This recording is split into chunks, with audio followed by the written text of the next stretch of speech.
people in our community.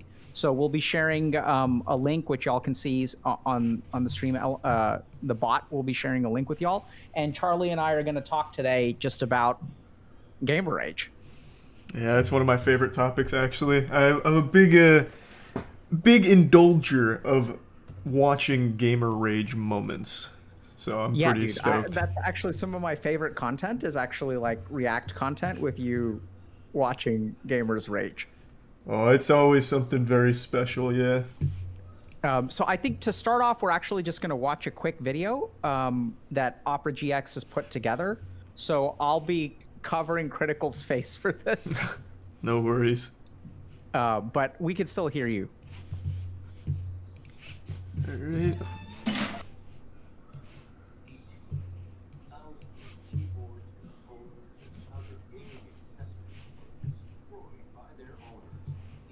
This is very important to understand. Yeah, you hate to see that.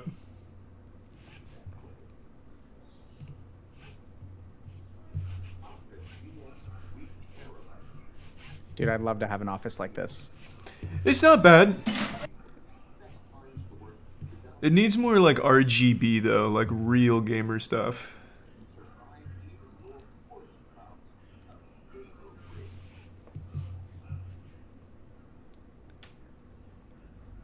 I sometimes wonder if that's actually what's happening, where someone is hitting a button somewhere that causes you to lag.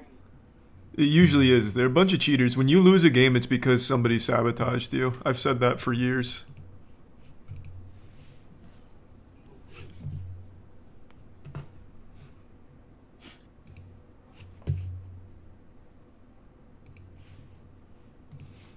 Hey chat, just a heads up. So I'm a little late. I'm doing a little segment with Dr. K here, all about gamer rage, which I thought would be really fun today. But I'm having a little trouble getting everything set up on stream. You'll understand soon, I'm sure. It'll come together.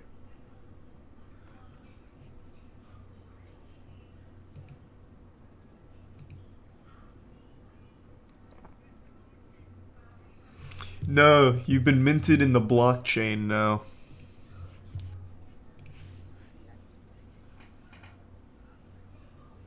That was really strange, dude.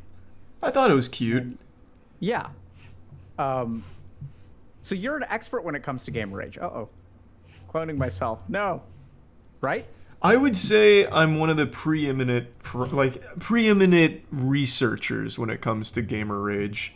I wouldn't necessarily call myself an expert yet because I don't understand why it happens, but I just love to, Really? yeah, I love to dig deep into it and just Wait, do watch you it. do you game, right? Yeah, but I usually don't get mad. Not since I've been an adult. Why do you think that is? Because I'm not good at the games. I feel like if I was better at the games, Mhm. I'd care more. Chess makes me mad, actually, and that's because I was pretty decent at chess, so losing felt worse. And it's something that's totally in your control to not lose as long as you're good. And what have you learned from all of your research?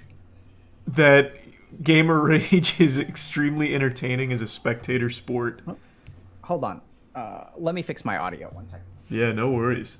I think something about the double clone actually like duplicated my audio. So let me see if this works. Okay, can you say something? Hey, hey. Perfect. Is that better, chat? It's Critical's audio? Is, Yeah, I think we fixed it. is my audio all messed up or are we No, good? I think your audio was getting transmitted through my microphone through my speakers, so I think it should be fixed now. Okay, okay. It's still out of sync. He's still delayed. They're saying. Do you think there's? And should I try to reconnect to the Discord call? Like, I'm delayed. Am I delayed in the Discord on your screen or just. Oh, I know why. It's because I'm streaming too, so I'm using a virtual cam. So the virtual cam is probably like a split second behind. I see it in I see. Discord. Okay. Um. Yeah. So yeah, they're saying that it looks fine to me. Actually, I don't know. Yeah, it's just like a real split second, but we're talking about Okay. gamer rage, so it's gonna be like some actual turbo gamers in here that would notice that. Yeah, people who are like really on top of FPS and Yeah. you know, They're playing right now on like a 480 hertz monitor. yeah. So what have you discovered through your research about the gamer rage? Well, it seems most prevalent in streamers, actually. It's Really? like, yeah, it feels like almost every good gamer rage moment is streamed. And now I'm sure there's other instances of like, private raging, but the most explosive I see is when it's in front of an audience, whether it's at a tournament or just broadcast online. It's beautiful, really. Beautiful, glorious, and it's Yeah, it just feels like so natural, you know? Like it just feels like we're taking a deep look into the human psyche as it breaks down over a video game. I don't know, man. Like, because I think some of those tournaments are pretty epic. Like, especially like the fighting tournaments, like Smash tournaments. There's that dude who always takes his shirt off. Oh, I know exactly who you're talking about. Yeah. Now, how much gamer rage have you seen? Because I've been in the trenches for a minute, but how familiar are you with like big gamer rage moments? So aside from watching like compilations and stuff, like I've seen it from a couple different perspectives. So first is that I've raged at people a while ago. I used to have a group of friends that I gamed with that were like super toxic. Okay, that's no And they good. were like really hardcore gamers. And but recently I've been like, or recently as in like the last decade, I've been more careful with like who I play games with. The other thing, from a clinical perspective, I've had like parents come to me because their kids are like punching holes through walls and smashing, like destroying things. And what did you tell them to do to fix that? Like get good, or what was the solution there for? So usually it wasn't the kid themselves; it was like the parent who was like showing up, and they're like, "I don't know what to do with my kid. They, will punch a hole in the wall when they lose the game." Okay, I get you. I've also seen that from significant others. So like romantic partners will be like, "I don't know what to do about this." But it's interesting. I've done a lot of like I've helped a lot of gamers, even like pro gamers, with gamer rage a fair amount because they're competing professionally, so they can't afford to get upset That in makes terms of their sense. performance. So Okay, so you're pretty well versed then. You've seen it like in a professional practice in a professional setting, not just like yeah. goofy compilation moments. But oddly enough, I think that like it's different because I've sort of seen it, but I haven't seen the quintessential, or not too much recently. I haven't seen the quintessential, like nerd who's just getting really bent out of shape over like some small thing. Like I sort of see it, Yeah. but even when I play games now, I'll be supportive. So I'll be like emotionally supportive for my teammates, like when I play Dota, and it works really well. Do you think kindness usually offsets it? Like if someone's having a bad day and you're nice, do you think it helps them? Because I've always found the opposite. If you're nice to someone toxic in League, they hate you for it. They get real mad. So oddly enough, I think there's a way to do it. So if you try to be nice, like if you tell them to calm down, that doesn't work. Like Okay. when you say you're trying to be nice to people in League, like what do you say? Be like, hey, bud, it's all right. We all feed a little bit, you know. We can bounce back mid game or something, like just something to like lift the spirits. And this is maybe like one time in like the 3 years I was addicted to it. I tried being nice and it didn't work, and I just put the kibosh on it on the spot. Well, so there may be a couple things there critical, to be honest, because I think you have a very interesting tone of voice. Well, it's just So text. you're- It's just text. Oh, it's just text. Okay, Yeah, so you just just text. text. So that's even worse because I think so if I was feeding and someone typed to me, "It's okay, bro. We all feed sometimes." Like there's a decent chance that you're being a toxic person and actually like trolling me. Nah, that's fucked up. Nah, that came from a place of care. Like I felt bad. I Yeah. was like, hey, man, we can get this No, back. no, no, I agree. That's where it's coming from. But I'm just saying, in the mind of a toxic gamer, you see what I mean? Okay, I guess like if you're real like deep in delusion, yeah, you think everyone's Yeah. out to get you. Okay, I can see it. So, and it sounds like it didn't work well for you, No. or No, not at all. Not even a little bit. yeah. So usually, so here's like one tip that I found works really well is So when my like, so I usually play support, and so I usually lane with like the Dota equivalent of the ADC. Mm-hmm. And when my ADC is feeding, I'll usually ask them like a couple of questions or let them know what I'm doing. So like I don't know if can you share regen in League? I haven't played in about 4 seasons, so I don't think so. Okay. I don't think they've added any characters that can do So that or there's a anything. big aspect of Dota where like your safe lane support like usually ferries out regen for you. So this is the kind of thing where like I'll ask like my carry, my ADC, I'll ask them like, "Hey, do you want me to stack the jungle so you can farm like we're losing this lane. So what do you want me to do? Do you want me to ferry out more regen and we're going to try to last hit, or do you want me to stack the jungle?" And so oddly enough, I found that like a couple minutes in, if we're losing, if I sort of like give them a little bit of control in terms of like, picking something, it's almost like it's the same technique that I use with my, 2-year-old when I ask her, "Do you want to put on your shoes first or do you want to brush your teeth first?" And if you give them Okay. a choice, it like seems to work pretty well. That makes sense. That's pretty smart. Yeah, I'm surprised by how well it works. Like, it's really strange because a lot of people will talk about, if you want to climb MMR in a game, like, the best way to prevent yourself from raging is to mute all your teammates. So they'll say, like, from a mindset perspective, you should just mute all your teammates and just, like, play your own game. But it's a team game. So sometimes I Yeah, think that you're sort of shooting yourself in the foot. true. I actually did bring a topic today. If you want to Yeah. go over this, I found this was actually shared to me by Chelsea. I don't know if you're familiar, but she does a lot with us, and she read this article that's kind of old.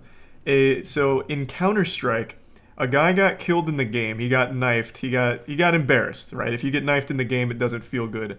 This guy got so salty about getting knifed in Counter Strike, he stalked and hunted the guy down over the course of 6 months and stabbed him in real life. Yeah, this is that guy in France, right? Yep. Oh, so you know the story? Yeah, yeah, yeah. I'd I never mean, I heard that. saw the headline. I don't know the details. Yeah, so it was just as wild as it sounds. I Yeah, what do you think? I think that is an incredible like to so usually when I get mad at something, like we'll use chess for an example. Like chess would make me mad when I'd lose. Like losing chess just hurt because I know it's my fault. I can't blame teammates that I usually like to do. It hurts. But I only stay mad for like a couple of minutes maybe, and it just doesn't feel good. It's really fleeting, ephemeral. This guy stayed mad for 6 months. 6 or 7 months, actually. I just looked it up again. 7 months he tracked him down, mad the entire time about that one video game moment. Do you That know what happened to him afterward? he went to jail. Yeah, the guy didn't die, so he stabbed him and then even said he was a formidable opponent in the game and in real life or something like that. So he stabbed him and then went to jail for it. Wow, that's nuts, man. Yeah, it was a wild story. I'd never heard about it until Chelsea brought it up. I'm glad that you at least know a little bit about it because I think Yeah, it's so so I interesting. it's not the first time that something like that has happened. I actually remember this is like 20 years ago, but there was someone in I think Korea or Japan. They were like there was some like early MMO or maybe Diablo or something like that. I don't remember the game. But some dude and his friend like got a very very epic drop that was worth real money. And one of the, so like it can only be in one person's inventory, but like we're partied up and like we get the epic drop. And so one guy like the person whose inventory it was in, he sold it. And the other guy like actually like killed him. Oof, Christ. And so it was a crazy story. I don't even know if it's entirely true, but I mean, so we do have these like epic people are saying in chat that it was Diablo, but I mean, we do have these like really, really edge cases of just very extreme stuff. I don't know, man. Like that's just so, it's so perseverative, meaning like, people focus on it so much that I mean, that's not like normal. That's not normal. No, I would definitely say it's not normal. I just found that to be interesting. Since the topic is gamer rage, that is the most extreme Yeah. case I've ever heard of gamer rage. Spending 7 months going like full Liam Neeson to track and kill someone that stabbed you in Counter-Strike blew my mind. Because they were really thorough. Based on what I read, they did like actual investigative research. Because keep in mind, the only thing he had to work with was his Steam profile. And then from that, he extrapolated his location, found him, and then plotted a course to stab him as like actual revenge. It's crazy stuff. I mean, yeah, the desire to establish dominance can be very, very strong and very, very unhealthy, I suppose. I mean, like, I don't know what to say to that. That's just... So, Charlie, this is the kind of thing where, like, we see very extreme behavior. Mm-hmm. And there's an assumption that if you're a psychiatrist, you, like, may be able to understand it. But honestly, like, my experience with very, very extreme behavior, or even benign behavior, is that oftentimes the judgments that we make are not actually, like, fair. And when you sit down and you actually talk to a human being, like, what you learn is like very different from what you would expect. Yeah. I feel like this was just some real fringe case, though. Like, this kind of stuff isn't very common, obviously. The most common gamer rage is definitely, like, spur of the moment on stream. You get embarrassed by a viewer or something like that, or stream sniped, and you maybe slam a controller or two. And it's fun, like, popcorn spectator stuff to me. Tournaments is always great. You mentioned the guy who takes his shirt off, so, like, fighting games have great rage moments. The guy who took his shirt off as a fighting game player. Like, that's the fun gamer rage. When you get to, like, IRL stabbing, it's sad. I was gonna say, I think with the guy who takes his shirt off, it almost becomes like a part of the culture. Yeah, right? Absolutely. I saw this other clip of, like, the dude he was playing against. I don't know if he... So, do you know if he takes his shirt off when he wins or when he loses? So there's... I'm not sure exactly which one you're talking about, because there's two big ones. One of them, a guy takes his shirt off before the match starts as like a hype thing, and then he starts taking his belt off, and then the guy he's playing against responds by taking his shirt off before the game starts, and that's more of like a hype thing. Like, that one wasn't angry. So the second dude who takes his shirt off, he takes his shirt off like routinely. Oh, I didn't know it was that often. So the first guy who takes his shirt off, he does it to kind of like, I don't know, like I guess a challenge. I think he did it when he won, and then so he takes his shirt off and then like puts it over the other dude's back. Okay. So the other guy was like, "Okay, you want to throw down?" Then he takes his shirt off, and then of course the audience goes wild. I never knew that context. So I do know there is one moment, and I think it was Guilty Gear. There was some guy who got really mad, and he took his shirt off, and then, like, stormed the mic to issue a challenge to the guy who had just won. So, like, a WWE promotional type moment. It was quite a few years back now, so I don't remember, like, the full context. But that one seems to me a little bit more like a, like one of those alpha male moves, like, I'm gonna beat the champ now kind of things, and less gamer rage. Did he issue a challenge within the game after he just lost? Or no, this guy didn't. He didn't even play. This guy was like, what was he raging about? I don't know. He wasn't even playing. He took his shirt off, like, in the audience, came up to the stage, like, where they're interviewing the winner, to issue a challenge to him to play him, which was declined, obviously. So it probably wasn't gamer rage. It really felt like more of like an alpha male kind of move. Like, I may be spectating, but I'm still the dominant male of this Thunderdome kind of thing. Oh. We clipping out? Is that us? Oh, did it break up? You just landed it for a second. You were saying it was more of an alpha move? Yeah, like, it feels to me like it was supposed to be more of like a dominance kind of thing. What do you think about all that alpha stuff? Oh, the alphas, the betas, the sigmas. I love it. I absolutely love it. It is so... I will say, I'll preface this by saying, I feel bad because I've been in that same situation. You know, like, you're a lonely guy. You know, you're hearing all these things like, you know, you can get girls if you just buy this book or you try these things. And you know, when you're that down, it seems like it might work and you get hopeful and all that. And I feel bad for people that buy into it and lose money. But when you watch those alpha male and sigma male videos, it's so entertaining. It is so entertaining that anyone... Wait, so what's a sigma? What is it? Alpha male is better or sigma male is better? So it depends on who you ask. Sigma male, I think, has started to become the new alpha, or at least they tried to for a brief moment, like the Sigma grind set. So the sigma male is... he's fine alone, but he can get babes whenever he want kind of thing. He's reserved. He's not as showy as an alpha male kind of thing. He just puts his nose to the pavement and grinds. He's a grinder. He can get girls, but he doesn't need girls, and he's not annoying. It's basically like every quality ever for a guy ever, and they call it a sigma male. Do you think the sigma male rages more, or the alpha male rages more, or the Definite- beta male? Definitely the alpha male. The sigma male's too reserved. They're too calm and collected. They can't rage. They're above it.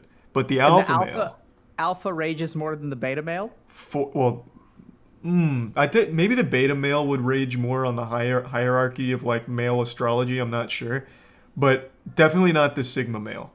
They wouldn't rage. Because they're just all about grinding, right? Win or lose, it's about getting better. Yeah, win or lose, I'm focusing on myself. I'll probably have a lot of sex too, but at the end of the day, it's about the grind. That's the sigma male. And why do you think people get so caught up in rage? Like, what do you think? I don't know. That I don't know. I don't know how someone gets lost in that rabbit hole and then gets mad. I couldn't tell you. It feels like maybe it's a bit of self-loathing. Like, damn, I really bought into it and now look at me. I'm still miserable and I've lost money.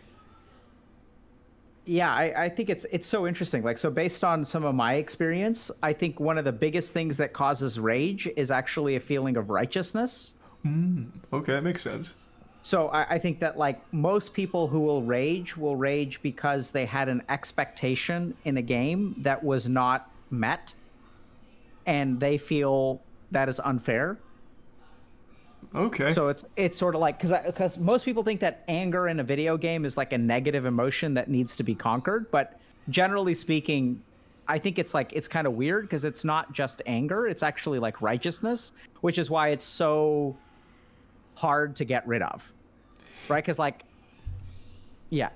I was gonna say, do you think like I say team games are the main source of gamer rage?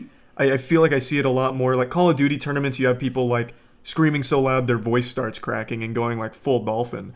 I feel like a lot of gamer rage comes from feeling like it was out of your control. Do you think that's probably like a safe assumption? Because getting mad in League, it's like, damn, I could have won this if only top lane wasn't dog shit kind of thing. So then they just get real mad. Exactly. So I think even the way that you described it was really important because it's the fact that like I should have won this, except for ... So I'm being given a result that is unfair. I don't deserve this because I played well, but someone else did not do what they were supposed to do, or it's the luck of the draw. Like the enemy team had a top laner who was like dynamic and stuff, whereas it's sort of like everyone blames the jungler. I don't know if you heard this, but there was a great post by actually Broxa recently where he was talking about how like everyone blames the jungler. That's been theirs for as long as League has been there. If you're doing bad, blame the jungler. Yeah, right. So it's this idea that like, so the problem with gamer rage is that when you blame circumstances outside of your control, when you don't adopt the Sigma grind set, what happens is you actually reinforce losing games. Because if I lose my lane and then I blame the jungler, then I'm not going to learn the mistakes from like the laning phase, and it means that I'm going to lose the game again. And I'm going to lose my next game. And then the more I blame the junglers, the more I start to believe all junglers are crap. I also think it's healthy might not be the right word. So for someone like me, I'm always looking for scapegoats, right? Like it's never my fault I lose a game that's team-based. So I feel like a lot of it can be conquered if you just convince yourself, like strongly enough, that you did amazing and everyone else did bad, but that's okay, right? Just come to terms. Like, you can blame other people as long as you just accept at the end of the day, maybe they're just not as good as you, right?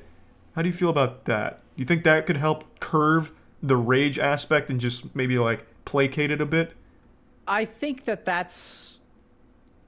Unhealthy? Just think through that for a second. So the first is...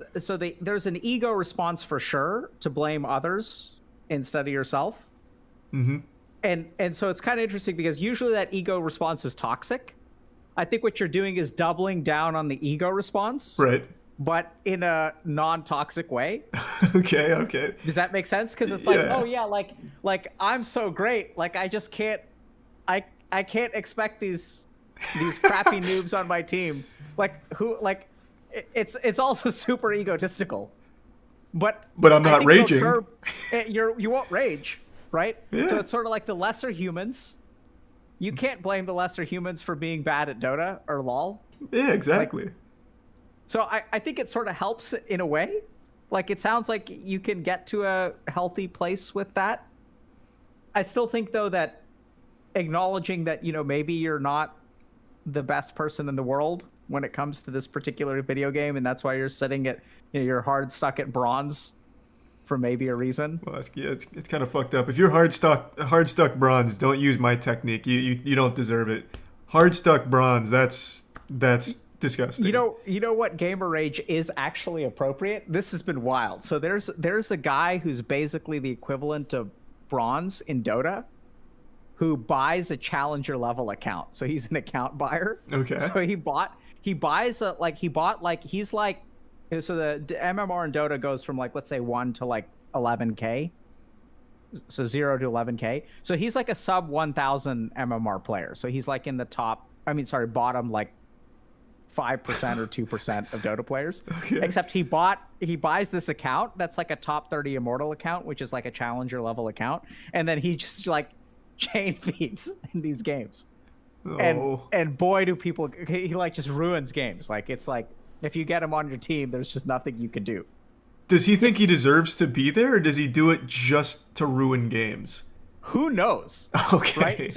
So like, that's the thing. Like, I'm so curious why. So yeah, I think he's an Undying picker. He's the reverse Smurf. Okay. And Chad is telling me that his name is Leopold, but I still can't tell if he's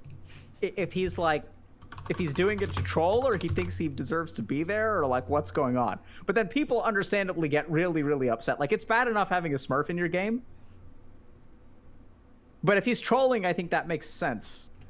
Yeah, so I looked him up. So he's well known in the community. Leopold, the account buyer, is back GigaChad, and anytime they talk about Leopold, they hit him with GigaChad memes.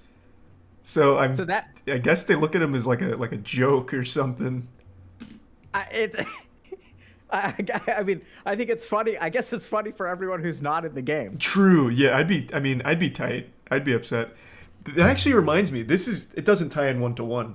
This is an interesting case study. I don't know if you've heard of Sunless Khan. He's a Rocket League YouTuber, and I've referenced this video quite a few times. He interviewed a player who is hard stuck gold. I believe it's gold, and he has, I think, close to 15,000 hours in the game. And when he interviewed them, it turns out, like, he's a good player. Like, he should not be stuck gold. But he has never taken responsibility for being where he is, and says, like, solely the reason he is stuck there is because of bad teammates. Like, solely because of bad teammates, despite 15,000-ish hours in the game. That one's pretty eye-opening. So not really Leopold, because he never really says that he deserves to be higher, but he just completely puts it all on everyone else and has still not gotten around it, which blew my mind, because I feel like with that many hours, you would eventually slowly chip away at, like, climbing the plat or diamond or something.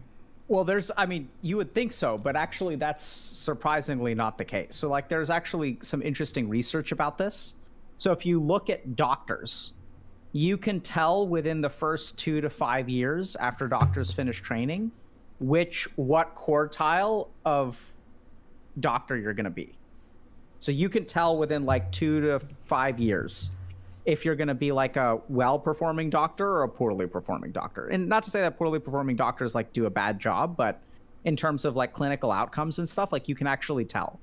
So the other really shocking thing is that people assume that if you've been practicing for 30 years, you're going to know more and be more competent than someone who's been practicing for 5 years. There's an assumption in society in general that experience correlates with quality. But if you look at, like, I really would think so. That's surprising that that's not the case for doctors. Let me ask you, like, who are the best chess players in the world? Kids, young. But how does that work if experience correlates with Yeah, no, that was a really good example off rip. Yeah, the best chess players, well, the ones with the like I guess the highest skill ceiling are like the younger ones. Of course, you still have like the Magnus Carlsens, the Hikaru's, and all that, but the younger the chess player, like the higher their potential is, and the better they're performing right now. So that is a good Yeah, example. so it's interesting, right? So as it turns out, that what you can determine is whether whether a doctor is an active learner or not. So when you finish training, there's like doctors go on basically two paths. One is like they sort of treat their day-to-day job in the same way that they did when they were still in training, which is like every patient I see is like an opportunity to learn. Whereas some people develop habits and like basically start to coast. And it's not that they do a bad job, because medical training is very specific. So like we're very, very good about raising the floor for doctors. So the floor is very, very high. And that's what medical training aims to do. Like even when we do 24-hour calls, 36-hour calls, the reason we do those 24-hour calls is to make sure that the stuff is so deeply ingrained in you that you can be fatigued, like haven't slept in a day, and you still perform really, really well because the stakes are high. Jesus, Yeah, it's kind of nuts. that is pretty nuts. But when it comes to sort of quality, what you figure out, or what we've sort of determined from looking at medicine, is that doctors who try to get better are the ones who will perform better. And if you kind of just do the same thing over and over and over again, you'll kind of like, you won't get better. And so I think that's true of gaming. That's why, like, if you think about it, like, a lot of people will play games for a very long time. They'll pack away 500 hours, 1,000 hours. Forget about 15. You don't need 15. Over 2,000 hours, you'll still have people that are in the same, like, I'm sort of one of those people where, like, at some point, like, my MMR started declining. And if you don't try to get better, you're not going to get better. Do you think that there's a certain...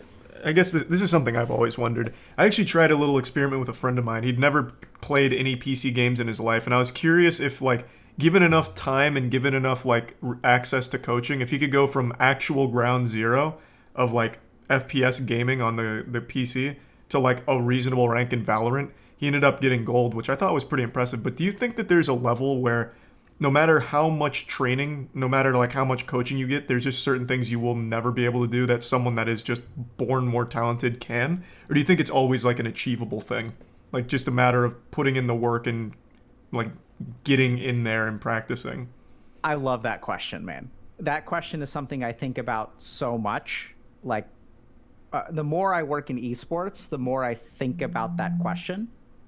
So the short answer, I think, is that not everyone can be the best in the world. Can you hold on just 1 second? Yeah, no worries. Hey, what's up?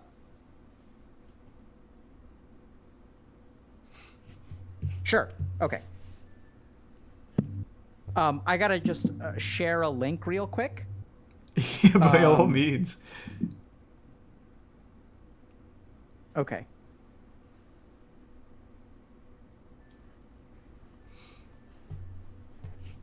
Yeah, so I think we're going to go ahead and just flash over to one of Opera's.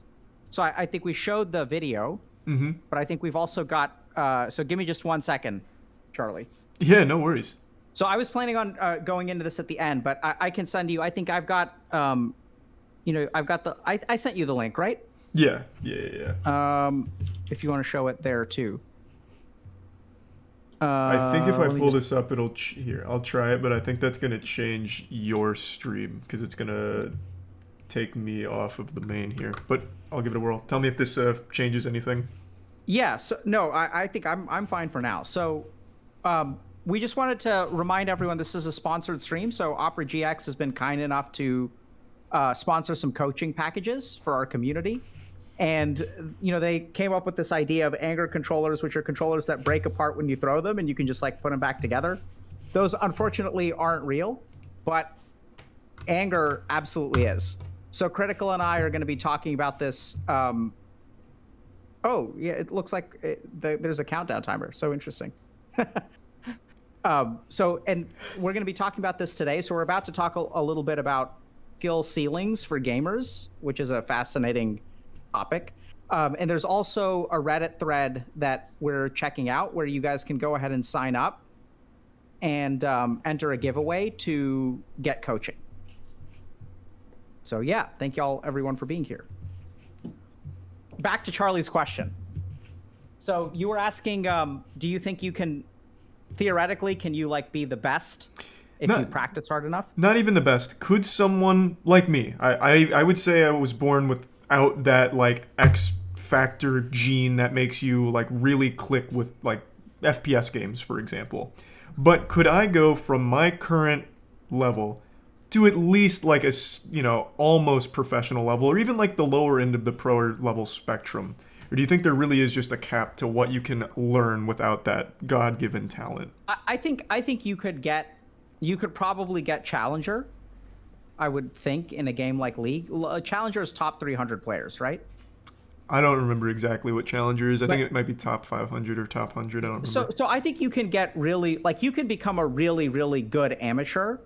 The problem with some of these things is that depending on, I don't know, if you could get like top 300, but the challenge is that you're competing against other people who may be putting in exactly what you're putting in and may have a little bit more talent. So if we look at like professional players in esports, you're going to have tier 1 players, you're going to have tier 2 players, and you're going to have tier 3 players. And basically, like, even the tier 3 players are going to be putting in a comparable amount of effort as the tier 1 players. I think that there's a lot, though, when you say, like, if you put in the right kind of effort, where I think a big reason why tier 1 players are tier 1 players is because they put in effort in a lot of different places that tier 2 or tier 3 players don't put in. So that's stuff like communication. Okay. Like, gamers don't think about communication as a skill. So like, you'll have all of these players, and you'll see this a lot, where you'll have a player who's like talented, but they won't do well. Or you'll have a player who seemed to be mediocre, will get let go from a team, will join another team, and then suddenly they'll start dominating. So there are so many factors. I don't know if like, do you follow, I don't know if you follow pro LOL or things like that, right? I keep up as much as I can. So I think this is the kind of thing where, like, are you kind of familiar with that paradigm? Like, you'll get some tier 2 player who suddenly joins a team, and then they're like, they look amazing. Or you'll get a player who is carrying a team on their back, or you'll get this team that's full of superstars. We're going to put together this 5-stack that's like all amazing players, and it flops. Yeah. Right? So then the question is, what could be responsible for those two, like, results? Like, how could you put together a team of master players that flop, or a team with like that takes a tier 2 player that suddenly like kicks ass? And I think it's because there's a lot of other stuff that goes into it. Comms, like people like not butting heads, managing egos on teams, things like that. Mm-hmm. So especially on a team game, when you're talking about your performance, it's not just your accuracy and things like that. It's like, do you think about the team? Do you know how to communicate well? Are your comms efficient? There's a bunch of stuff. And what I've seen, basically, I've seen the inside of a couple of very successful esports teams, is that it's like night and day, man. Like, I've worked with tier 3 teams and I've worked with tier 1 teams. And the difference between the tier 1 and tier 3 team is like, they don't understand some of these basics. Like, they don't know how to communicate. They'll literally have 10-hour discussions where they don't know how to communicate. So the discussion is just circular and they like never get to a conclusion. And so they'll like try to hash it out, and then they'll have like a match the next day and they haven't figured it out. Do you think if they did figure it out, they would be able to compete like up there as a like tier 2, tier 1 team? Or do you think... I think so. Okay. So then it really is a matter of putting the work into the right spot. Yeah. Okay. So but I think the challenge is that at the end of the day, like, any human brain is going to be, so you have to be like good at hitting things. You have to be like good at like strategic thinking. You have to be good at like reflexes, and you have to be good at communication. Okay, that makes sense. But you still don't think that you can reach the top through just hard work. I think you would also agree there has to be a level of like just actual talent, like you're born with, to get to like the number one. I feel pretty confident about that. And the simple reason for that is that there are a lot of people, speaking of anger, this is actually a great example.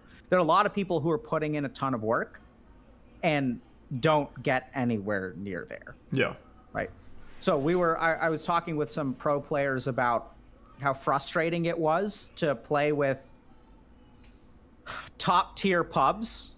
So like it's interesting because if you talk to gamers or pro players, what they'll say is that the highest level of pubs are oftentimes the most toxic, which is like interesting. Like I don't know what the reasons for that. I mean, I have a couple of hypotheses, but like you have any idea about why that would be? Probably just being comfortable, because in pubs, you're in your own house.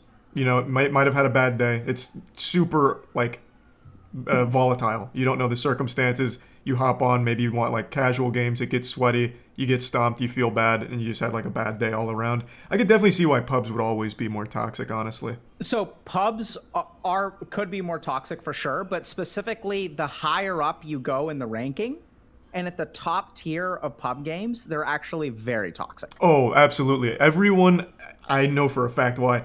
Everyone at that level thinks they're just a couple steps away from professional. Like, this could be my career. I am right there on the cusp of my dream.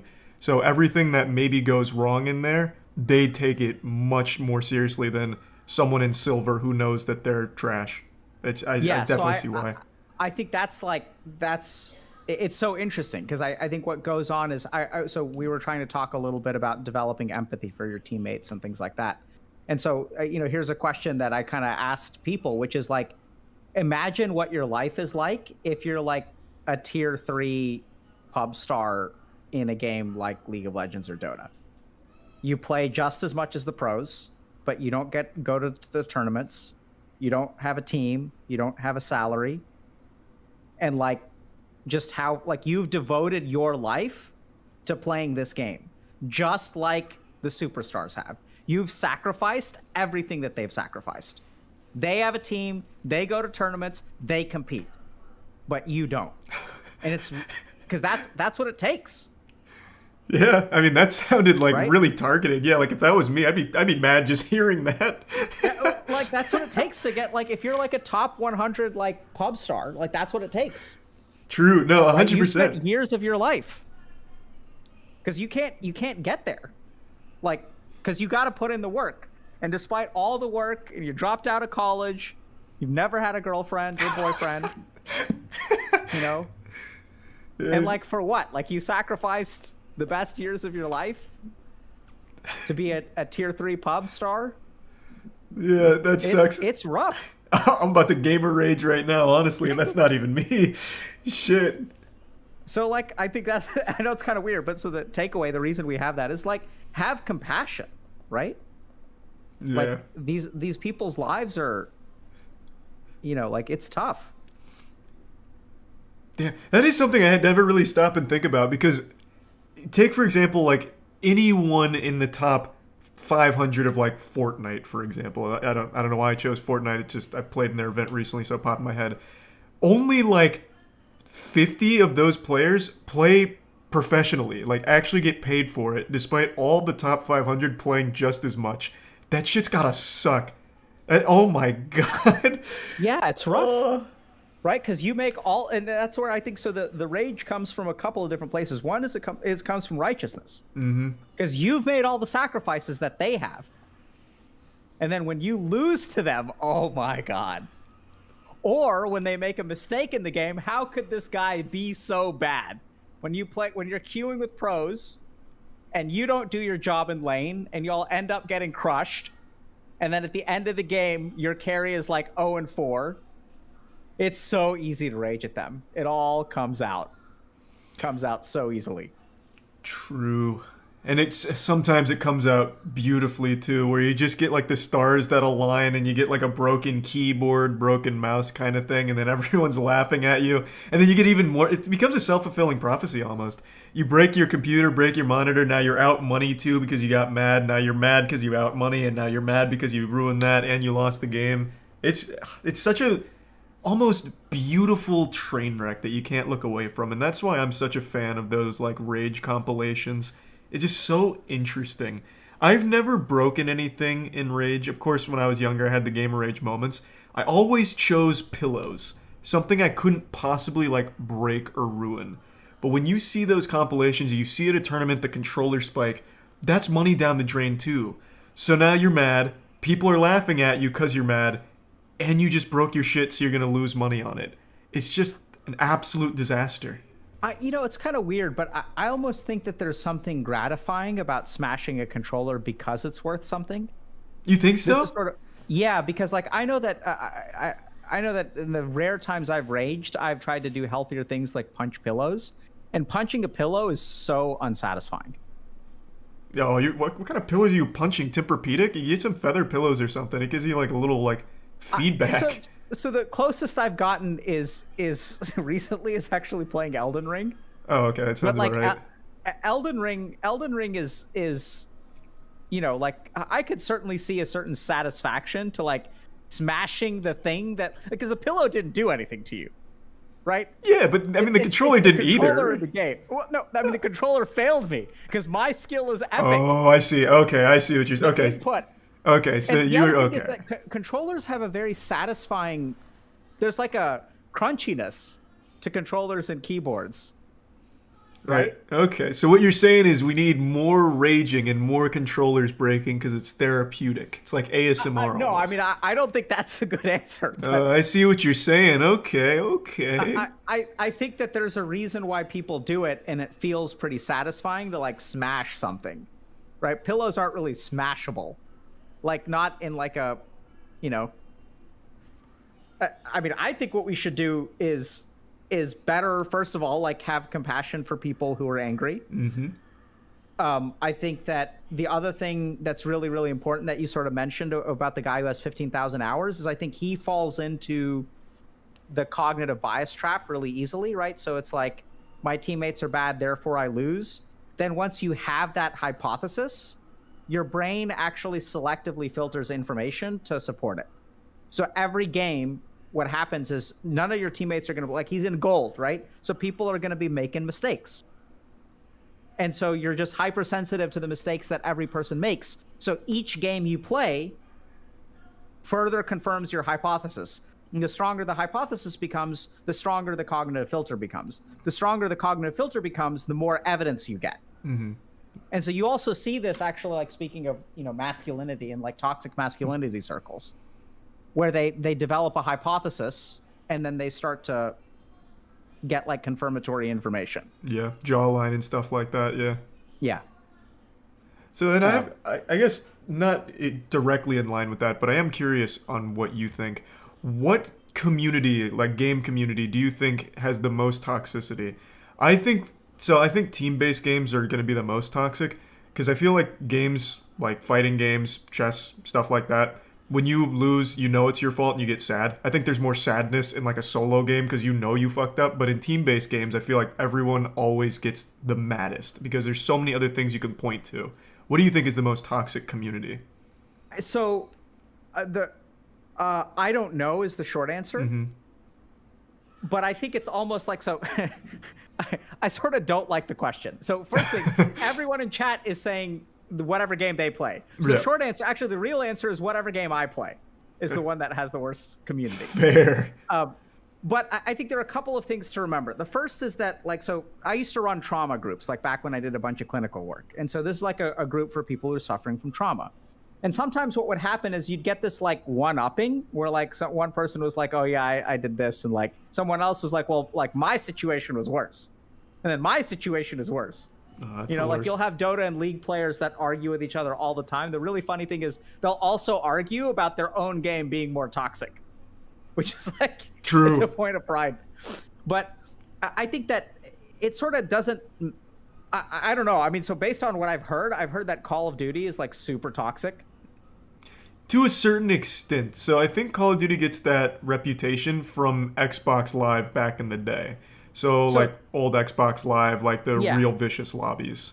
So I think that there's like some amount, like, so I don't know if that's still true or if it's, I've never played Call of Duty, so I don't actually know.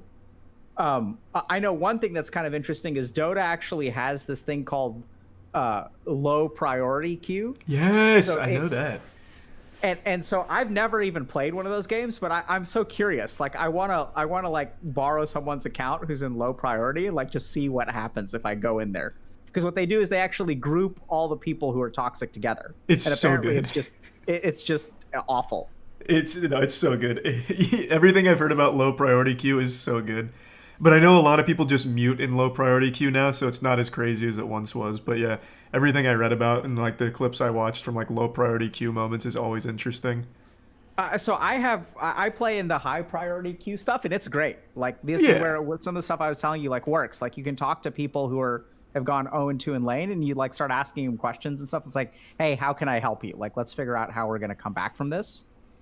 And people respond really well. Like they'll, it's sort of like I'll tell them to like instead of telling them because this is what a lot of people do.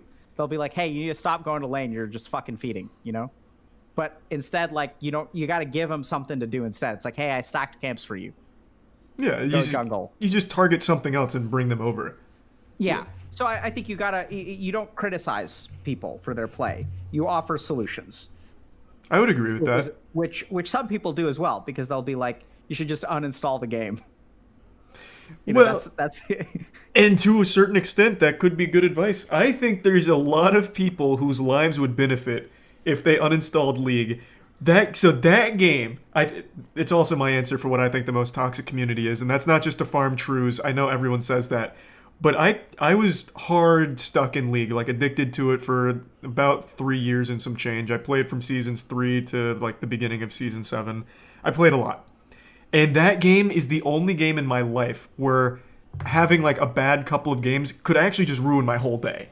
That shit would actually just have like a toll on my mental. I wouldn't necessarily be like mad, like raging all day, but I just wouldn't feel good. Like it'd just be like in the back of my head, like, damn, it just doesn't feel right. And then what do you think? What made League so different from other competitive multiplayer games? I just don't know. I could never put my finger on it. I always go back to the fact where some things just feel out of your control. So, like, if you do well, it can still have no impact on the outcome. And those games back then used to always go like 40 plus. Nowadays, it's usually like a 20, 35-minute game in like the gold and plat region, which is what I played in. But back then, that's like a 40-minute time investment, like an absolute slobber knocker. You're going crazy, you're doing great, and then maybe one of your teammates AFKs for a bit, maybe one of your teammate rages and just runs it down mid, and that's just so out of your control that it feels awful. Like it just feels bad. Yeah, I mean, so I played some League, and I didn't think it was that different in terms of toxicity. But I mean, a lot of people think so. I wonder if it's just because a lot of people play League. It could just be so many people playing it. Yeah. So I think it's just because the other thing is, I mean, you could play League for like people have been playing League for like a decade, right? Yeah. So I think you've been playing. So it's like the thing that you can always go back to. There's also some interesting research that shows that the addictiveness of video games is not actually due to the rewards, but the denial of reward. So, Okay. yeah, it's interesting. So people have demonstrated that the more that the game denies you reward, the more addictive it is. So, like, give me an example of that outside of something like League, because I see how that would work there. But like, is there anything else that comes to mind? Sure. So, so you play chess, right? Yeah. How much do you enjoy playing chess against 2-year-olds? All right, that's a bad question to ask me. So, we'll use Pokemon. I see what you're saying. So, like, Pokemon Unite, to me, the most fun was I would when the game came out, you could pay to get some bonuses, which would take other players a lot longer. So I swiped to get some bonuses just to make sure other kids in the game had no fun. So I see what your point is, and if I was to play chess against a 2-year-old, I would fucking stomp them, and I'd feel Yeah, great. so you may be so this is interesting. So we're talking about the addictive nature of it. Yeah. So the question is, how likely are you to continue doing that? So you may do it for a little bit of the lulls, but how, like, are you gonna play? Like, is your game of choice to smash 2-year-olds in chess? No, it'd probably just be like a part-time thing. I think just being the chess boogeyman at the elementary school. Yeah. Sure, right. But so this is where, like, basically because what we know is that if things are too easy, it's boring. If things are too hard, we give up. Yeah, you get mad. And then. And if you really want to engage people, you have to you gotta make them rage. You gotta give them that thing that was like, it was right there. I could have won. But something happened and it fell apart. The interesting thing is that when that game happens and things fall apart, you get super pissed off. But the next time you play, things go in your favor, or you make a comeback or something like that. So it's the game that gives you the reward and denies you the reward. When you have both denial of reward and like achievement, those are the games that are most addictive. Okay. And if you played like From Software games, that's why they're so satisfying, right? It's like you're punishing yourself, and then you win, and then you're like, hell yeah, it feels so good. Yeah. So it's actually From Software's like ability to deny you a reward that actually gets things positive. That's interesting. I never thought about it in that context. That kind of brought up this isn't really necessarily rage related, but you mentioned the denial of the reward being the thing that like really gets you hooked. It kind of reminds me of something that I've always noticed where negative comments, whether it's on Twitch, Twitter, YouTube comments, whatever, are the ones that stick with you the most, whereas the positive ones kind of go in one ear out the other. They don't have any lasting impact on most people. It's like the couple of negative ones that really make the biggest impact that you always remember. Do you think it's something similar to that kind of like mental thing where it's the denial that makes it that much more like addictive? I actually think it's a little bit different. So I think with a negative comments about you, right? Yeah. That's what we're talking about. So I think that human beings, so let me put it this way. So like if I get an 85 on a test, my parents used to be disappointed, right? Because I didn't get an A. And they wanted an A. And so in life, our brains are designed to look at the 15 questions we got wrong and ignore the 85 questions we got right. Mm-hmm. Right? So like no one's happy. Like, so our brains are just very, very fine-tuned to, we literally do not weigh things equally. There's a very, very strong cognitive bias towards the negative. So if I've eaten at a restaurant 20 times and the 21st time I get food poisoning, I'm not going to go back. So human brains, for evolutionary reasons, have adapted to overestimate the negative. Okay. And so you can have 9 people saying nice things about you, but all you need is one person in your tribe to be talking smack about you, and it can ruin your reputation. Interesting. Okay. So you think that's just something that's built into like actual evolutionary traits? 100%. Okay. It's way too common amongst streamers and people who like criticism. Like criticism is just praise just gets swamped by criticism. Which is actually what's so sad is like a lot of the work that we do with like content creators is like really unfortunate because I think a lot of people don't realize actually like how much power they have on the internet. People don't realize people like post like, you know, Reddit, like on things on Reddit and be toxic in chat. I don't think they like, you're just kind of trolling and you're kind of a little bit angry and you kind of sort of justify it because, oh, this person is a big streamer and they get all these subs and things like that. So it's okay for me to be mean to them. Because in the mind of the toxic person, the toxicity is justified by all of the positive stuff that the people have. Essentially, since they have some amount of privilege, like I can attack them because they've got money, right? And then I think what they don't realize is how damaging their words really are. Because when you troll someone on the internet or you say something harsh on the internet, you never get any feedback. You don't know actually what the person who reads it, what that does to them. That's interesting. So I never viewed that as like an evolutionary trait. You know, the more times that you see the negative stuff, the thicker your skin gets, as the expression goes. But it's so common for everyone that I see online. Do you think it's something that's always been there, or just something that's really started to take hold since the dawn of the internet and just having all of these different things and all of these like potentially negative comments? Oh, so this is where, once again, a question that I love, and I've spent a lot of time. We've actually done a lot of research on this. So what's happening on the internet is we have our brain, and the internet is evolving to take advantage of our brain. So what's happening, let's use video games as an example.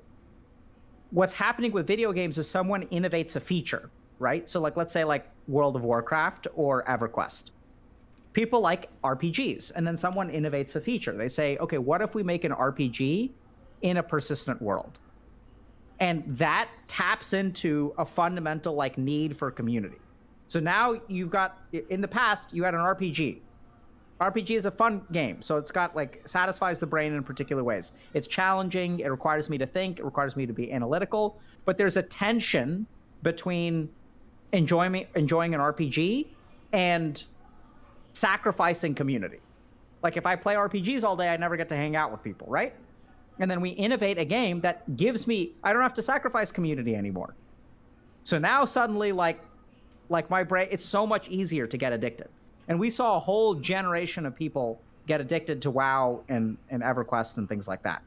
And so over time, what's happening is the internet is just learning which permutations and combinations are the most predatory towards our brain. So I think there's a reason why Twitter beat out MySpace in terms of the way that people communicate. There's a reason why Twitter beat out like blogs. People used to communicate through blogs and discussion forums. And like, why is Twitter more successful? Because Twitter allows a level of engagement on like the neuroscientific level that is like far superior to a blog. Because with a blog, like I have to like do research, I have to like edit things, I have to write the post. It takes time for people to read it. But in Twitter, like we get that, I can summarize things in like 230 characters. I can get a complete thought out. So it's like the sweet spot. And I can rile people's emotions.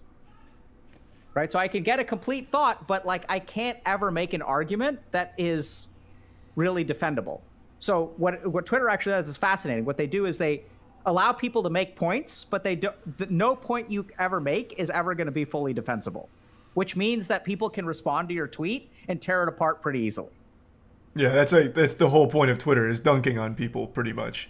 Yeah. So like Twitter, I love that phrase, dunking, right? So Twitter is like dunking on people. So like people who have a certain political belief dunk on the other people and all their fans get riled up. And then people on the opposite side will dunk on, the other people. The betas or the sigmas are dunking on the alphas, and the alphas are dunking on the sigmas. There's bodies in the streets, I'll tell you what, with the alphas and sigmas when they fight. It's mangled corpses everywhere.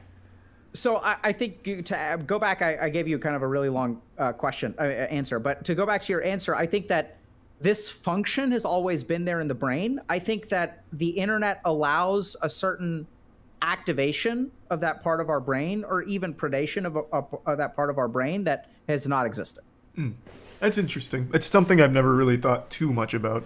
I just always assumed it was something kind of new and not really like an evolutionary trait. No, man. Like, I think the more I've researched stuff on the internet, like bullying has existed since kids were around. But what the internet allows is like a level of engagement with bullying. Like bullying used to stop when you went home for the day. But now, like if you're a bully, like you can just bully people more. You can bully people online. You can chase them around. True. It's a great time to be a bully, honestly. You have a lot of tools at your disposal. Yeah. Damn. That's deep. Okay. Yeah, it's wild stuff, man. And it all contributes to gamer rage in some way or another. 100%. And so just to kind of like wrap things up, I just want to share with y'all that Opera GX is really digging into creating a discussion around gamer rage. And they, want to like create a safe space for people to share their perspectives. They've been trying to... so they've got a lot of stuff that they're doing, and they're kind enough to sponsor coaching for our community. So if y'all are actually concerned about, how do I deal with gamer rage, if y'all want to work on your anger, things like that, we offer peer support coaching services here at Healthy Gamer. And so be sure to check that out. Awesome. Well, this was a lot of fun. Is there any other things you think we should touch on that we haven't already? I don't think so. I think that's basically everything that we wanted to talk about. Yeah, so just, one other thing is, this is great. So press F to pay respects for traditional web browsers. That's clever. Yeah, because I think the key thing about Opera GX is that it is like sort of a browser that's designed for gamers. I actually installed it recently. It's pretty good. So I highly recommend y'all check it out. I've also been using Opera GX for about a year now. I don't use anything else now. Yeah. I still have like a Chrome tab that runs just because I never remember the password to the account I'm logged in on, but that's the only reason. Opera GX is just straight up better. Why do you like it? It's just so much more convenient. Like I can pretty much do everything from the browser. Like if I need to do like Facebook Messenger, which is how I talk to Jackson, I can just actually do it from the computer instead of needing to switch. And it doesn't take nearly as many resources, so I don't actually just tank my entire computer to run the internet like I do with Chrome, or like I used to do with Chrome. Interesting. Yeah, it's just Yes, it's straight people- up just a people better in- browser. We're getting we're getting two things in chat. One thing that we're getting is hashtag ad, which this is a sponsored stream. But other people are like, actually, Opera GX is really good. It is. Most people that try it usually don't go back. I just genuinely think it's the better browser Wow, out this there. is interesting. So yeah, I mean, people are saying so. Easy Times PZ is saying Opera GX is actually sick. Super idolatry is also saying OGX is actually not bad. And then Goff Golden is saying I've been using Opera GX for 3 years now, and it's just better than anything else. Okay, so I'll try it. I would recommend it as well, especially since you yourself are a gamer. I mean, you mentioned Dota a lot. Dota's like some hardcore gamer shit. That's no Candy Crush. That's real, like in No. the trenches gamer. Yeah, I mean, it's. I'm a huge fan. I love Dota. I think it's got a steep learning curve, but it's for an old man like myself. It's like the one game that I can go back to for year after year after year and like not have to learn new things. Yeah, no, I absolutely understand that. There is one more thing I'd like to bring up, and this is for everyone. I guess like a little bit of homework. Since we talked about Gamer Rage, I highly recommend everyone here check out Crobcat's videos on the brilliant fighting game community. Great Gamer Rage moments. There's 1 and 2. And I highly recommend looking up the Super Smash Bros. Salty moments.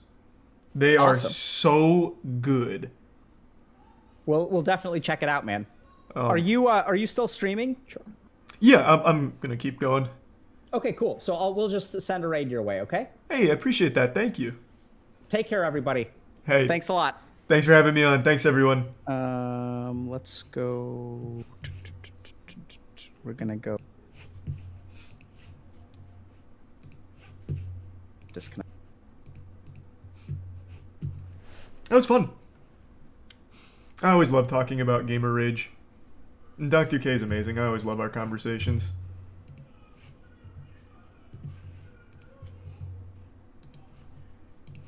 Hold on, let me get all this back. There we go.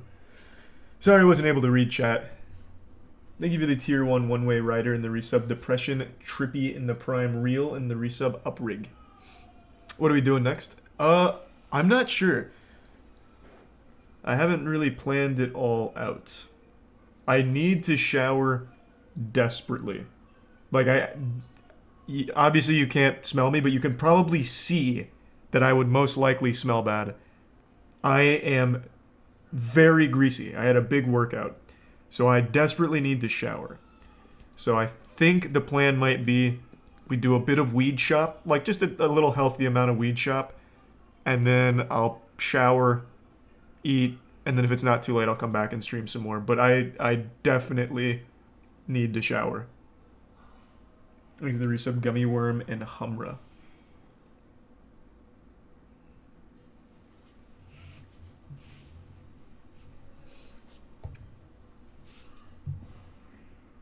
Hey, I appreciate that. Thank you, Dr. K. That was a lot of fun. Hope everyone enjoyed it. Thanks to the resub Tenderloin. When are we playing Stranglehold? Yeah, I want to replay Stranglehold. Shower now? No, I'm not going to shower now. There'd be no point in showering now. I'll shower after a bit of weed shop. Thanks to the resub Wax. Everyone's addicted to Weed Shop. It's such a fun game. I mean, it really is. And it'll help with Gamer Rage. Visiting my shop. Thanks to resub Ignarius and Simple Mocha. And the resub Alac and gift sub Polar. And the resub Drunk. Shower now if you're going to try and come back later. Nah, I'm not going to shower now. Like I said, I'll do Weed Shop for a bit, then shower, and if it's not super late, I'll come back. I mean, we were up till 4 a.m. last night playing Swords and Sandals, so it's not like we haven't been out here going a little wild.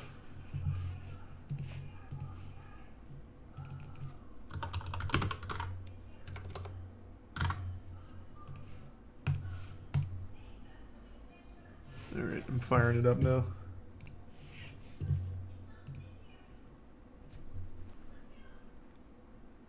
Thanks to the resub. Traumatically. Can you stream the shower? No. I wouldn't even if I could. Like I said, one of my biggest fears has been and will always be my flaccid wiener leaking on the internet. And trust me, I am very flaccid when showering. I wouldn't mind if I was erect and it leaked, because it's whatever. It's like, okay. At least, you know, it's got its makeup on. It's looking alright. But when it's flaccid, then it's just really embarrassing.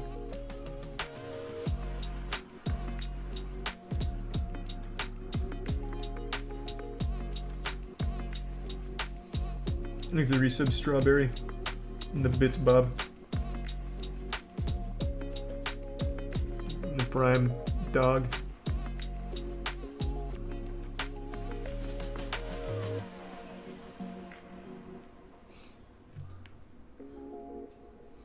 Thanks to the resub Pumpkin.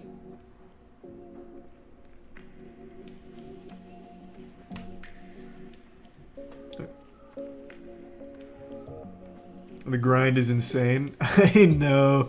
This game is just so fucking fun. I don't know why. Caleb started playing it and he dumped like 8 hours into it yesterday. There's just something about this game, man. It's like actually addictive. It's hypnotizing.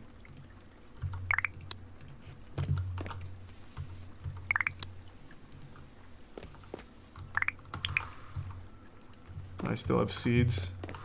I'll pop those babies in a minute. I gotta clean up the trash.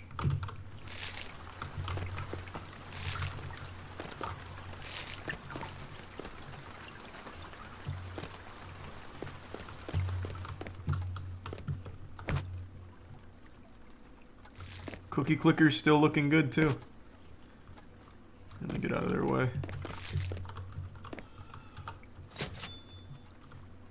Alright, I gotta go pee real quick, so just give me 1 second. I'll let them hold the fort down. I'll be right back.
I'm back.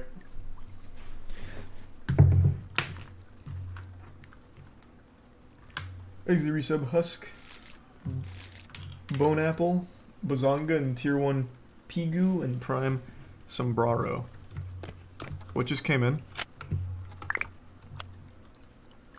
What did I order?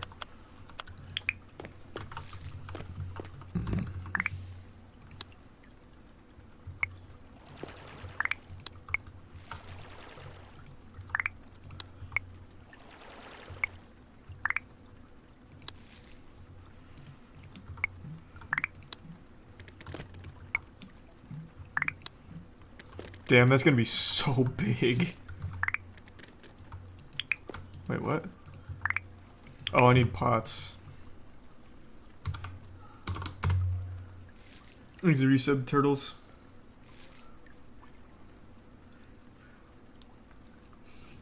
Why is it so dark in the grow room? Because I have no fucking lights in the grow room, man. You know why it's so dark in the grow room.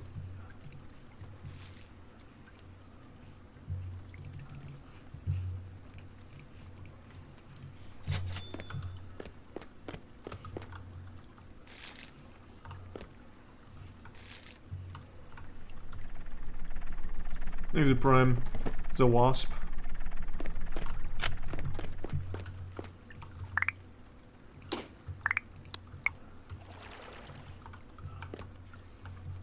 What upgrades are you going for tonight? You know, I don't know. There's a couple of options. So we need to target tourists. And the only way to do that is with carpet and walls. And, well, or I could save up for the larger shop, but it doesn't target tourists. So the larger shop would give me 2 extra customers at a time. But it doesn't target tourists. Or locals, sorry. There's a resub of Jangle, Baseball, and Jinso. Oh, I need more bongs. We only have 1 left. Thanks a resub, fan. Is someone yelling? Yeah, it's fucking Luffy.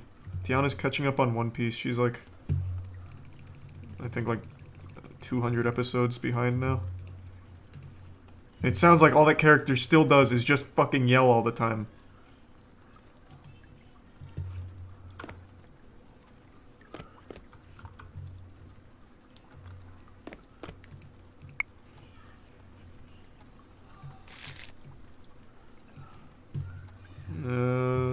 I'm really behind on this.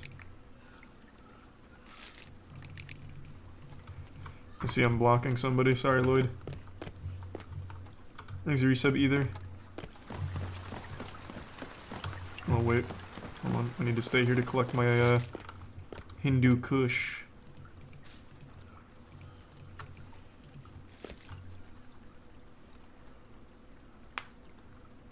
Oh, no, like this. Which one?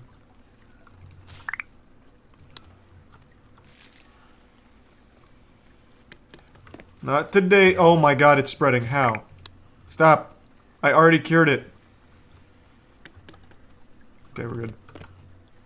What the fuck?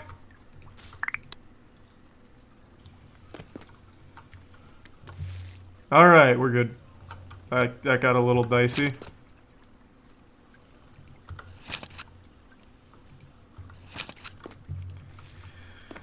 Okay. I need to order more Hindu Kush. Can you prevent the mold from spreading beforehand? Yeah, it's much more expensive to do that. It's actually cheaper just to cure it.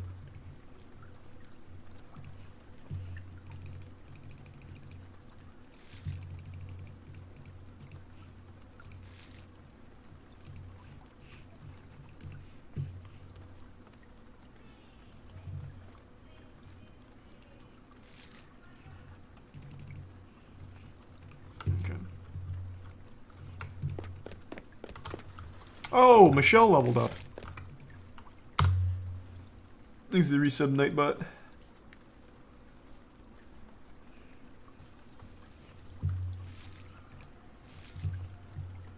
Let's go, Michelle. That's my fucking boy. I need to get some more doobies and joints. I think he's out.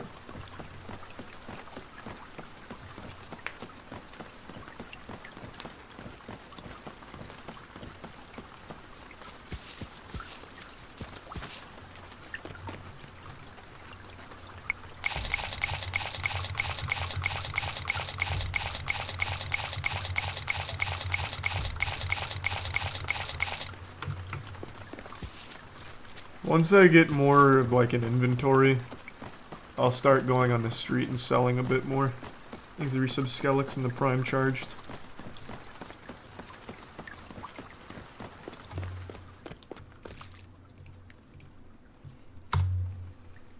You should roll them. No, it takes way too long to roll. It's much easier just to buy them. It's just not worth the time investment.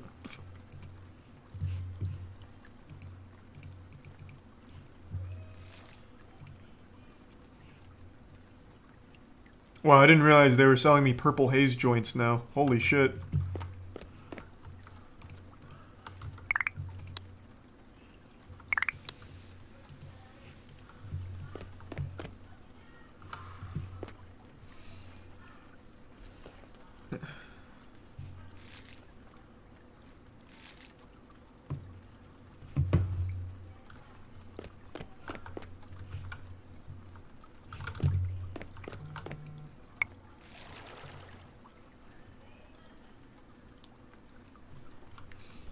Just pick up the Purple Haze joint and Hindu blunts by the trash cans. Eh.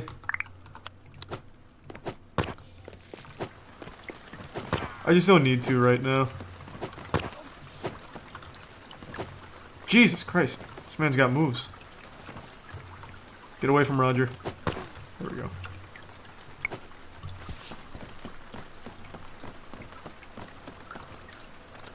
If you do bigger variety, it'll help with the rating of your store and bring more customers. Yeah, I don't need more customers though. Every single tourist and every single local is... every single tourist and every single burnout is already a customer of mine. Every single one of them. So I don't have a customer problem. And I can't attract locals yet because my local targeting isn't high enough.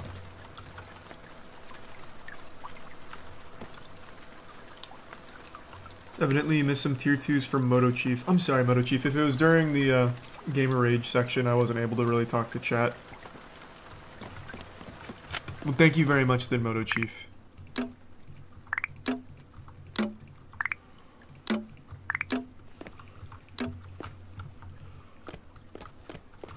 What do I need to upgrade my shop? So I'm gonna need pimp carpet and pimp walls. And that might be enough to get the locals interested. I'm not positive though.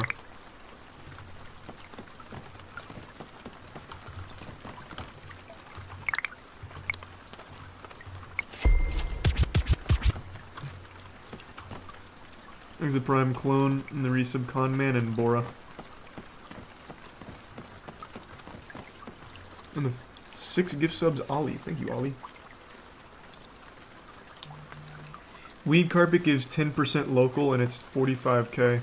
That's more expensive than if I just did the pimp wall on the pimp carpet, isn't it? Let me see.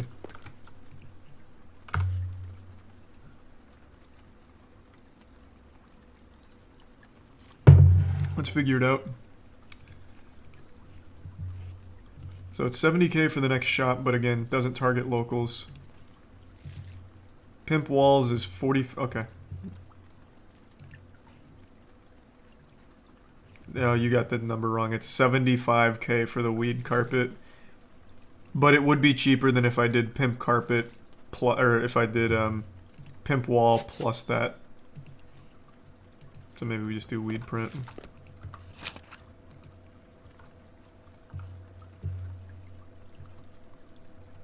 Ooh, thank you for the 10 gift subs, Moto Chief. Thank you, man. I really appreciate it.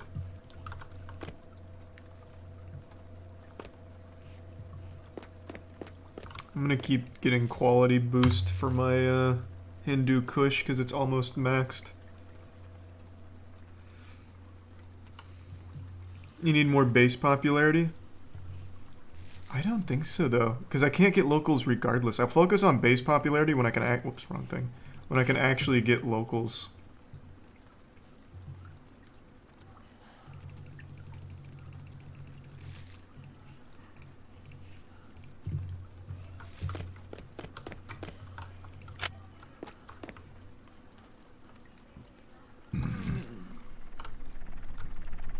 He's the prime inhuman. I cannot raise store prices now.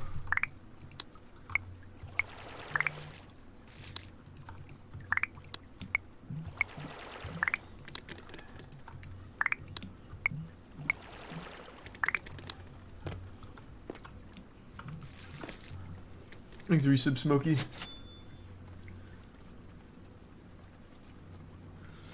And the resub bun. And the resub drippy. How do you achieve money in this game? Selling weed.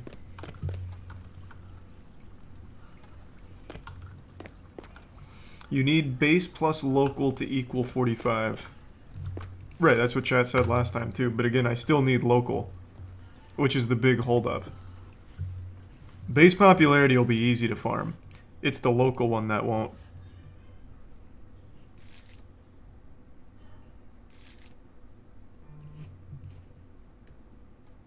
What missions do I have? That's free 800. I'll go ahead and do that. These are not worth. That's absolutely going to be worth, and I'm going to definitely start doing... Oh my god, why?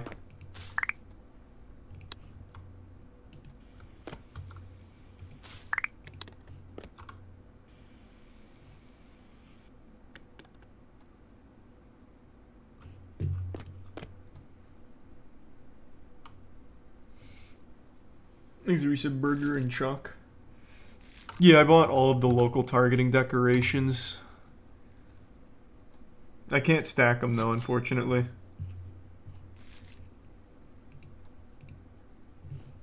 I wish I could. I just stacked the Rastafarian flag.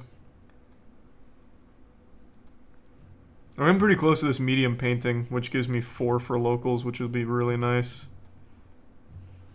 Just need 4 more levels, which I guess isn't necessarily that close when you really stop and break it down. There's the prime golden taint. How much do you pay the workers? Like, across all 3 of them, I think it's like 400 bucks a day. Maybe a little more.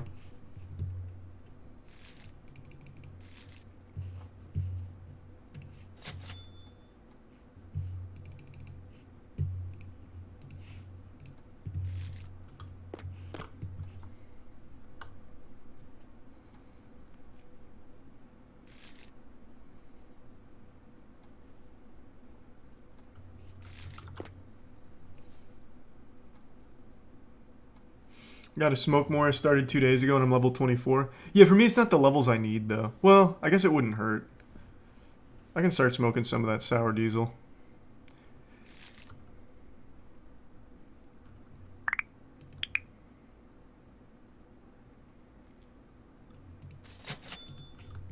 Yeah, let me grab one of my bongs. I'll wait for rush hour. Now, do their sales count for my XP when I'm high? Oh my god, how? Always right at the end. Oh my god, it immediately spread too somehow.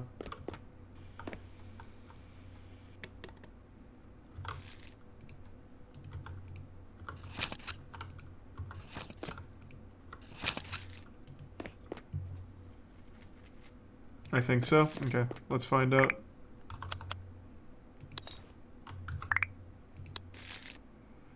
I'm about to get fucking toasted.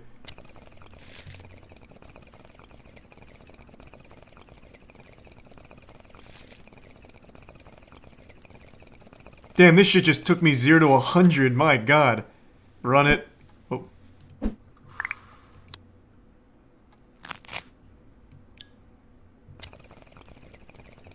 Welcome to the shop.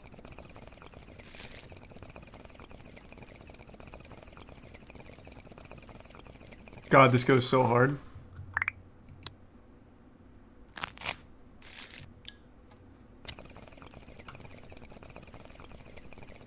He's a Prime fan. And the resub Daniel and Irritated. Yeah. That's absolutely helping. I'm going all the way to Mars with this one. Oh, I think I just capped out. Is 420 wasted the highest?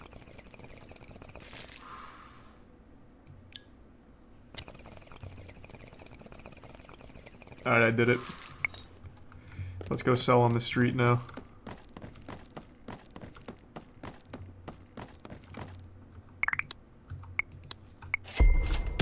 We're gonna really power level.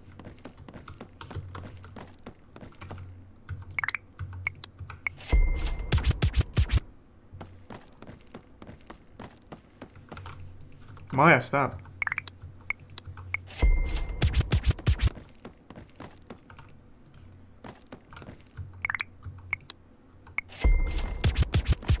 This is going pretty well. Haven't seen Marvin in quite some time. Okay. God damn it, Seth.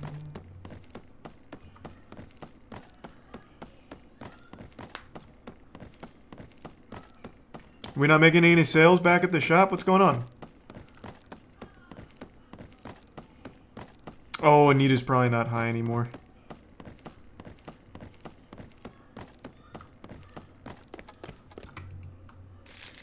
She's still pretty high.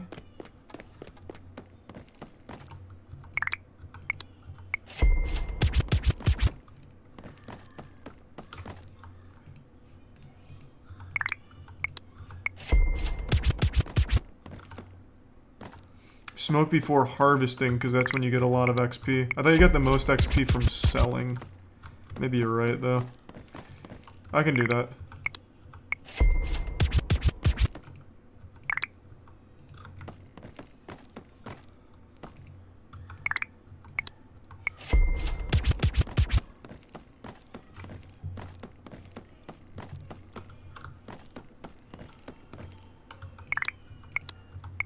Damn, this high is lasting forever. I'm gonna be high for an eternity. Did I already try and sell? Oh, yeah.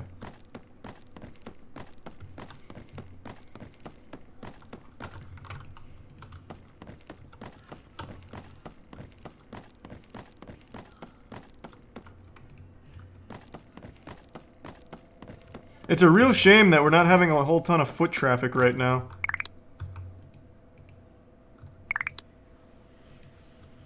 Oh.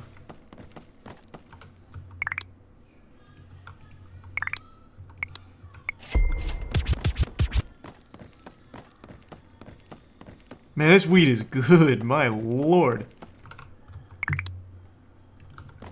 Still max level highness.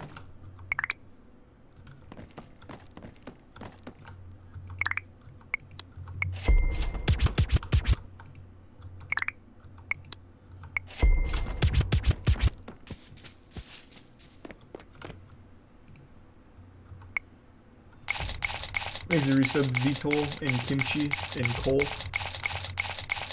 And the resub Nate.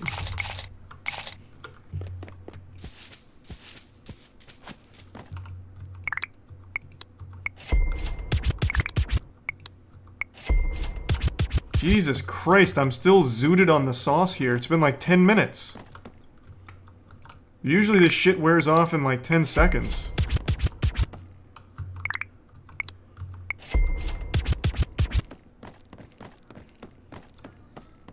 Alright, now it's starting to... I'm coming down.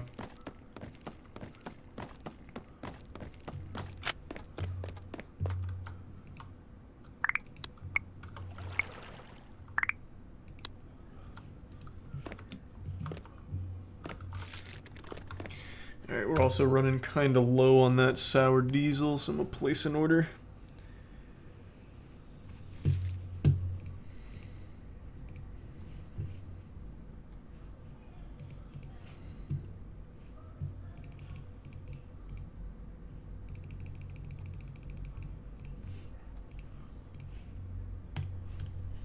Okay, pretty good.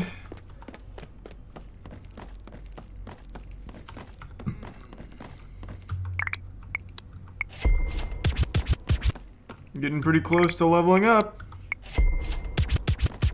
Also getting pretty close to 30k. Thanks a gift sub, Ronan.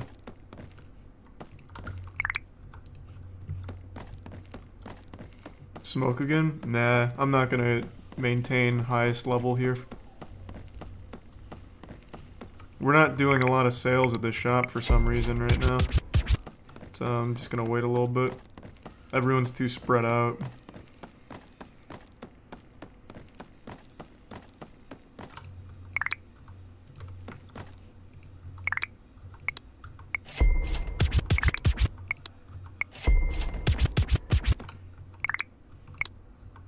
Good streak there. Sold a lot.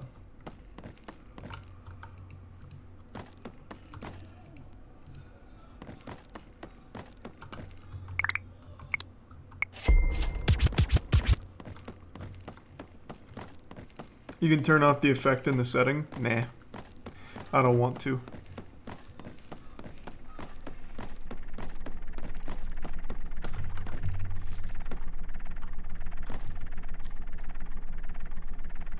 Get high before beating the snitch's ass. That's smart. That's galaxy brain shit, actually. Huge.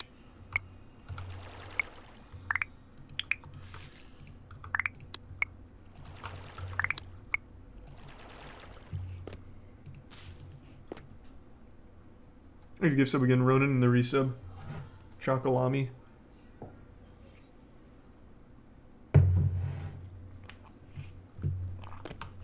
Why?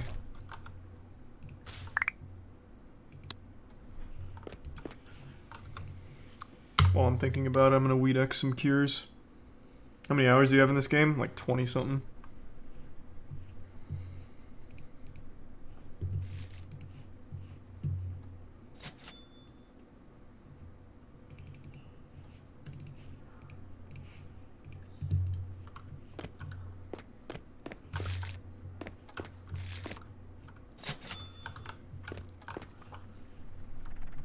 Thanks the resub stutter.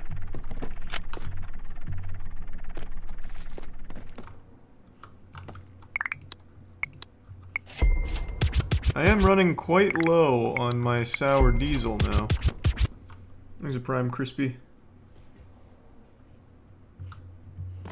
What's the point in beating people up? No, the only person you beat up is the snitch. And because he prevents customers from going in. Other than that, you don't beat anyone up.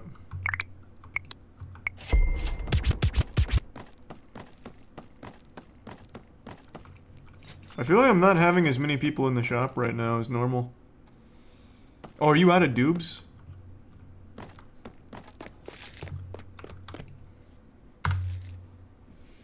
What is the 2 gift subs? Casual Pleb and the gift sub Ronin.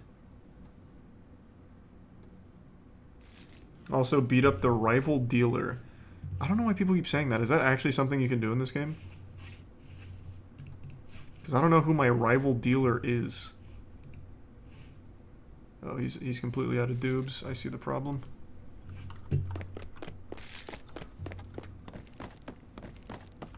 Is the gift sub sleepy? Oh, it's at level 20. You can do that? Okay.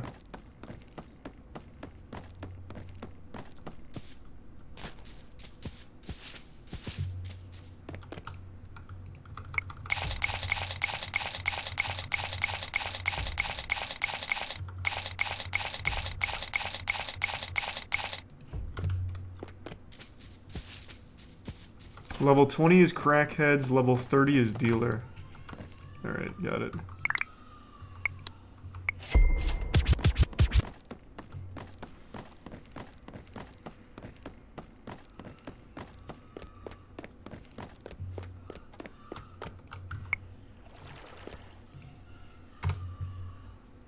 These are the gift sub. Qok?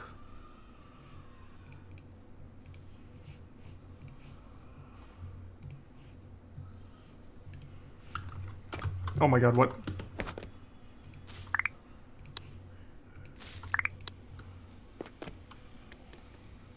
So tired of that.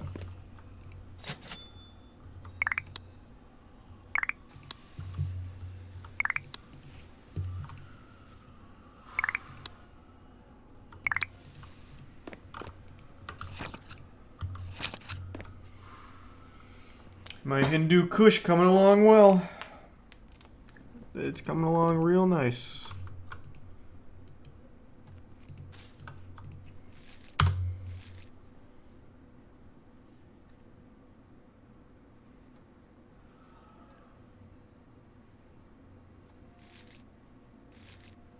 There's you some Nightmare. And the Bitsubungi, that is Dub One Piece you hear in the background.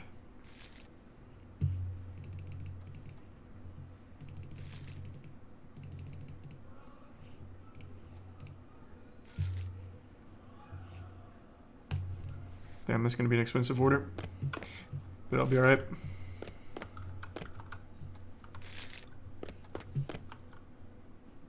Damn, out of bongs again.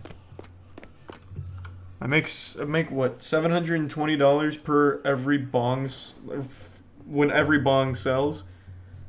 I just don't know if that's worth. I mean, it's not, obviously it's not a bad thing to have, but I also don't feel like constantly having to spend 2,800 on it.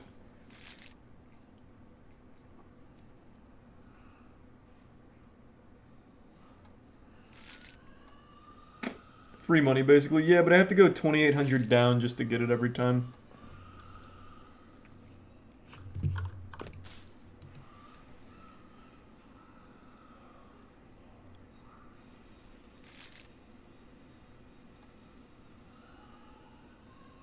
Is it Prime Enhanced?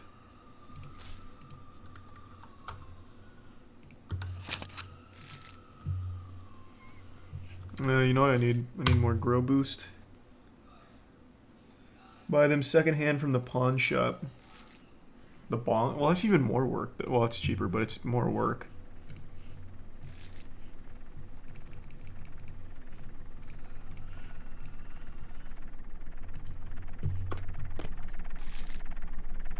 What are you saving towards? I think probably the weed carpet, because that's plus 10% local targeting, which is massive for us.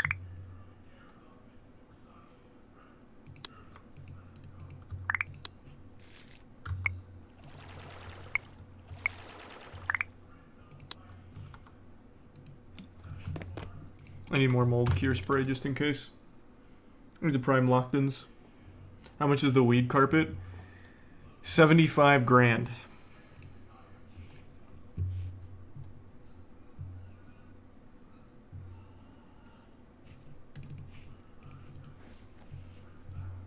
Oh god.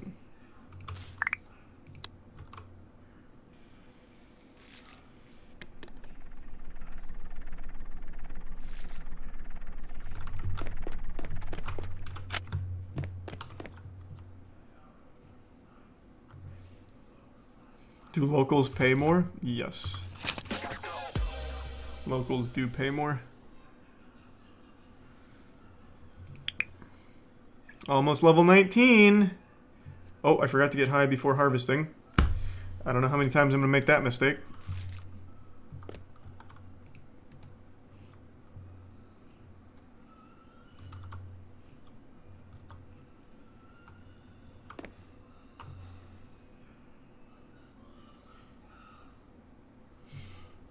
You're still a little high? Yeah, but it's not like a huge XP boost.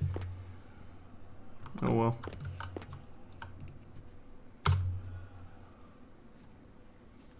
I kind of want to sell the medium, or like my shitty little tiny one, and get another medium groovy, but I just don't know if that's worth. Let me see.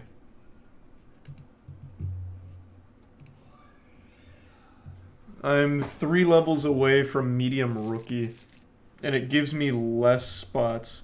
So I won't upgrade until large rookie, which gives me 8. So I'm thinking it'll be worth to do one more of these since it's going to be so many levels before I can get this.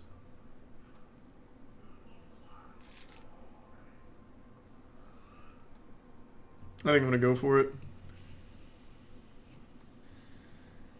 It's a big investment though, but then once I start selling on the street, it should make up for itself.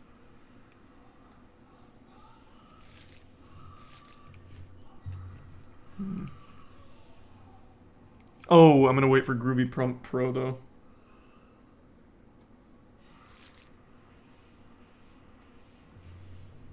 We're about to hit level 19, so I'm just gonna wait. Oh god.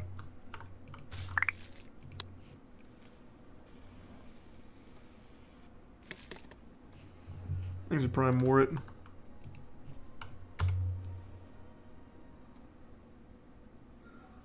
And the resub Grandmaster. What are we naming the kitten? I don't know yet. We still don't know the gender of the cat, so it's just kind of hard.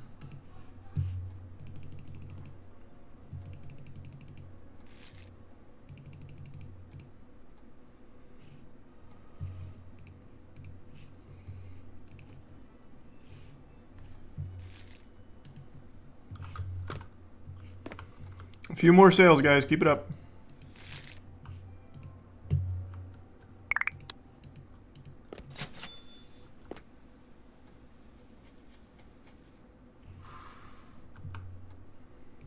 Alright, since I've already made up my mind, I might as well grab this and sell it.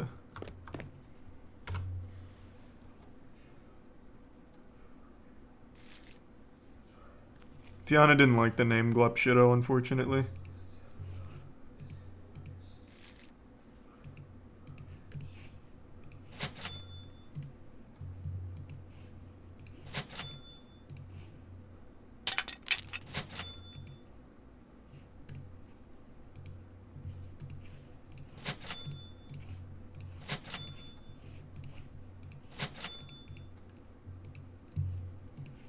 Okay.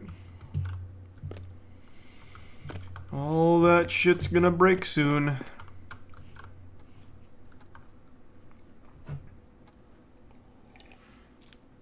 Thanks for the resub, Jojo. Hope you've been well. And thank you.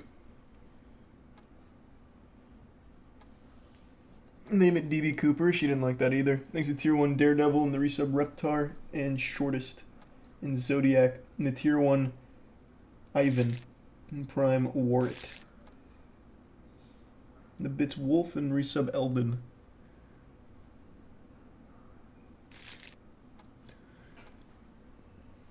Level 19, let's go.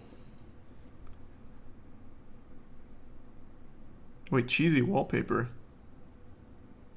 Wait a minute, that could be big. That looks like it would target locals. Hold on. Hold on. Wait just a minute, Mr. Krabs. What do we got? Is that a local targeting one?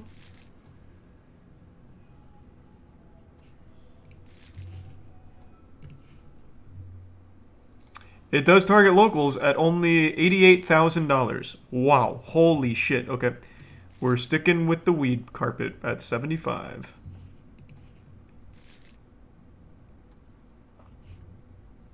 There's a Tier 1 Wolf and the resub Plinko.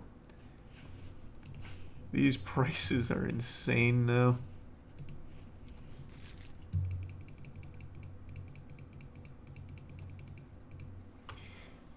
Alright, so I'm committing to 4 of these, right? So I'm gonna need... should I replace all of them though? Yeah, why not? It's gonna be so expensive, but I really think the payoff will be worth it since I'm gonna have to stick with this for so long. If I just have supply locked down, we'll be good. But this is gonna set us back so much. Maybe I do this after I save up for the wallpaper. Yeah.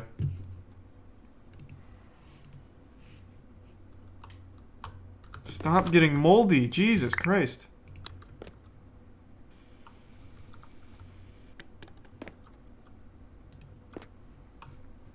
We just need 40k more.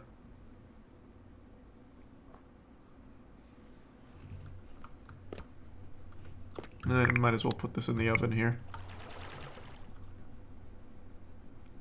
You still need the pots. Oh, true, these broke, you're right. No, let me wait for the harvest. What are you getting in 40k? 40,000 more dollars and then I can afford... Jesus, get the fuck out. Then I can afford, new floor for the locals.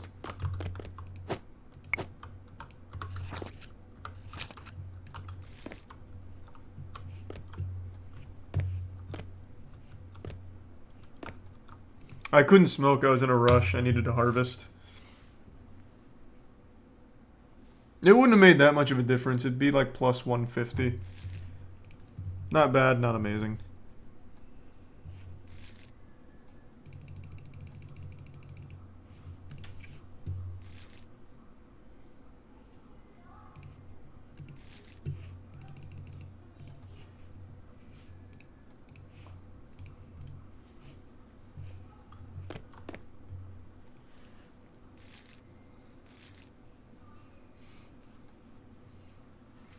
I couldn't smoke because if I let these sit in the pot for too long or I let him linger outside for too long, then I lose customers, and if these stay in the pot, then they get moldy. So I didn't really have a choice. These are bits unholy.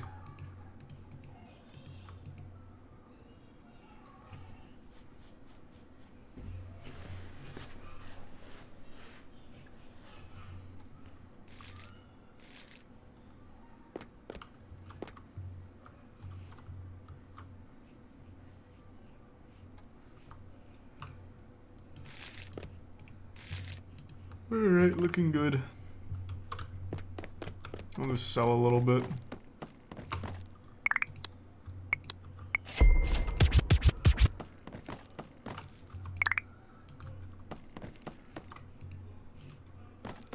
Thanks to resub Neemco.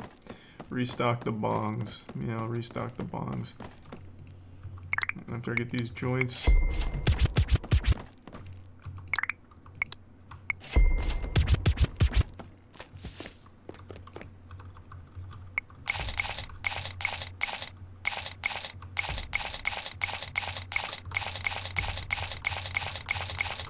The NFT Gen 1 plate in furniture gives you upgrade to cells.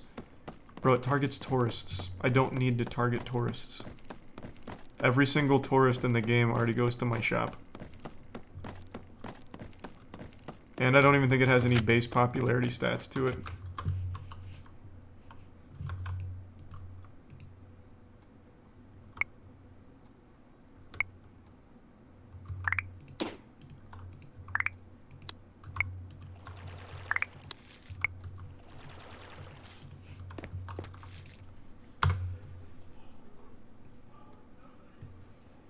When are you going to be at high enough level to do deliveries? I don't know. It seems like it's going to be a while.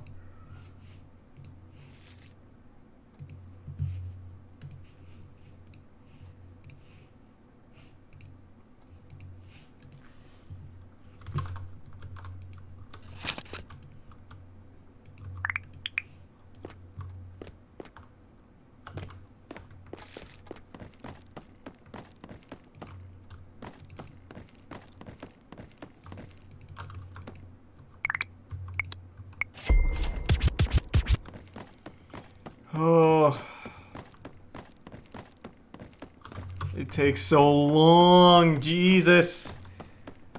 Even when I'm making a ton of money, it's still so long to make enough for the shit. Everything is so expensive.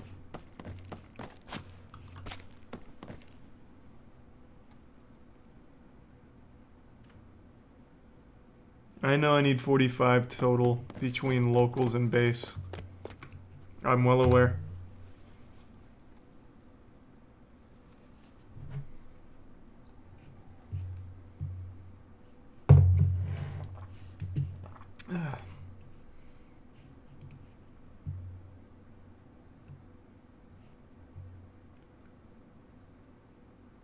I already have this, by the way.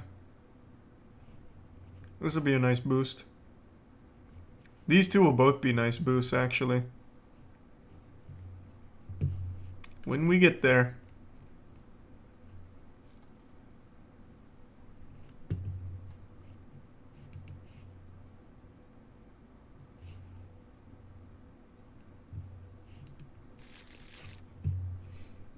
Thanks to the resub Young and the Prime Scarlet. I have 3 employees. I have 2 cashiers and then 1 guy that's out there promoting. Thanks to the resub Honey Beef. It's just, since the map is really big, it just, the characters, the NPCs, they're just always really far away, so they just come in slowly. Nothing I can really do about it.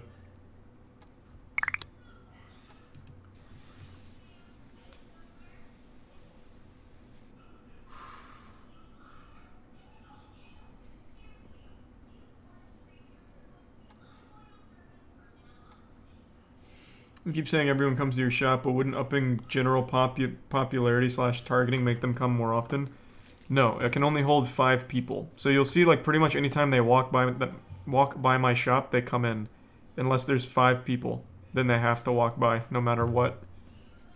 So as long as there's space, usually whenever a tourist or burnout walks by, they go in.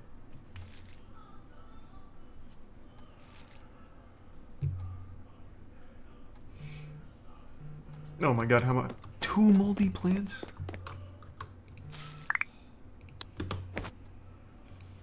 This one's just gonna have to get slammed.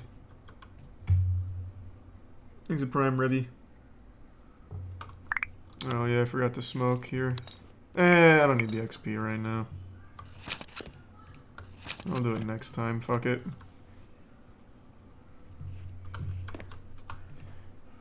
All I need now is money. It's just the missing ingredient. Just more money.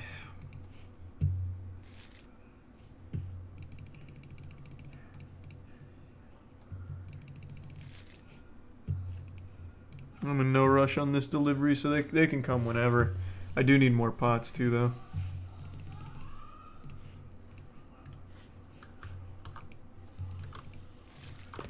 I'm also gonna have to repair this one pretty soon. Fuck.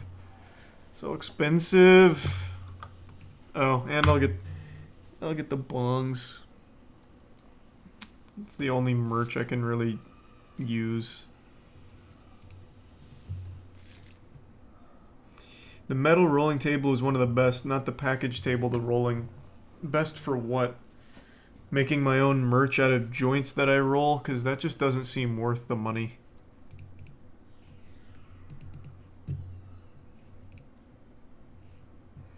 Because it lets me roll 3 joints, which I can obviously put into the joint packs and sell, but it just doesn't seem worth. It's worth. Explain how. How is that worth for money making?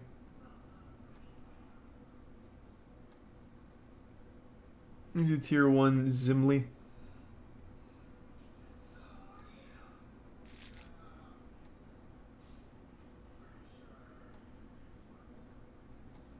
Just get the auto roller a few levels later. The auto roller seems worth. This does not.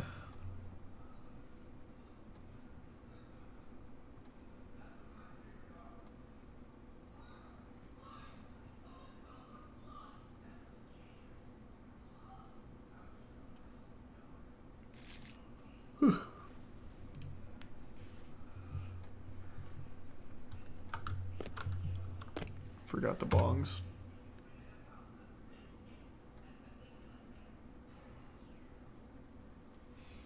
Three times joint rolling is huge value when joints are priced per piece. Basically, 3 times the value. What do you mean joints are priced 3 times the value? What? Since when can you sell individual joints? They have to be in this. The joint packaging kit. Which is 40 per packaging kit. Plus the 3 joints, you have to factor in that cost. So if I'm doing, for example, sour diesel, that's $200 for 40 grams. So each one comes out to whatever that number is.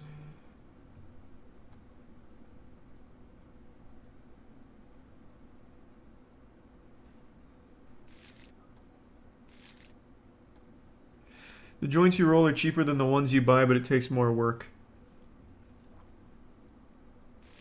Well, but I don't see how the money gets there. The reason why the joints that I buy are worth is because I don't have to roll them, so it saves time, and I can sell on the street. Whereas if I roll in here, the only way I make money off them is if I package them, which is 40 per pack.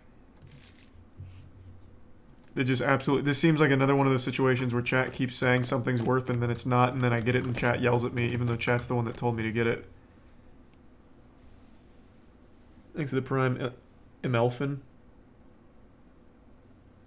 The resub cricket. You can still sell on the street. I can, but it'd just be more efficient if I bought it on the street and sold it, as opposed to spending the time rolling them. Because it's only marginally cheaper. You forgot about bongs again. You're right, I did.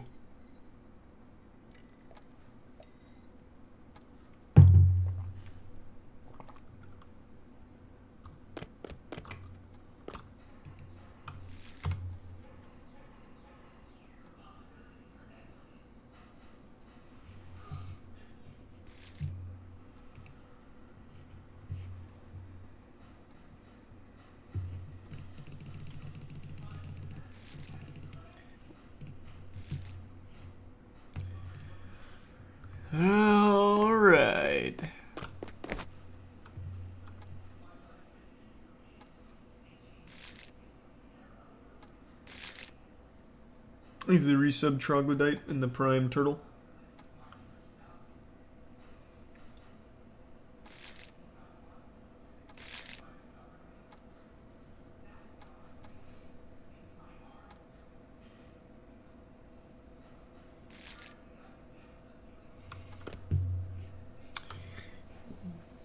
We're getting closer. I mean, we're chipping away at that 75k. It's in sight. Thanks to the resub. Oh, I already said that. And thanks to the gift sub, Ray.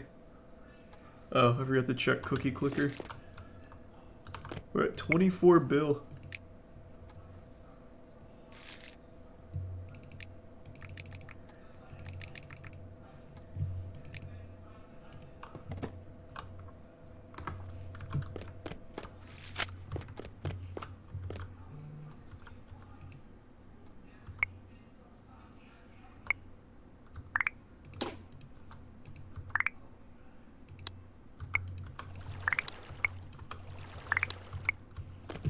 Looking good. He's a Prime Sleepy and the Resub Electric. What does Cookie Clicker do for you? Oh, it's just something fun. It's just a TV, man. It's just a browser game. My guy just paid 140. Nice work, Jonathan. You had a doobies to peddle, Michelle? Honestly, it's probably better you don't. Fuck it. I'm not even gonna bother giving him doobs. He's a resub star. The resub dirty.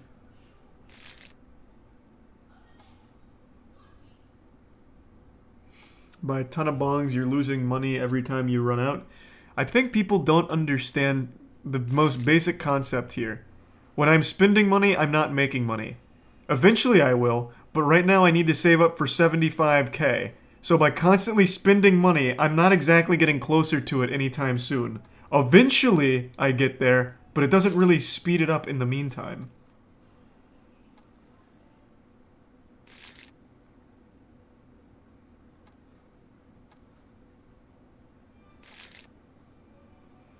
Oh my god, more spider mites.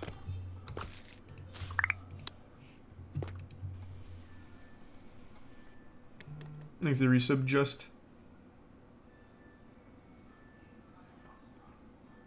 Weed carpet's 40k, but it looks like it's more worth to just buy the 75k one because it's a plus 10 as opposed to plus 5 for the weed carpet. Thanks to the resub Wintle.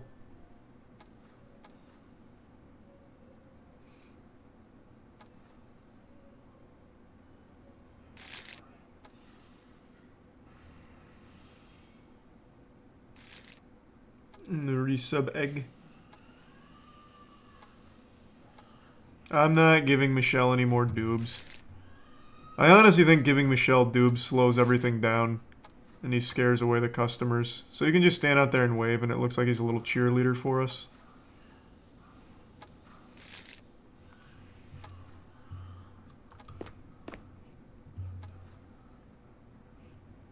He's a resub drated.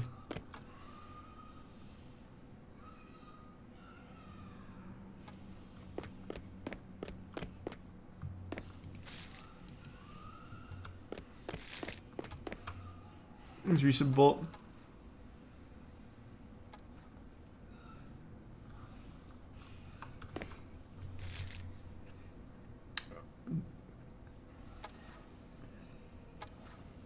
I understand why he's waving. I'm just not giving him inventory. It's not worth. It doesn't speed it up. They come in here regardless. It's just not worth. Oh my god, this is spider mite, not mold. Okay. Whoops. Thanks, resub Kinra. Oh my god, this is a fucking disaster. I'm harvesting anyway.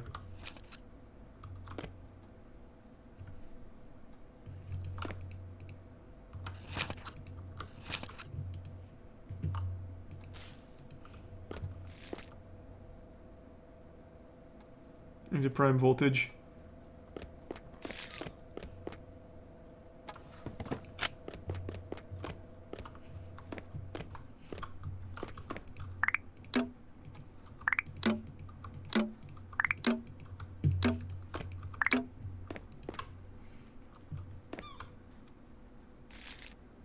You're still paying him? True. That is true. But I like him out there. He's only $100. He looks nice. He looks like a real fan. Oh, misclick.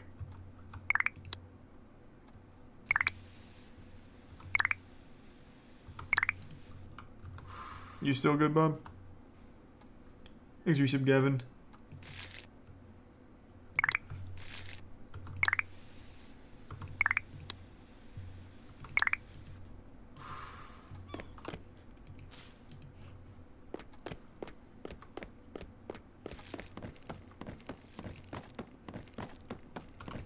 Ugh.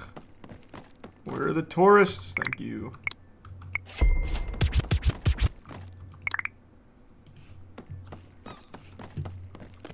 Thanks, Resub Randy.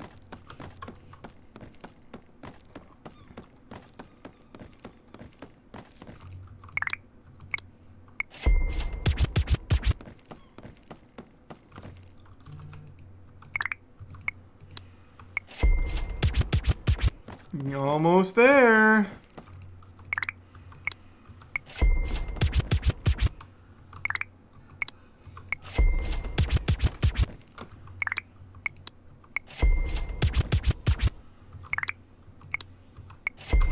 Nice. That was a good streak.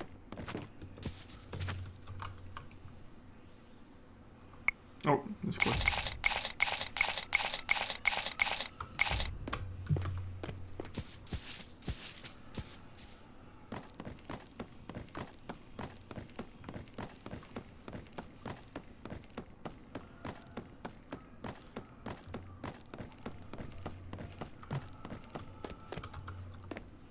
Sold 3 bongs so far, not bad.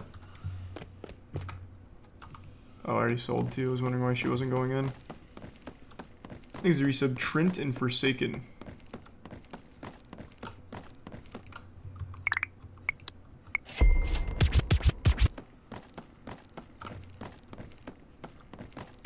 I might as well place an order for some more Sour Diesel and Hindu.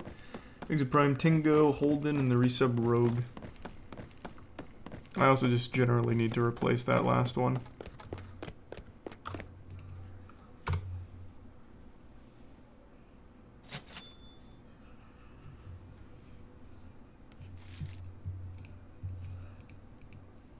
The guy outside can be in charge of restocking bongs on shelves too.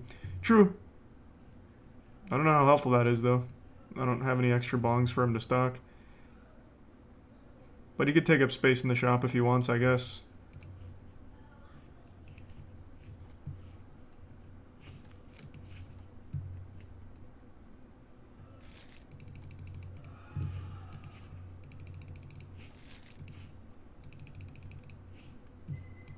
He's a tier 1 Magnus. You keep saying the same thing and caps locking it over and over. Hire a bong manager and buy a ton of bongs. Okay, so I see what you're saying, because eventually I'll make that money. 100%. But here's what you're not understanding. Let's say I spend 39 grand right now all on bongs to have unlimited inventory for it to restock forever. It's going to take me probably close to like 5 or 6 hours just to get that 38 grand back. You're not understanding, like, what it means to, like, grow the business. Like, we need to save money to get the next upgrade for more customers.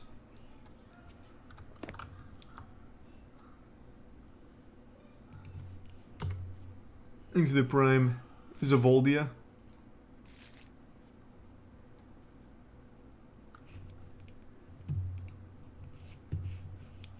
So just stop fucking spamming it. God damn it.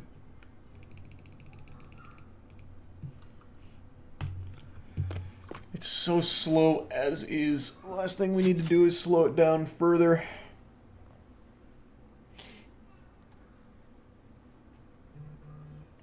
What's the name of your shop? I think it's just Weed Shop. I haven't changed anything on it except for the inside here.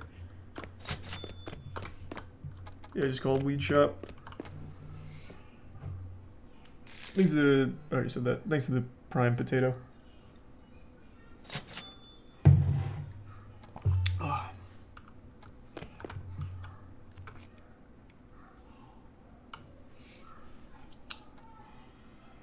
Move your city to the center of the city. Finally, a good suggestion.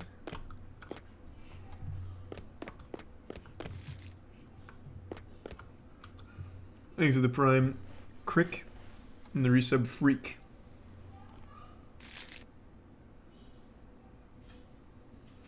And the 5 gift subs Dong.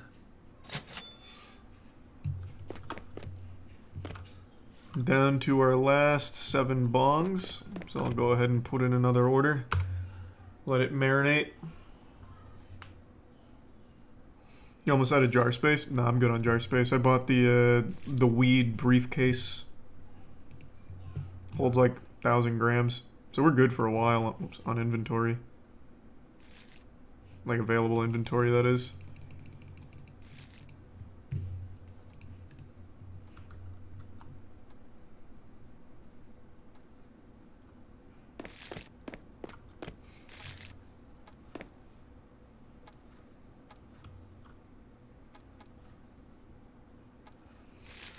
Yeah, true. I might as well just go collect shit by the trash cans for now. Not do anything else.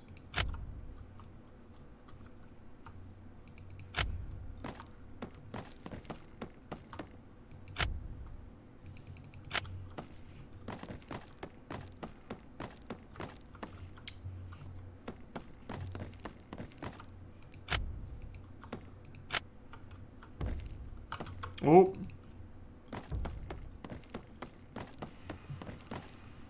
Whoa, damn.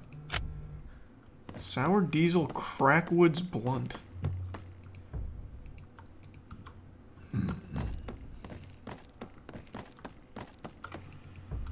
A lot of money. Oh. Dog shit. $75 dog shit.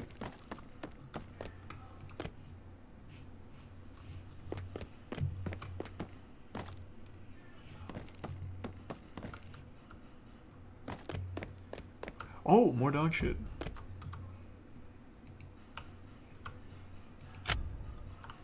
Oh, more dog shit. Let's go. It's kind of popping off.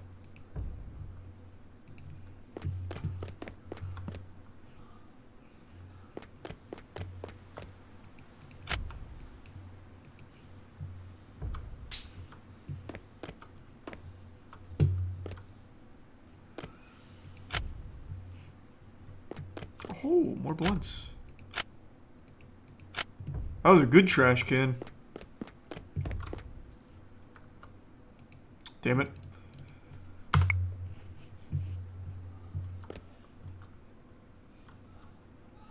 Come on. Give me it. Give me it. Come on. Is this glitched? What's going on? I can't get this? Here we go. Had to be in the perfect spot for it.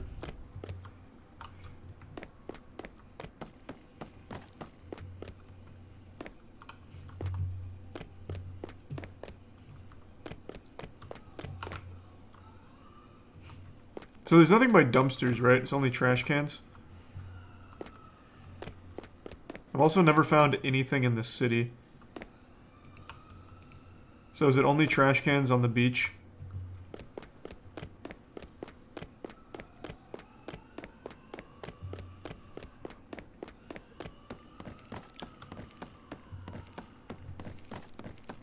Yeah, only trash cans on the beach. Gotcha. Shame. Oh, I missed some money.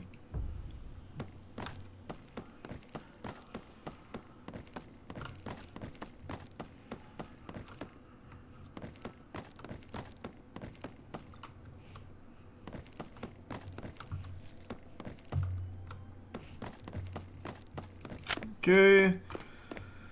Let's work on the load here.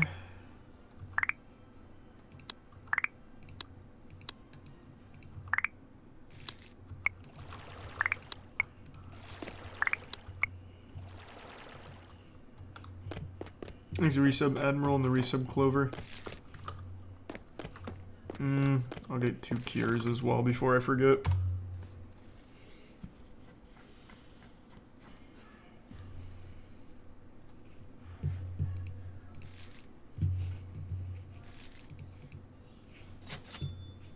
word at. There it is. That's fine. Weedex, just to be safe. Thanks for your villainous.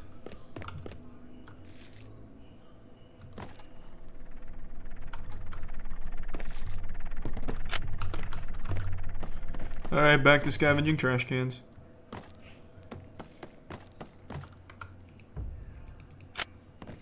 I found a good bit of... Well, immediately into spider mites, huh?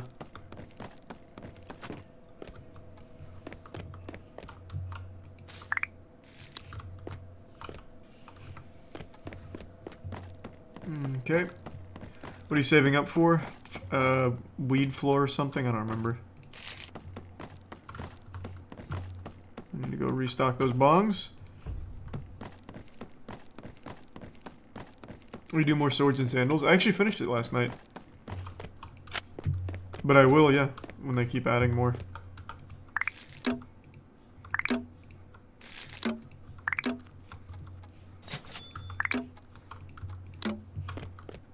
Thanks, Diaper Dan.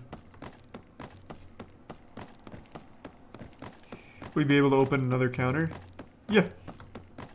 I'm not going to right now, though, because it wouldn't help me much, but when we start upgrading, yeah. Absolutely.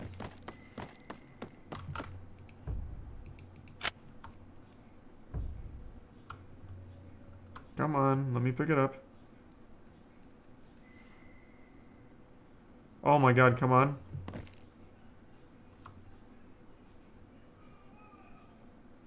What the fuck? There we go, got it.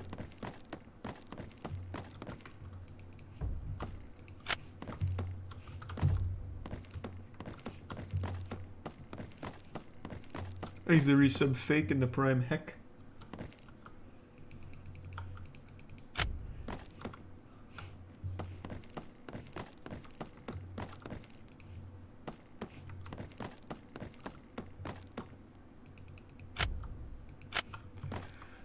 Yeah, this was pretty productive though. Got a lot of new joints, doobies, and some blunts actually.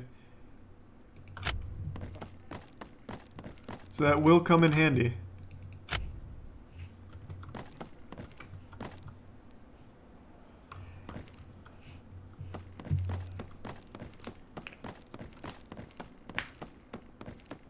What are we lacing our shit with? I wish we could, but we can't.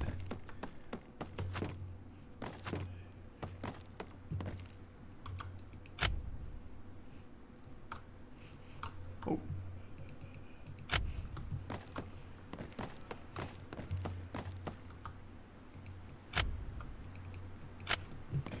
God, no, don't get moldy. I didn't think we were so close to that being done. Fuck. No mold. You missed dog shit. I'll go back for it. I just need this real quick. I don't want to lose these. Come on, baby. No mold, no mold, no mold.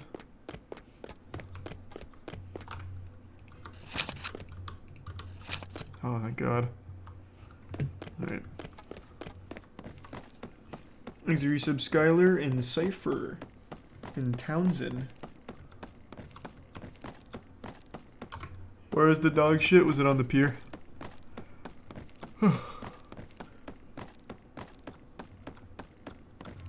Yeah, okay, cool. Oh, there it is. $171 dog poop? And another one. Oh, and another one. Oh, and another one. Wow. I don't know what dog's out here just shitting all this money, but I appreciate it.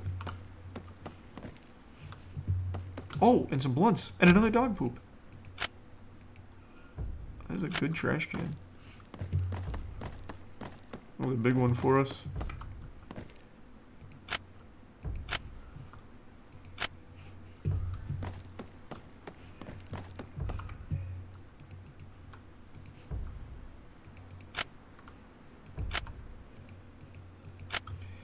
We're almost there to that 75 grand. Alright, I'm gonna sell to a local for the first time. Come on, baby.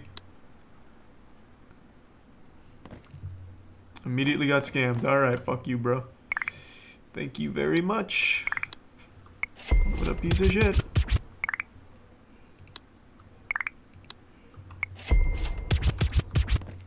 Local, I'm going for it.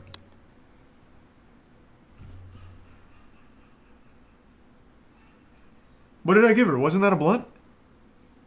What? Why didn't she like it?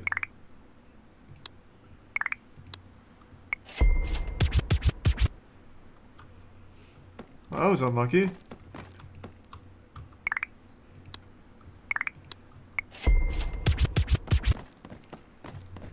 Ooh, thank you for the 5k bits, Freeze Ray.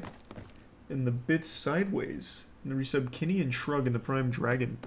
Thank you for that. And the bits Snurf and Conflicted. Thank you for the big one, Freeze Ray.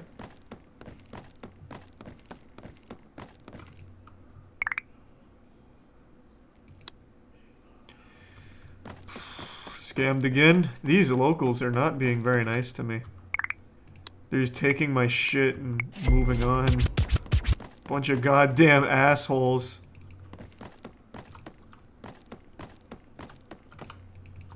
Local. Oh my god, again! What the fuck? Local. Thank God, finally, my first sale to these guys. Huge for me. Another local.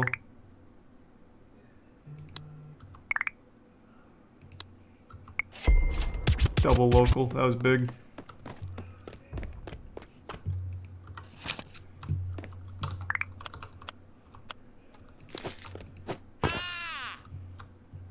Alright. I'm gonna try it. Let's see how much XP this actually gives me. I'll chase him around. Oh, I actually can't smoke outside of the shop. Okay. Bad idea. I was just gonna chase him around while smoking and then finish him off when I get high. I blew it.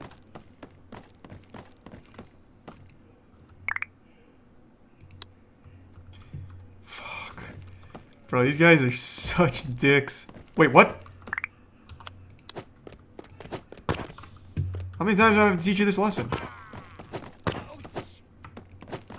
I don't think he meant to go back.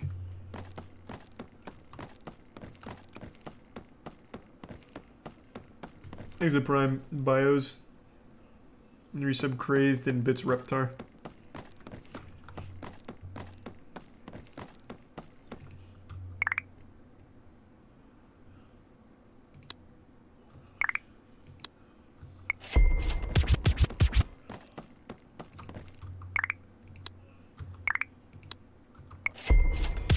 We're making good progress.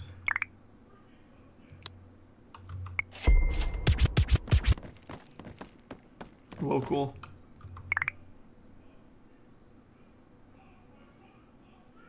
Alright, almost out of blunts. Not bad though, not bad though. Local, local. Wait, did you already scam me? I think she did. Local.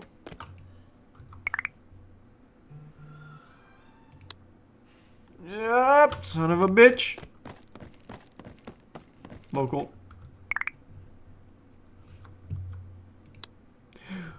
Why? Alright, out of blunts.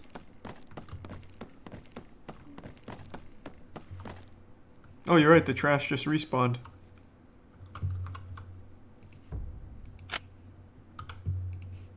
Well, I need to make an order real quick because I'm kind of running low on that Hindu Kush. Oh, dog poop. So far, dog shit is the most lucrative thing in the game.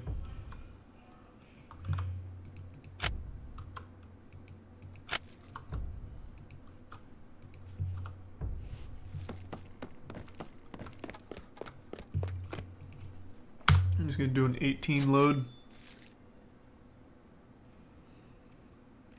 Yeah, I talked to him today. The moist hoodie will be restocked very soon. Everything else is fully restocked. It's just the other sizes for the moist hoodie didn't get restocked at the same time.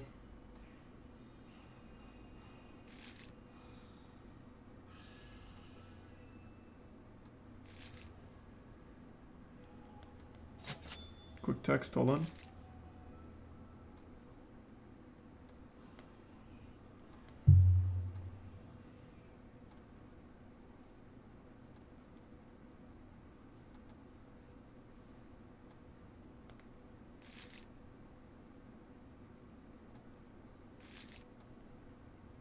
Okay, I'm back.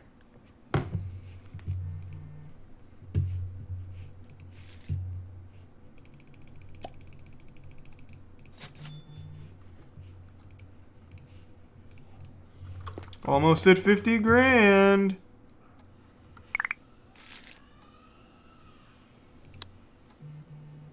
Wait, the OG Kush Doobie just gave her more than my joints. Oh, it's because it's a perfect Kush Doobie. I see why.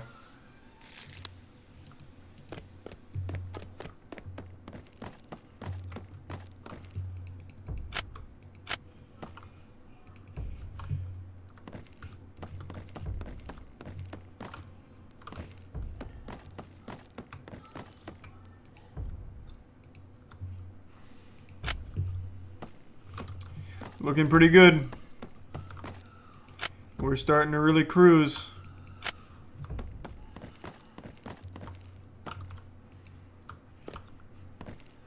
Oh. What the fu- Oh, I thought that was a blunt. I was gonna say it's the biggest blunt of all time. There was a blunt here too, though. So that worked out.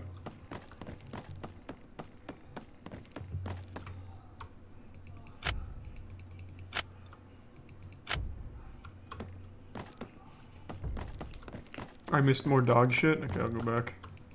Oh, tons of blunts.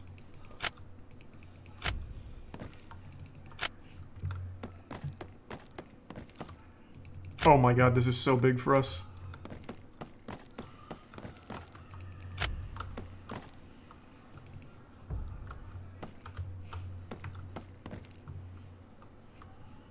This one never has anything. Alright, where was the dog shit? Before the pier, right?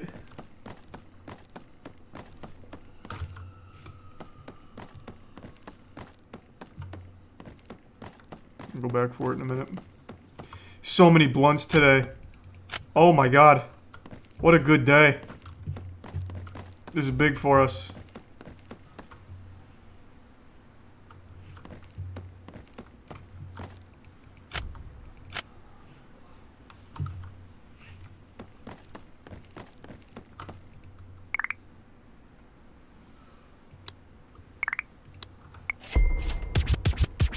Might as well, since she was right here.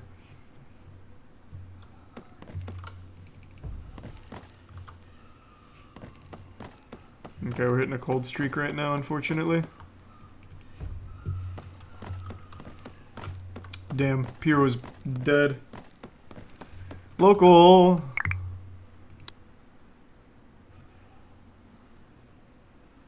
What? Neil, what the fuck was that about? That's the second... what is going on? They're supposed to love blunts.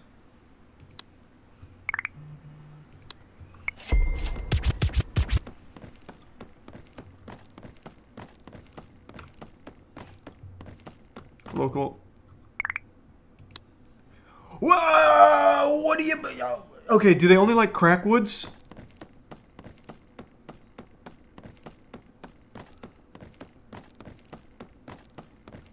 Locals care more about quality. You're right. Okay, so locals, the quality matters a lot, it seems. Except maybe for Antonio. This guy looks like he'll smoke anything. Perfect.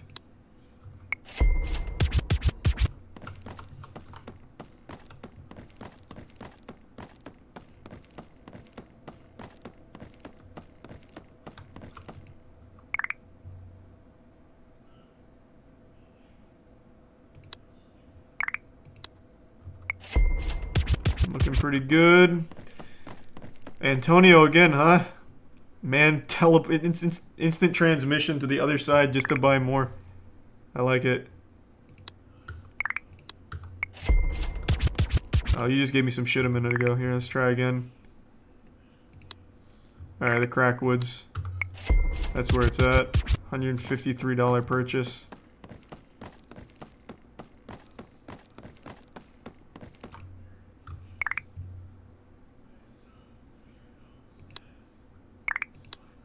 $170.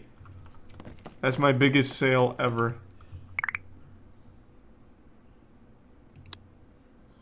That's just a bad idea. Okay, so they really only care about quality.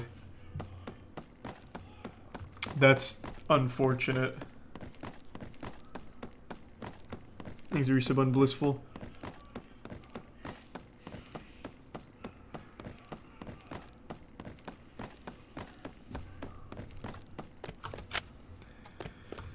Alright, let's whip them up.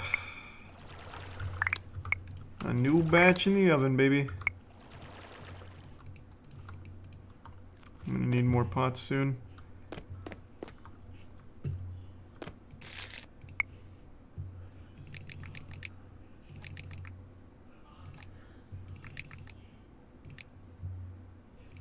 Alright, everything's over 1 billion now.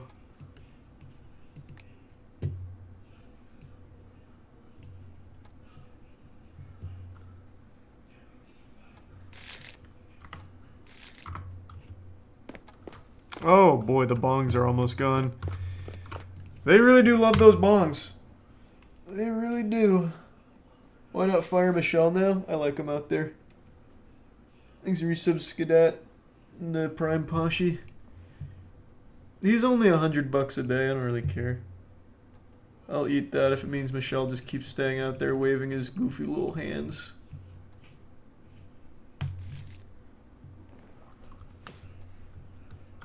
Thanks, the resub Arrow. 3 of my plants are infested. What? 4 of my how did this happen?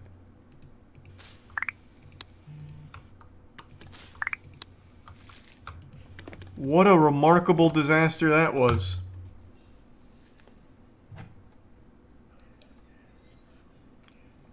He's a tier 1 chief.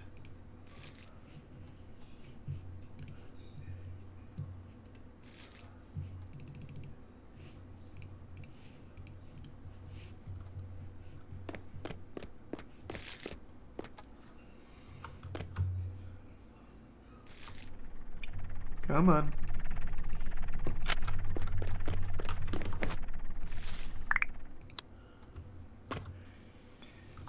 There we are. What are you saving for? Here, I'll just pull it up. Thanks to resub Flamingo. I am currently saving for this. The Weed Print Carpet. It gives me a +8 popularity and +10 targeted locals. So it is huge for us. But I am still in a debate because at 70, I can do a medium shop. But the problem with the medium shop is it doesn't target locals and it doesn't give me base popularity. So it doesn't seem worth. It'll take me another like 8 hours to dump 70 here and then work back up to 75. But you sell more. I get 2 more customers. It's not like a drastic improvement. It's very, very rare. Like, look at this. Very rare that I will come out here and it's full of 5 people. That doesn't usually happen. I don't have huge traffic jams. Because these 2 are really efficient at selling. So it's just in and out, and I never really have a backup. So I think the local upgrade's going to be better for us. Yes, I will upload last night's VOD. Jesus. Thanks to the resub Agent Rick.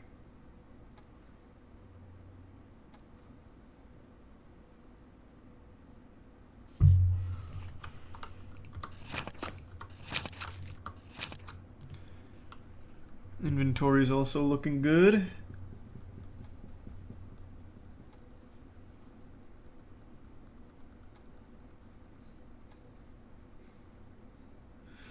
Medium shop is good because tourists will go back more to your shop than burnouts, meaning more money. But I don't think so. I don't think that's how it's gonna work. Even if I target them more, it's not gonna matter because as soon as they walk by my shop right now, they come in. I have 30% on targeting tourists. Adding an extra 25 I don't think is gonna matter. They're still gonna come in when they pass by.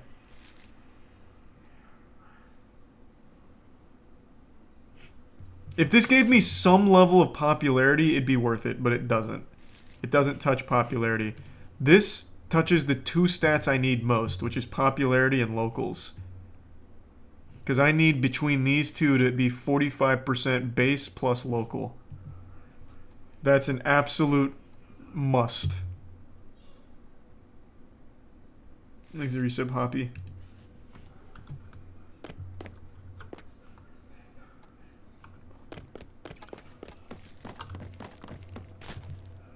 But you see what I mean? Like, when tourists come by, they always go in. I don't need to target them any more than they currently are. What I mainly need is for locals to also come in. Thanks to Prime Aberrant.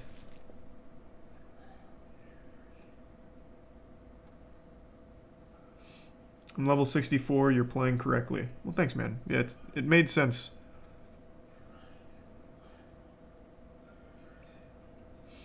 Whoever told you that percent was wrong, I got my local to 15 and they started coming in when I gave them blunts. I hope you're right. But I've heard from multiple people it needs to be a 45% base or 45% popularity total for base and tourists. But hopefully you're right. I'd prefer that. Absolutely. Thanks to the gift sub Atlanta. And the 5 gift sub Sleepy. Hey, hey, hey! New inventory of bongs. Go crazy, you wild hooligans. Thanks to resub, Hank.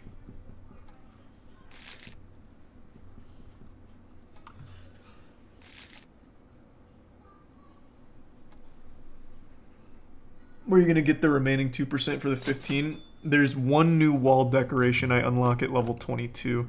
I've got it all planned out. I got a whole goddamn roadmap for my Weed Empire. So for the remaining 2%, there's this decoration, which is a piece of art that I'm just not a high enough level for. Oh, wrong one. This one. The medium painting.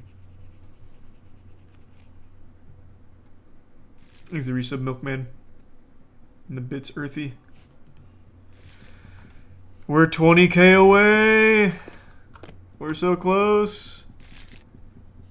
Please stop fighting.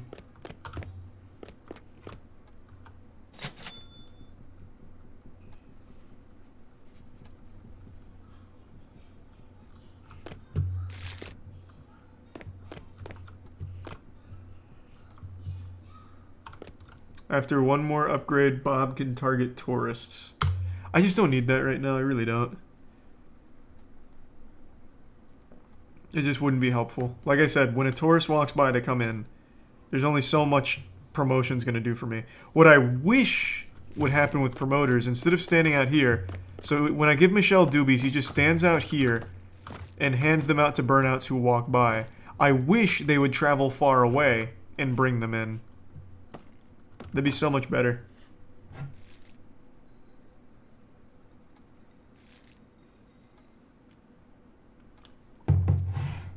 Thanks the resub Tyler Inspector.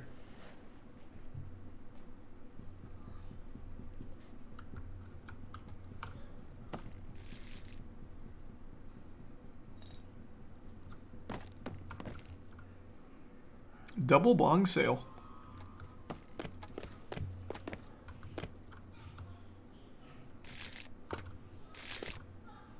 Not bad. I'll get another inventory of bongs on the way. I mean, there's no reason not to. I'm also good on supply for now, so I don't need to worry about that.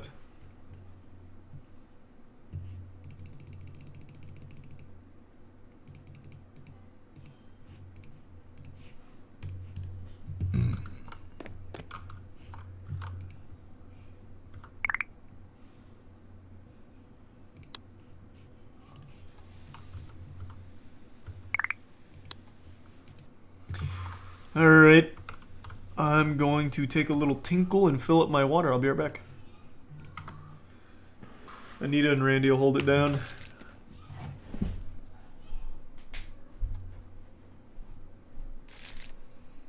And thanks to the resub fungi. I saw that right when I stood up.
That's what everyone knows it from. Yeah, I don't like that. Yeah, when you explain it. I'm back. Thanks to Tier 1 Spite and the resub McNugget and Colby.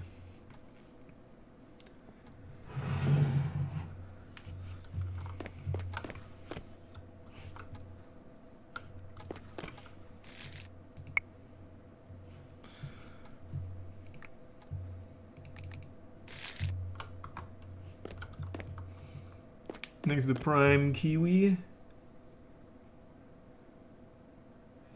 Just searched it. The 45 or greater base pop plus local pop is listed in the guide that comes up. Okay. I mean, it doesn't change my strat regardless. But yeah, that is unfortunate that it's more. Here's 5 gift subs, Templar. And the Prime Drip. Hey, Emmy. Can I get an ounce of AK? Oh, you're buying poop strains? No, we graduated from AK. We only deal in sour diesel and Hindi Kush now. I couldn't grow AK if I wanted to. My hands are just too pristine for it. It's below us. I do need a new shipment here of the Hindu and the sour diesel though.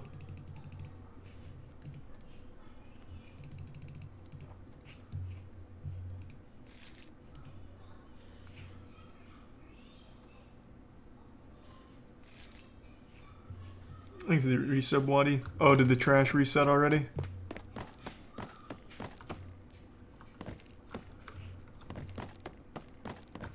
It did. Man, this trash resets all the time. Holy lord. It didn't in the early game, but now it is. More blunts, joints everywhere.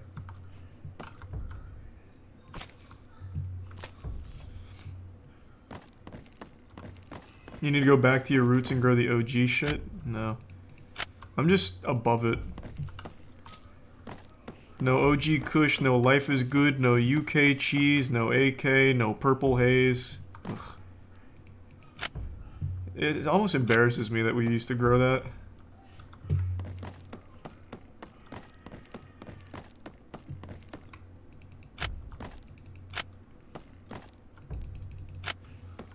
Exit bits Xenon and 18.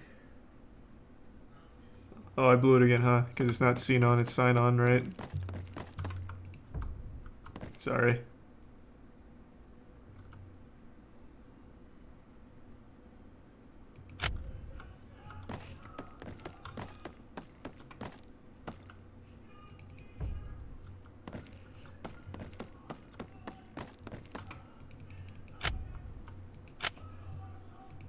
Ooh, huge loot here. And a fucking fatty too? Top it off. Oh, and some money? Lovely trash can. This one never has anything. I'm just gonna stop going there. Let's read some Chucky, Inhalation, and Party. I missed a little money. Dog shit, nice. He's a tier 1 Noxic. Pawn shop, nothing I need from the pawn shop right now.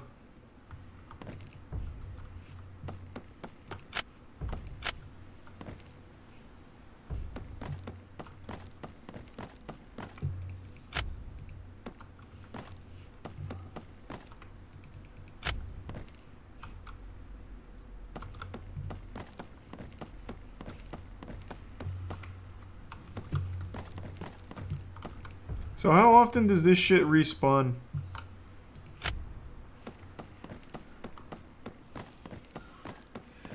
Pawn shop resets daily and can have things you don't have unlocked yet. Oh, okay. Well, let me see if they have the medium painting then. That'd be huge. That'd speed this up a little. Well, it actually wouldn't speed anything up. But it still would be cool.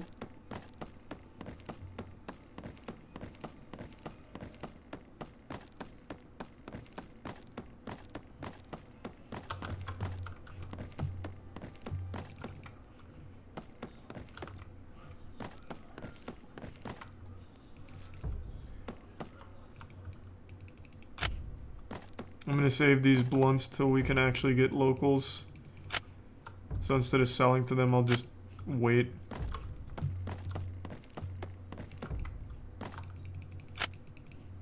Oh, more blunts. Oh, dog shit. Jackpot.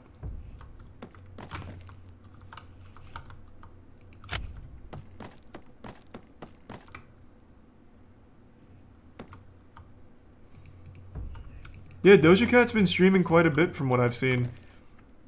I was taking a piss and scrolling Twitter just a second ago, and she posted a voice tweet where she just keeps saying she's feeling wacky and feeling goofy, and I was like, God damn, did I make this tweet? Like, what the fuck is this?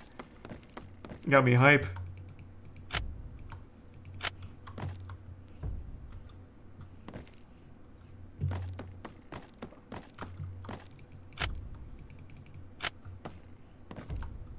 Alright, where's the blunts at? Come on now. Stop it with these doobies. I don't need those. There we are. There we are.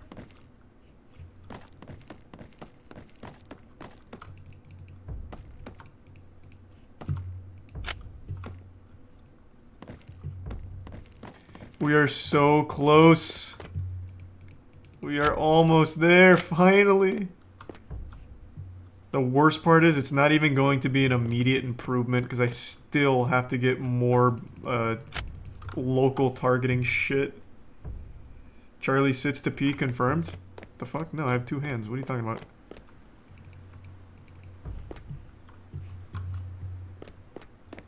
I'll never understand team sit to pee.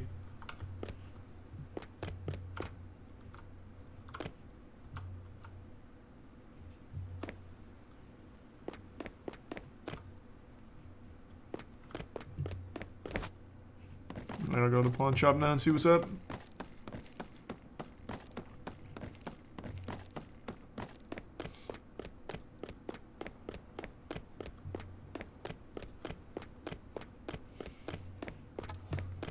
Alright, what do we got?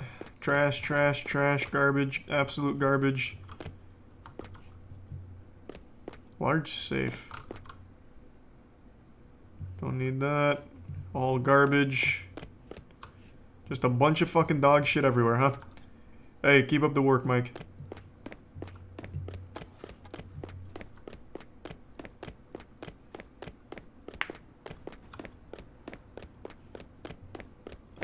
The guy in the alley's not there anymore. I think he got arrested.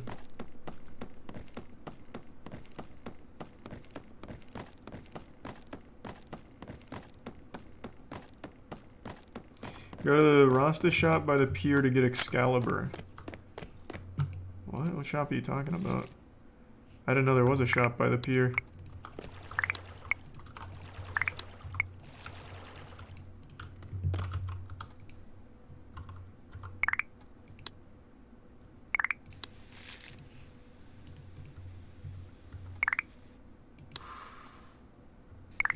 Okay. So where? Oh, he's talking about Shitscalibur. Yeah, I already have that. I thought it was something new. Oh, thanks for the resub, Andy. Oh, and Realm. The resub Sea Demon. Almost there.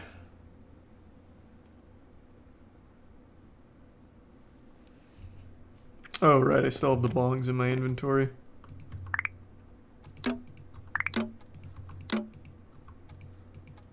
Please move.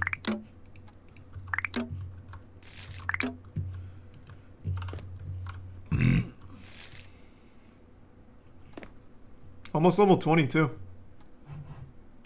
Hey, Joey. Yeah, I got Cookie Clicker on the TV.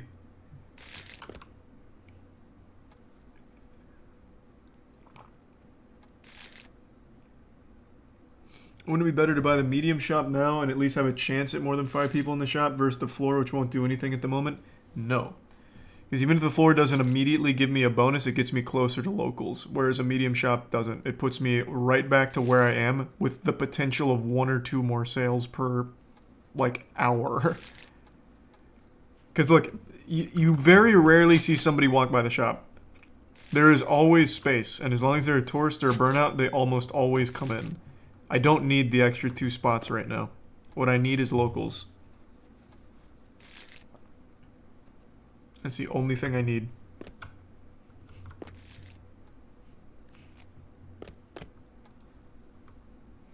No, it's 75k, so I still need 10k more. But we are close. 10k is not far.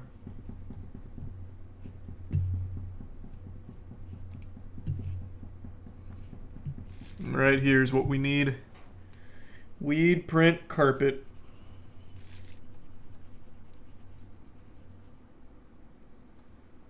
Is the resub terrible? Oh, I will lose 5 tourists though. But I can get that back easily with just some cheap decorations. I'm not worried about that.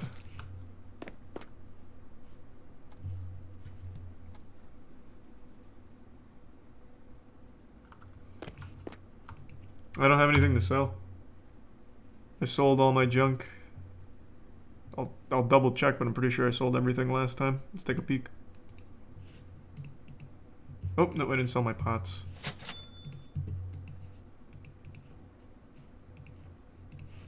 Or the pumps. Okay. Huge. And that's it. Here's a tier 1 Mojore. Why not upgrade your PC? Because I just don't need it. It's 3 seconds to load up versus 5 seconds to load up, and it's $4 grand. That is absolutely not worth.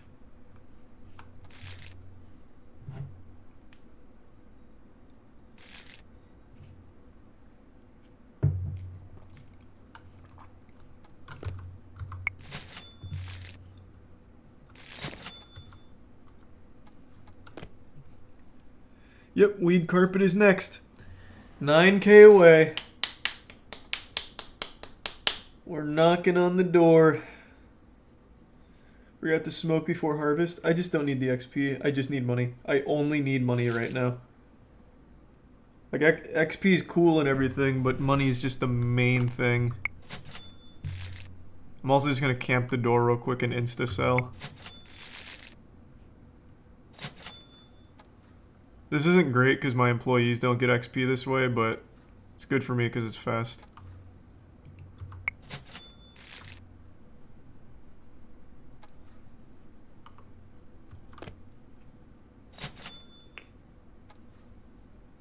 Crackheads are coming soon. Think about getting a safe. Well, I'm about to spend all of my money. So, I'm fine for now. So crackheads can steal from your business?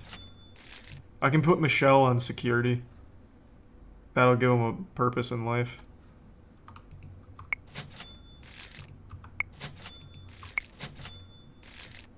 Thanks, Resub Jameson.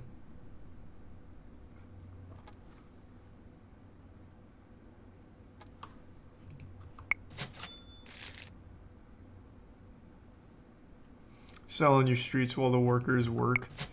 I just don't really... Fine. I just don't want to go back and forth too far from here.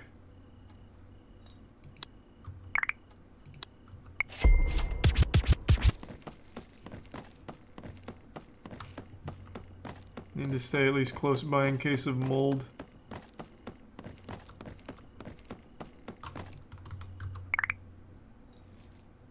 That's big! Level 20. Oh, Rasta curtains. Oh, wait, a new strain? What does that replace? And now we get new mites? Fuck. Metal shelf, that's good. Metal shelf is for merch.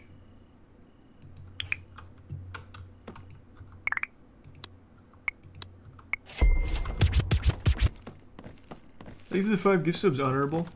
What the fuck does bubblegum replace? I didn't think I got a new one till 23. This is a monkey wrench in my plans.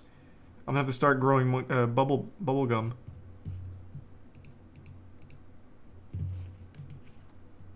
Oh, it replaces sour diesel. Let's just get a fat load. Actually, we're so close. I'm just waiting. And then I'll get the fat load later. We're too close, and I have plenty of inventory to ride it out. We'll make it back. I'm fine.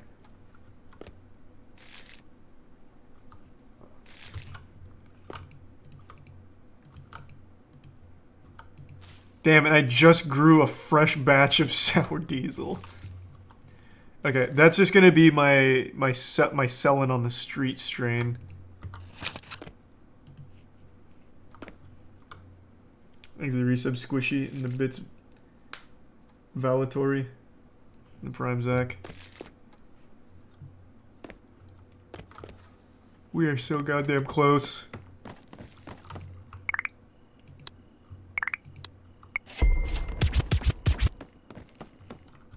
Gonna keep selling a ton on the street.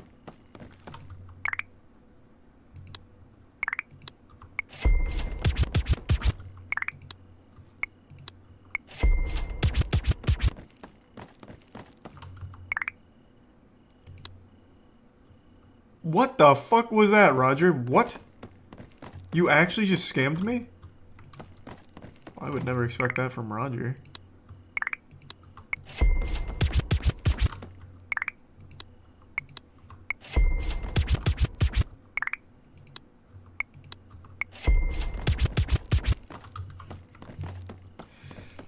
Get zooted before harvesting bubblegum when you start it. Good idea, actually. I will do that.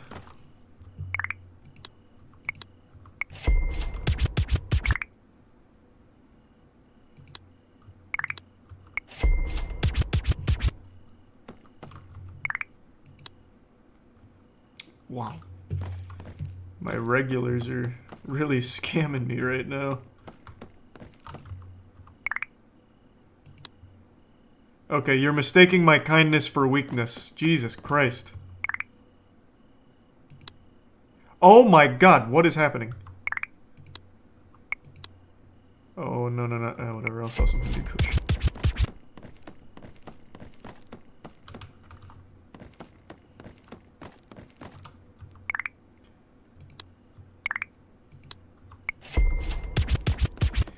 We're almost there, baby.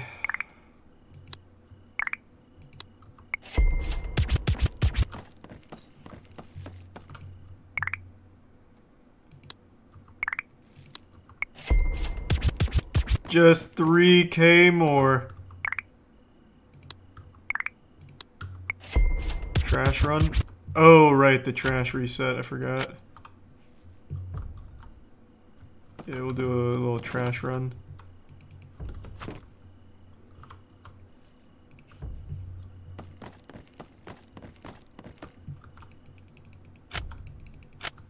The trash really is a great source of money and blunts.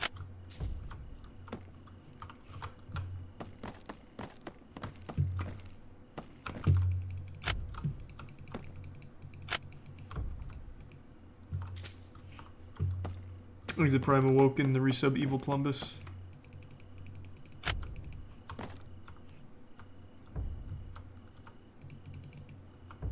So close.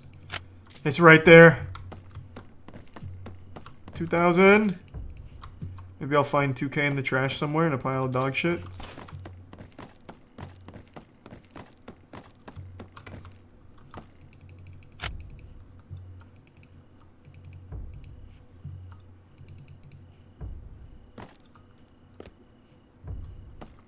That $100 is huge.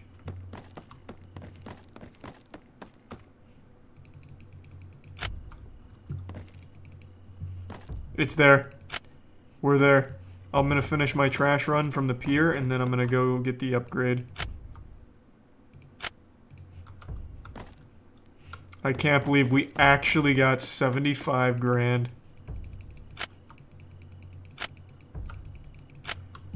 What a massive milestone for the business.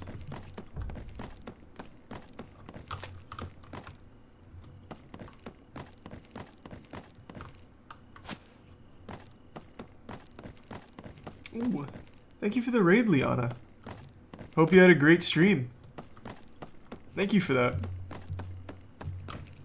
You're here at a great time. About to upgrade my weed shop. Right now I'm just collecting some dog shit and some blunts.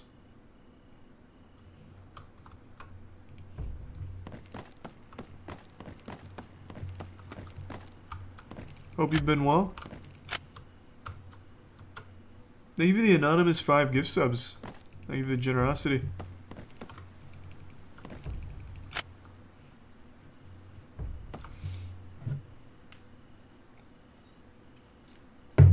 Thanks, Liana. Yeah, Weed Shop's been a lot of fun. You should give it a try. It's just like a really relaxing game. It's like hypnotizing, I don't know.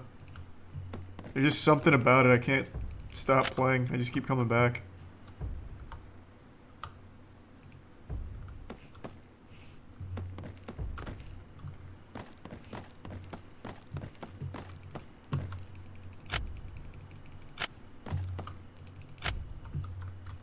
This is a good run. And I've got a little cushion too for the bubblegum strain. It's time. Here she comes. Thanks to the resub seizure.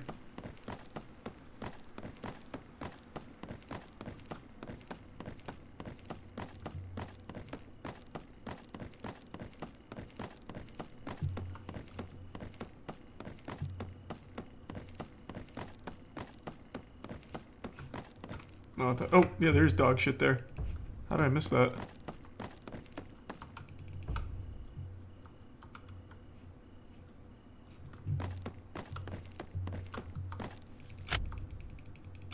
Looking good.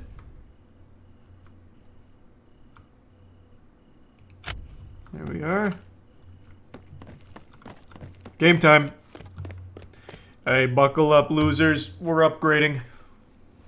It's the 21st century. Here comes the technology. This is gonna feel so good. 75 grand right in the shitter, but look at these stats. That was just so big for us. It really was. Let's see how it looks. Oh, yeah. Oh, yeah. And Cookie Clicker's really popping off.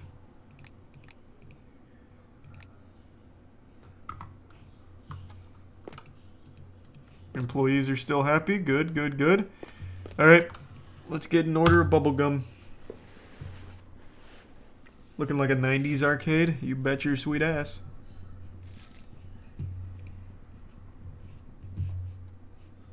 I can't afford this yet. Alright, so the bubblegum strain's awfully expensive. And I'm kind of low on Hindu Kush, which is not good for me. I'm gonna have to go out on the street and make some sales. Time to hustle. I also still need to finish collecting from trash cans.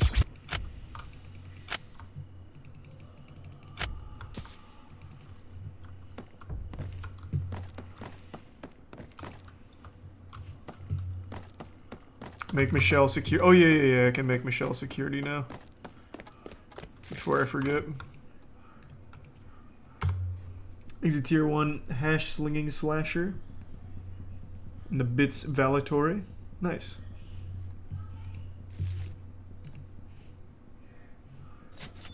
Alright, Michelle literally can't even be security. Damn. All he can do is inventory at best. When do I unlock Jerry?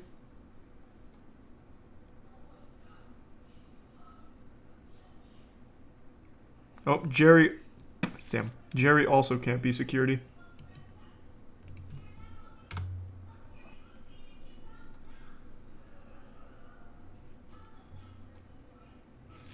Make him social media manager? Who, Michelle? Yeah. I wish. Alright, bubblegum inbound. Voice crack. Time to go sell.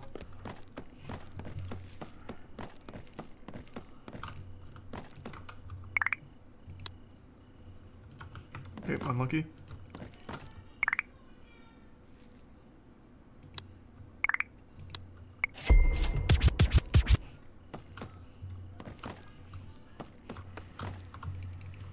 Mm-hmm.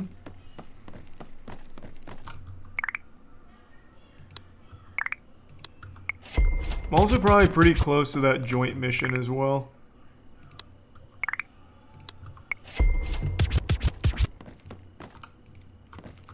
Like, I can't be far away from passing out 160 joints.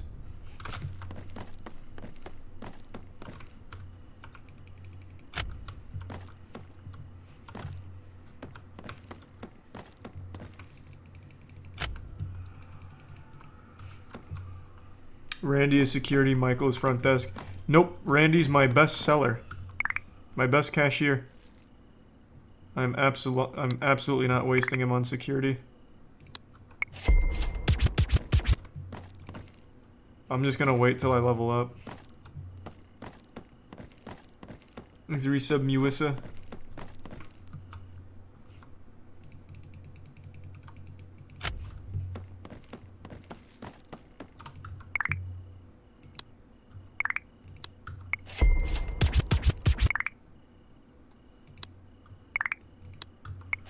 Looking good. Making some local sales now, too. I can sell to anybody.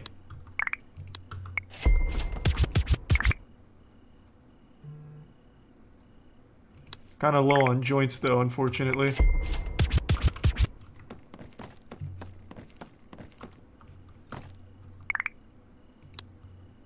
What a piece of shit. What a fucking asshole. Really, Daryl? Thank you, Neil. Oh! Whoa, whoa, whoa! Thank you, the 50 gift subs, Sinon. I think I got it right that time, right? Sinon? Thank you, that fat fucking drop. Thank you for the generosity.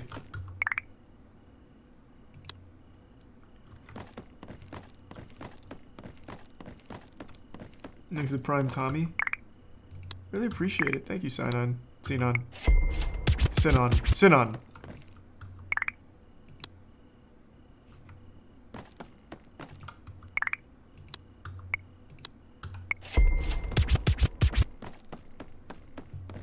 I forgot to check the trash cans. Whoops.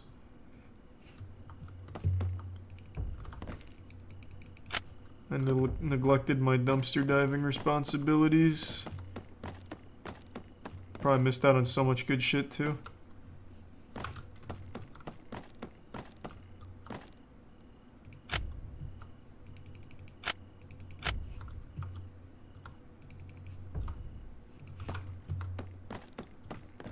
Maybe, yeah, oh yeah, I'll save the game. That's a good idea. I haven't saved in a while.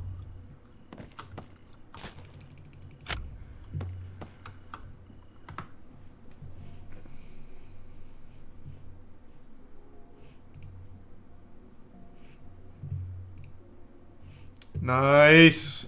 That level 20 is looking good. Thanks a resub. Starum. And the resub Rigo.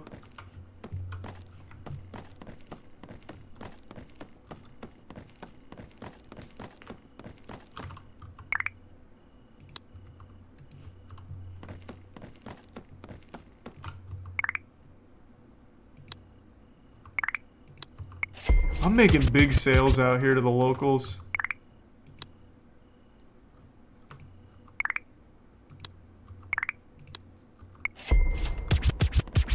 There's a tier 1 Star Rose and another one, Sinon.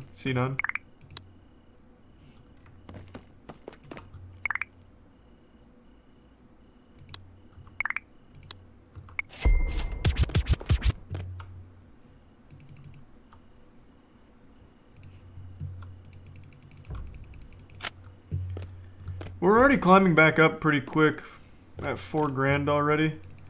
And we just actually hit 0, so this isn't bad progress.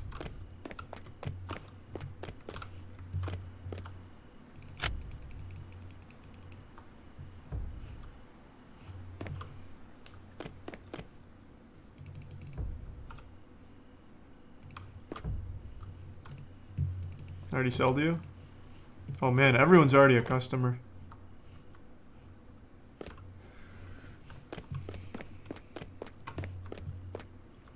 My first bubblegum shipment's here.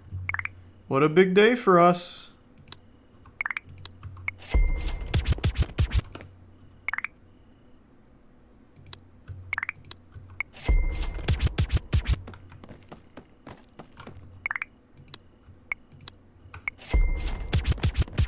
And I'm making so many sales.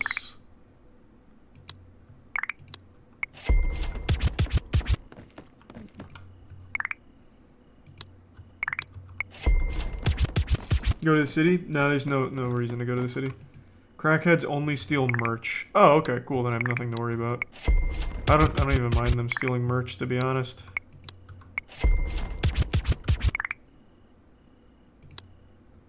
Roger, that's the second time you've done that to me, man. I swear to God, I love you, but you gotta stop.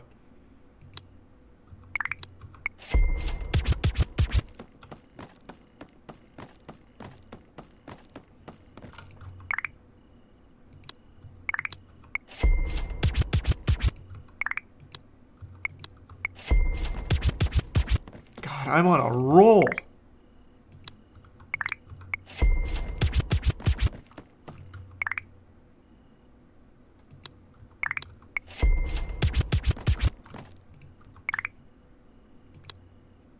unlucky. Streak was snapped. It is what it is.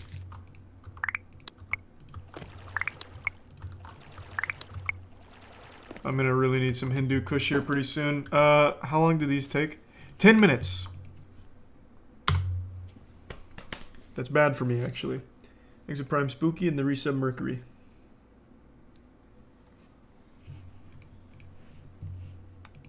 And you're right, I do need the new cure just in case. Oh, that's expensive. Which I guess makes sense. Fuck. Jesus.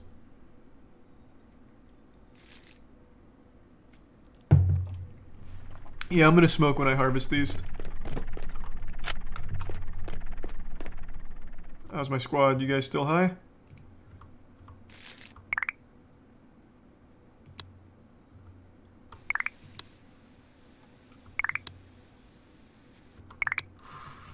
Good, good, good, good.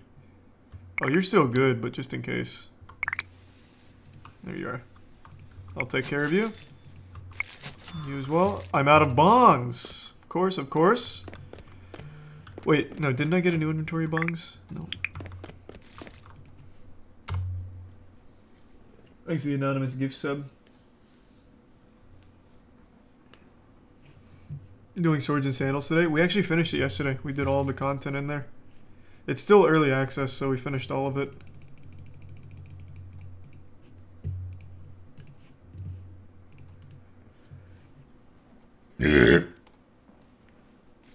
What does Cookie Clicker do? It's just a game, man. It doesn't do anything. It's just for fun.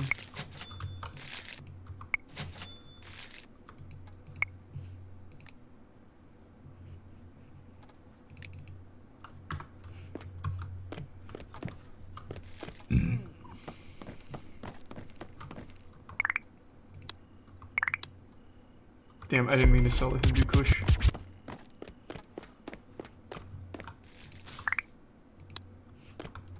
These are the 5 gift subs again, Sinan.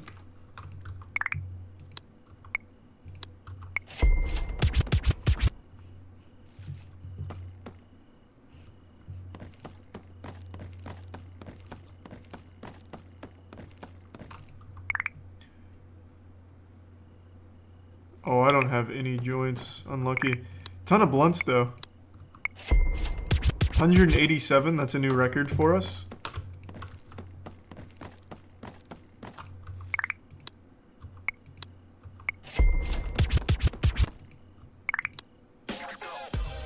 Let's go! Mission complete. Well, that didn't give us much at all. Okay, whatever.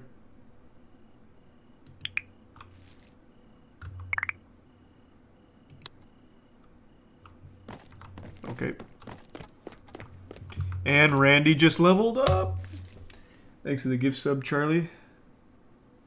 You put quality booster for your new weed? I didn't bother. We'll see what kind of quality I get out of this off rip. If it's bad, then I'll get some.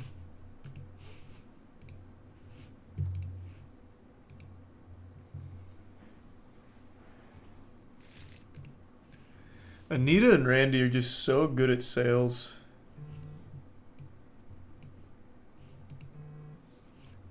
And Michelle's just great at being like the inflatable tube man sitting outside. How?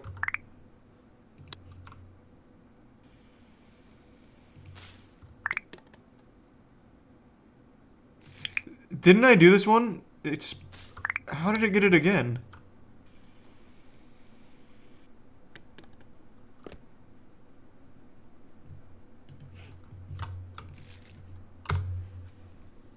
Thanks for the gift sub, Bobo. God slap on the TV. That's what we did last time, or the first time.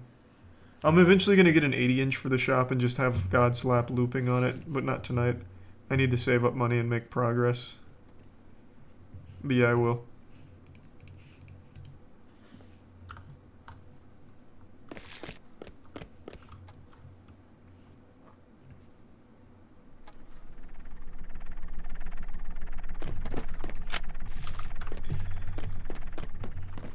Alright, alright.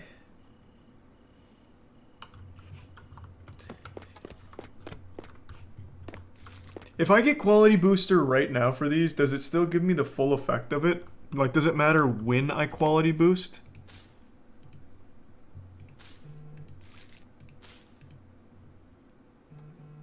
It does matter when? Okay, I figured.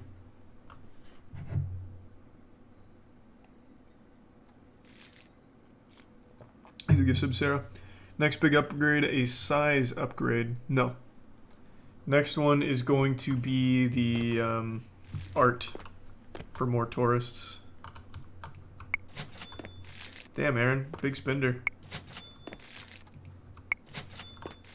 What's the holdup? Anita, what's going on? What is happening? Is she haggling? Anita? Hello? Okay, hold on, let me break this. Okay. Wow. So it's glitched. Lila! Okay, Lila, get out. Oh my god. Not like this. I need to kick her out. I can't talk to her or anything. This is bad. This is bad. The efficiency's tanking. I need to please move. I have to push her out somehow. Oh god. Wait, what?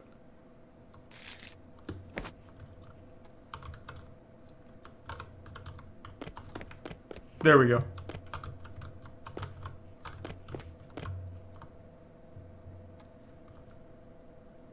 Okay, something has gone wrong here. Please stop. Oh my god, stop, Lila. Christ, get out of the shop. Get out of my shop.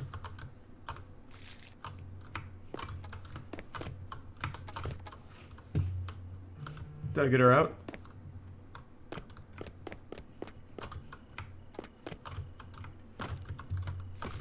Stop!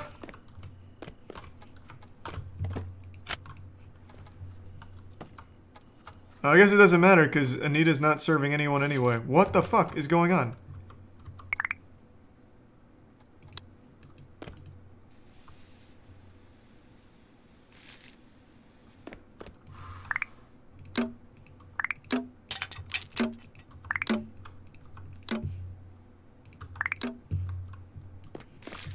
Okay, we've got a real problem here.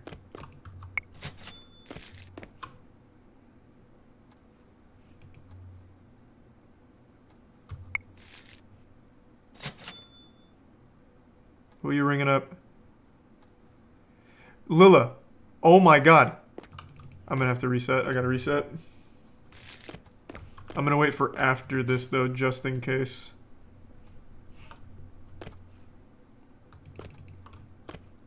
What if I do this, actually? What if I push Lila out again and then close shop so she can't re-enter? Will that maybe break this?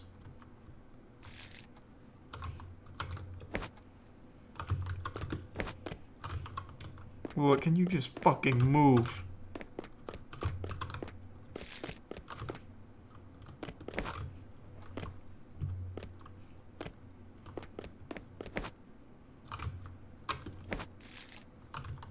I don't want to beat her, because then she won't come back. And I obviously need all the customers I can get. I'm almost out of Hindu Kush as well, which is not good.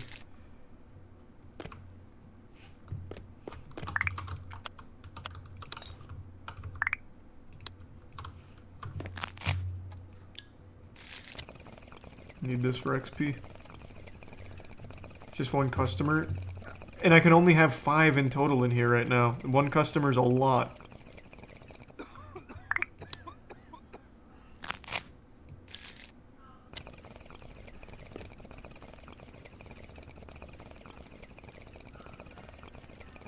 He's a prime Billy.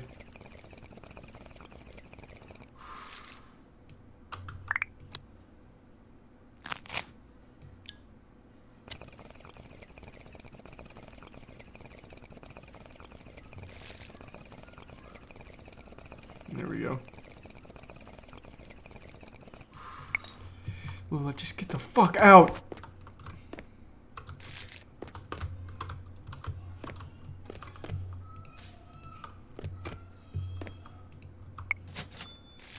This is so unlucky that this happened.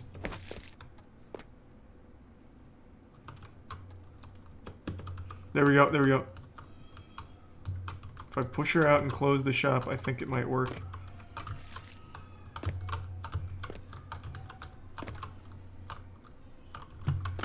God damn it, Lila! You're ruining my fucking... Which one? Which one? Which one?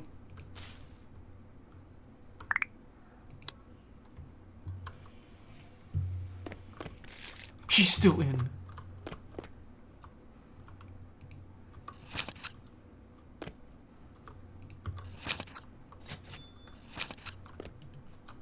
Alright, next one's gonna need to be quality boosted.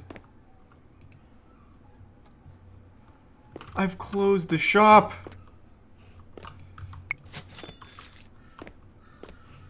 Just get the fuck out!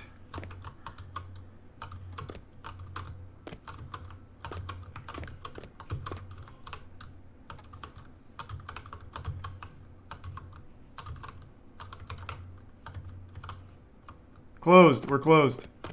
We're closed. Can she still enter my closed shop? Okay. I'm just gonna save and load.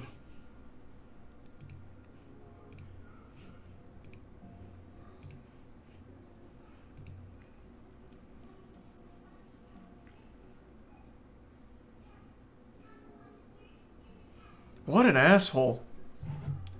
Thanks to resub Light Switch, and the gift sub Bogus, and the resub Bolt, Nick, and the Prime Billy, bonus and tier 1 Shiquan.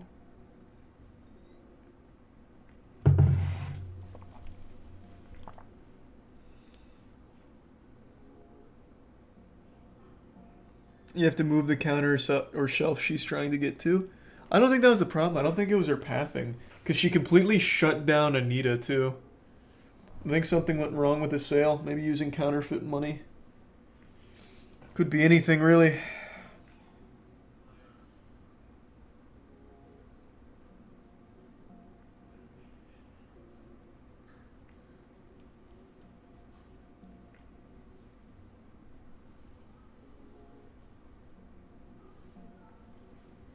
Man, long load. Alright, are we good? Alright, we're fixed. But I lost my high.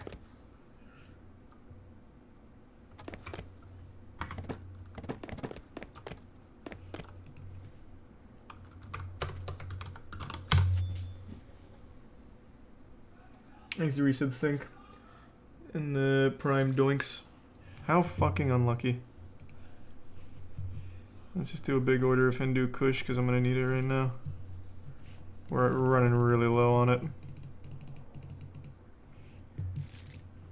I'm actually gonna United Pot that one. We're making money at a really good rate though. We're already up to 10k again. Thanks to resub Rinder.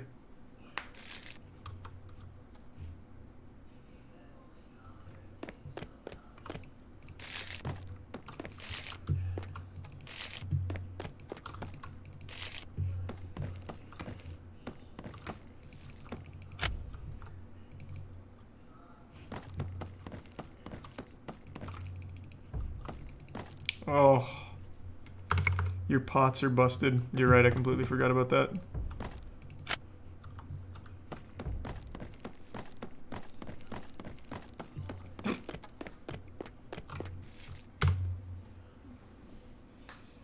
Unlucky, that's okay.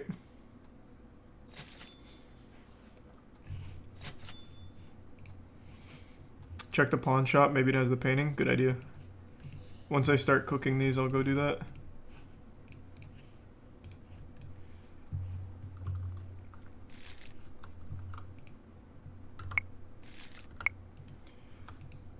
Oh, I'm also gonna have to... Oh, boy. Oh, boy. Oh, boy. I guess we are overdue for a repair.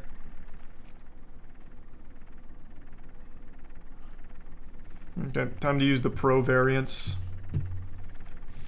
We're upgrading the components.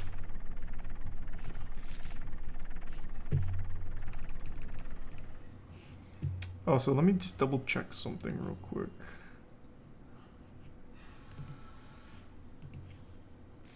Yeah, so it's not till level 26 where I get the next meaningful upgrade. Alright, we're good.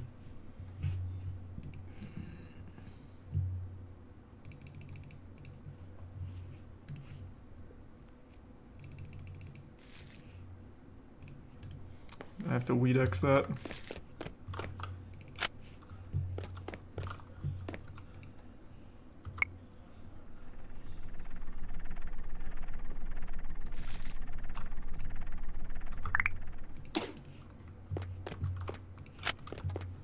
Which one is it? This one.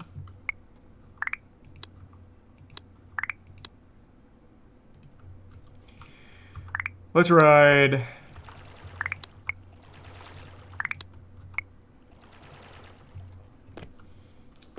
What happened in the shower? What do you mean? Exit tier 1, Woody. Shower's fine. I'm super stinky, but we'll be alright.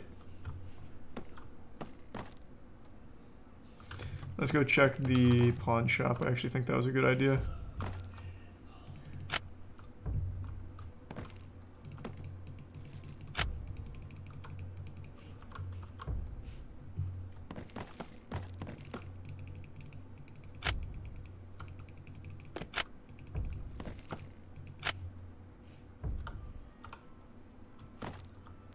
This is straw.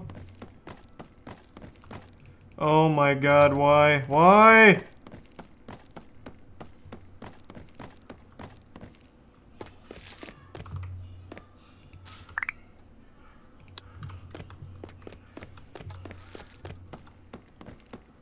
Thanks, resub sauce. Missed a blunt.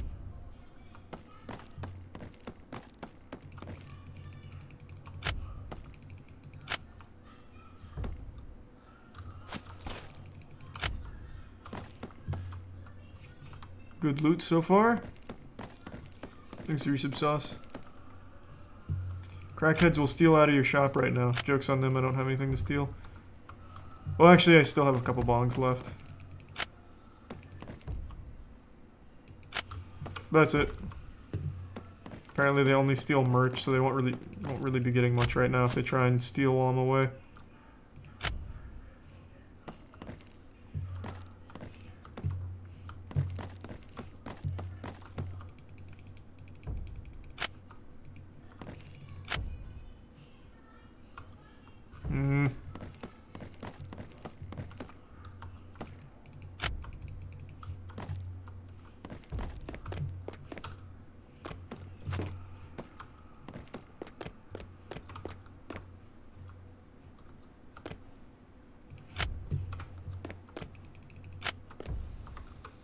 Looking pretty good. Dropped his giant blunt. Just for me.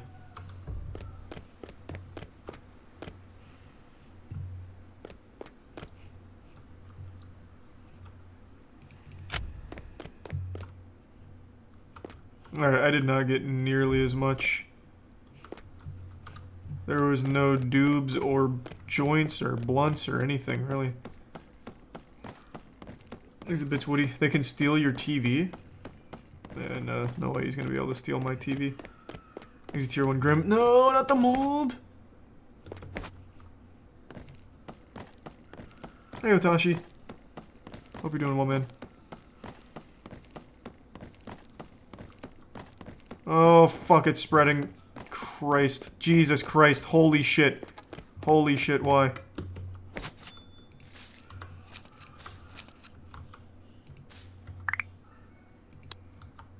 I had to harvest that, unfortunately. Oh my god, what the fuck?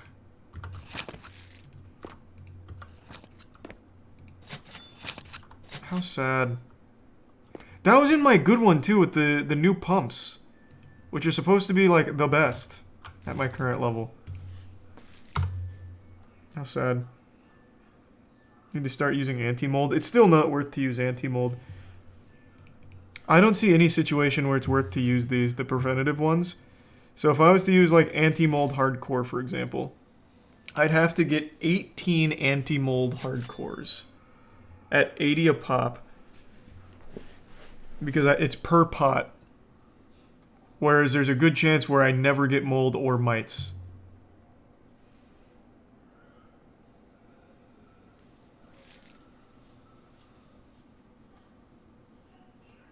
Lasts for 15 minutes though. That's only like 2 grows.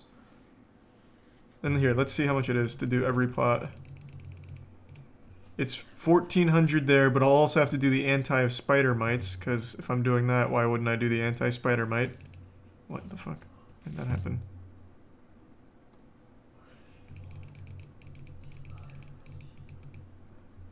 It'd be 3,400 just for that, as opposed to just getting 3 of the cures, which usually handles everything. It just doesn't seem worth. Thanks for your sub, Mom's best friend, Unlikely, and Soft Willy.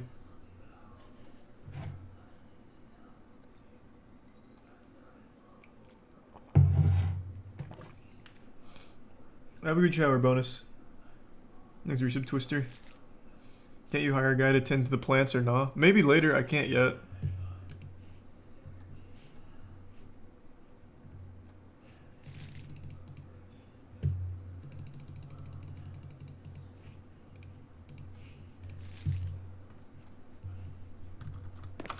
Oh, also, let me get the quality booster before I forget again.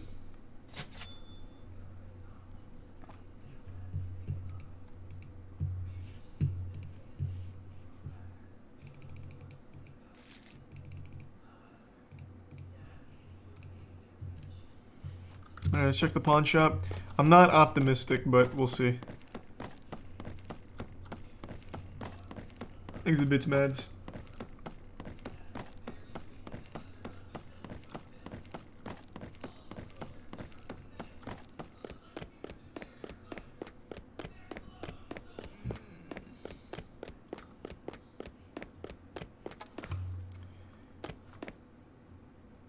Wait. Medium Rookie Pro? Wait, isn't this the... This is the one that has 8 slots. Isn't it? The medium... Oh, no, it's the large. This is the one that's a downgrade because it's only 4. Nah, it's the large. Damn, that would have been so hype. That would have been big for us. That would have been just so big for us. Unlucky. There's a prime tooped. Son of a bitch.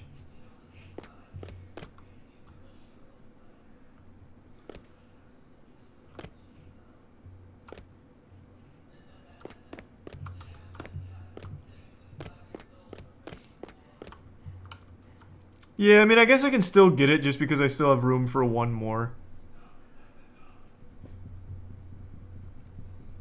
But I don't have any... I can't put any, like... Can I put Groovy on Rookie? Can they cross? Or does it have to be Rookie? Thanks to the resub Nico and Tier 1 Godlike. No, they can't cross? Oh, okay. Then yeah, it's absolutely not worth. Even if it was medium, it wouldn't be worth.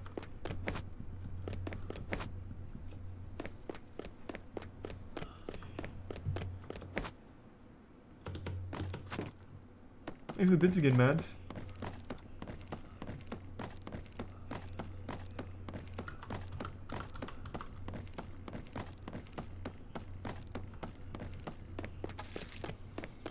Alright, how much are the decorations I need?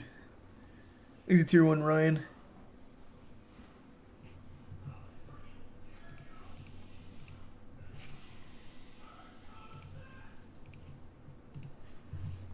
Medium painting don't have yet. Already have small wall. I guess that's it. I guess the home sweet home sign, or home sweet hemp sign, is base popularity, so that's worthwhile. That's cheap.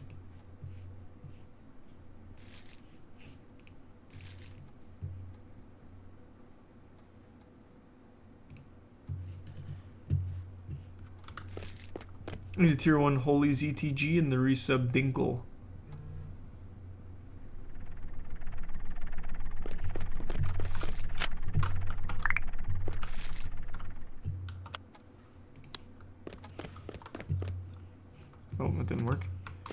Can only be inside, I guess. Popularity boosted.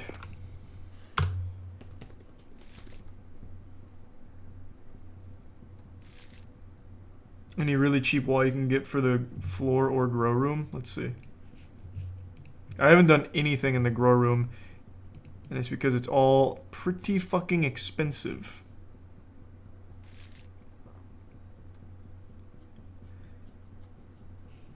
I could do the 1500 one just for a 2% base popularity increase. Or I could also do the 1800 one because that, or 18,000 one because that'll at least give me 4. That might be worth. What else do we have here? Shop sign, absolutely not worth in any circumstance. Doorbell doesn't do anything. Curtains don't do anything. What kind of floor do we have? Same floors. Well, this it'd be better to save for the floor because this is 5 versus 4. Okay, we'll do the ceramic floors next. Just working on my weed shop. Your what? My weed shop. That's what I've been playing for the last like 6 days. Fuck. Yeah, I'm building an empire. Of shirtless fat men? This is, okay, show Randy some goddamn respect, please. He's a hard worker. And it's not like they're here to see Randy, they're here for my product. Mm-hmm. You're supposed to have people that will sell the product. They are. You need to be like a model shop, basically. You gotta sell your weed. We are the best shop in the business, I would argue. There's like nothing out there. Well, that's because everyone bought all my bongs. You literally have nothing in your store. What are you supposed to be selling? Well, no, the weed's there. What are you talking about? I have a whole shelf of weed. What? I Oh, do am I need more bongs. boring you? My goodness.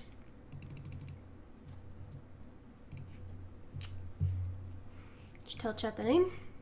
We don't have a name yet. No, we have a potential name. We're thinking of names. We have a potential name. Well, I just said it's not a bad name. That doesn't mean it's like a potential name. Just of every other awful name we've thought of, that one wasn't bad. You mean I have thought of. You haven't thought of anything legitimate. That's not true. Glupshido was a good name. You didn't even think of that. What do you mean? Somebody popped it up in chat. No, well, also, they didn't invent Glupshido either. Okay, He's but a I'm beloved saying it Star wasn't Wars something character. that you thought of or found on your own. No, but I thought it was a cool name. You didn't make the Stupid name name. Sora either. Okay. That's from And? Kingdom Hearts. And at least it was something that I found myself or thought of myself. Wasn't given to me. Mm-hmm.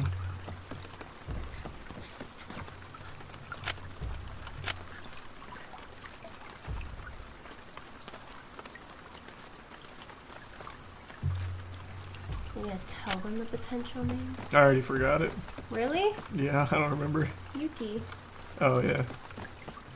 It's very weeby, though, but it sounds cool.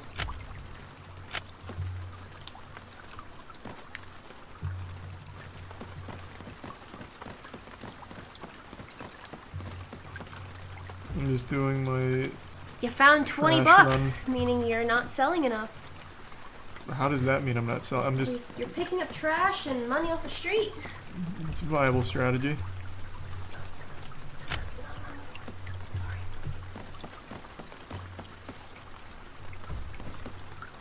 It's just free money and blunts and shit. Are they your blunts? Well, obviously not. They're around the trash cans. Who just leaves $40 on the blunt? This game is very unrealistic. That looked like a turd. It was. Dog shit. Why'd you pick it up? Because it has money. Ow. I have no idea. But Yeah, also, helps me. nobody's gonna be wasting this much pot. Like, well, you never know. This is a magical land. Is this where you like get it to sell from? Like you just pick it all up off the street and resell it? No, I have to grow it myself. I wish I could find it on the street and resell it. It'd be so much more convenient. $180. Yes, that's so realistic. In California, it probably is.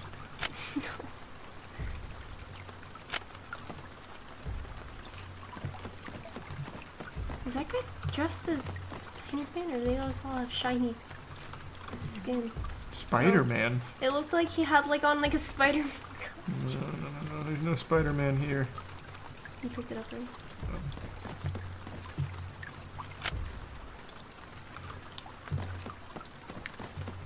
Thanks to resub Tom Hanks.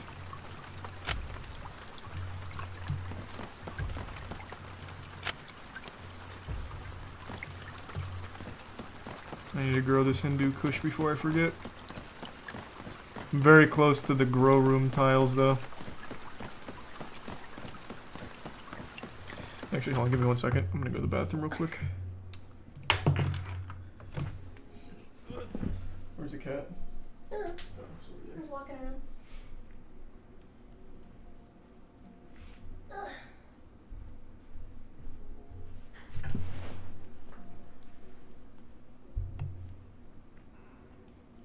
Kitten time. Kitten says, I don't want this time. You don't want to be here. I know I'm so mean. Forcing you to be on camera instead of wandering around. My goodness. What? What?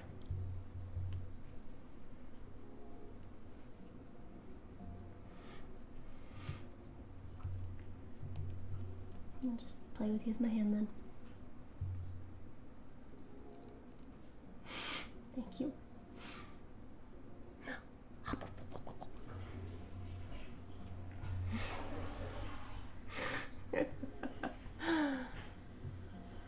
Okay, fine. Dad's coming back anyways. Go.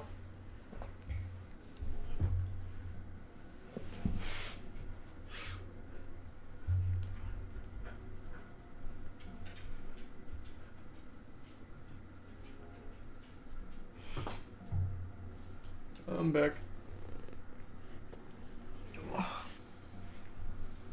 There's a resub Arena in the Prime Zach. You going downstairs? Huh?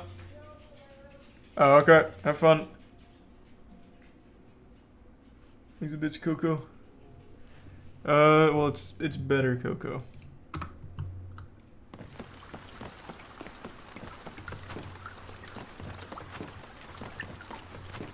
There's the resub Shooter and D-Day. And the resub Arthi.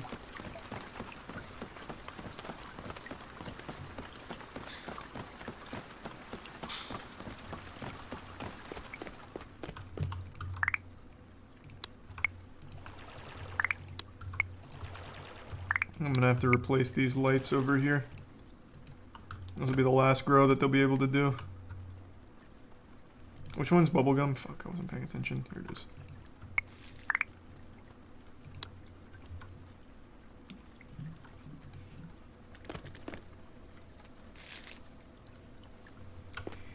$500 more.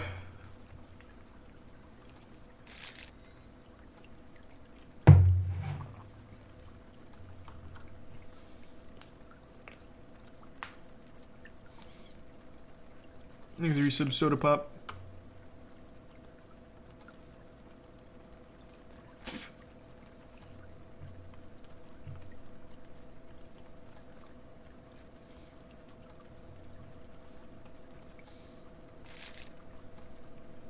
One more. Let's go. We got it. Alright, this will boost our popularity. This will be good for us. Here's the resub Dupless.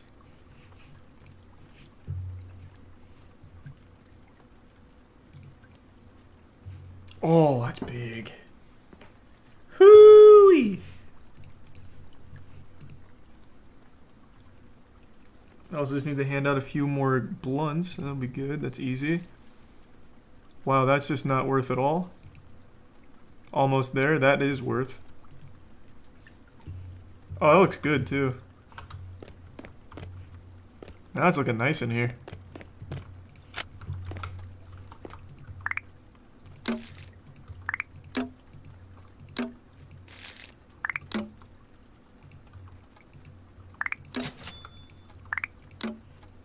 Damn, I actually need to keep one of these for smoking.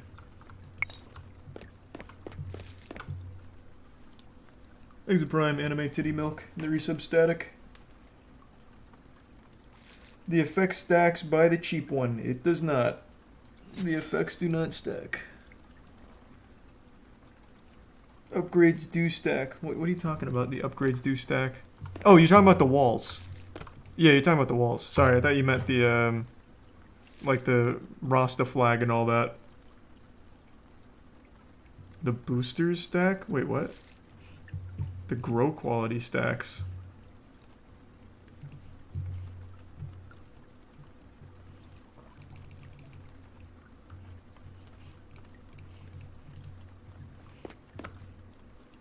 So I can stack grow quality. I can do advanced, regular, and light.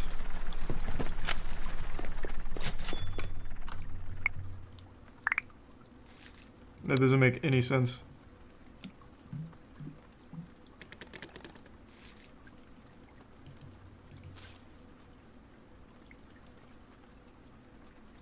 No, it didn't work. It clearly didn't stack.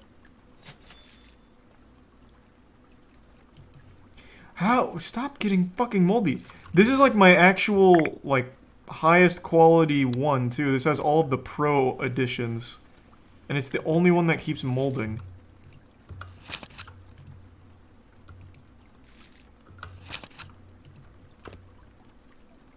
Is your sub chainsaw? Yes, it did. Where do you see that? Because from what I see, it didn't. The bottom right there. That didn't change. It was at 35 going in, wasn't it? Here, fuck it, I'll get another one. We'll try it again. It was at 25 before, was it? I thought it was at 35. Let's see.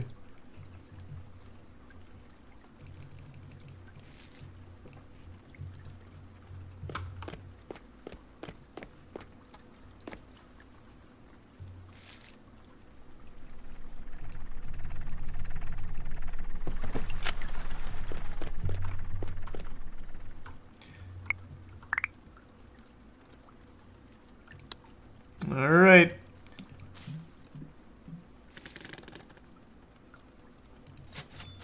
Nope. Okay, that didn't work. Already used regular? Okay, so you can't stack the same ones. Alright, let's try light then. The time went up. That's worthless to me.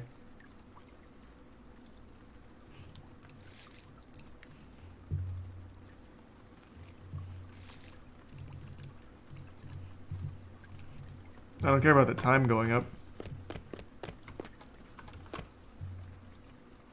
These are resub Mars.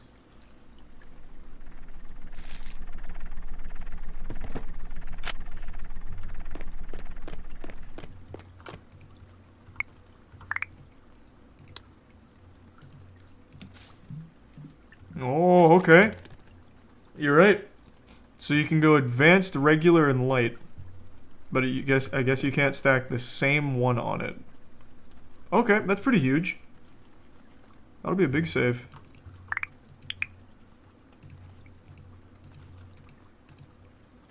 I need to replace that.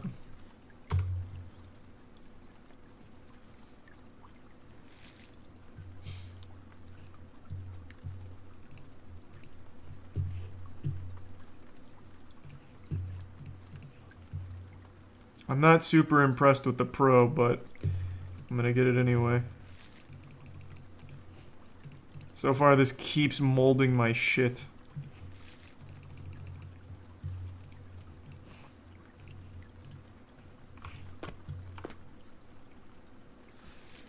Oh. We were so close, too.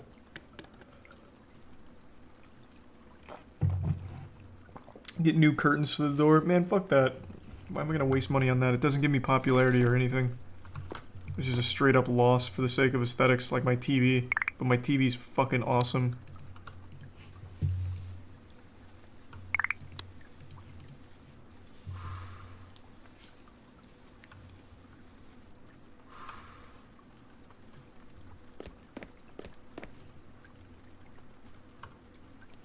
Less issues with plants. Where are you making shit up? What are you talking about? Getting new curtains would mean less issues with the plants.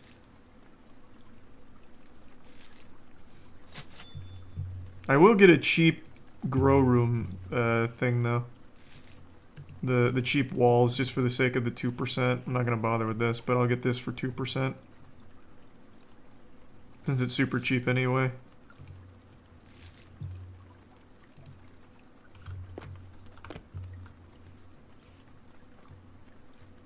At least the new curtains wouldn't look like ass, though.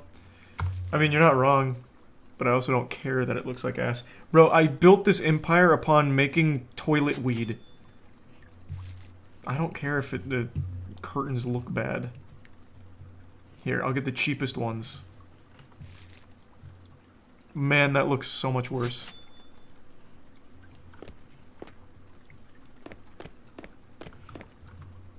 Though it does match the floor.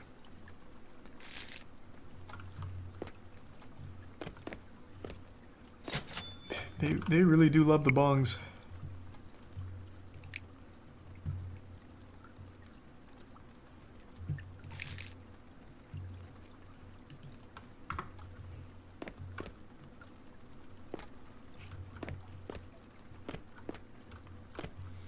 I'm pretty low on money though. I might just squat on this for a bit instead of reinvest in the bongs.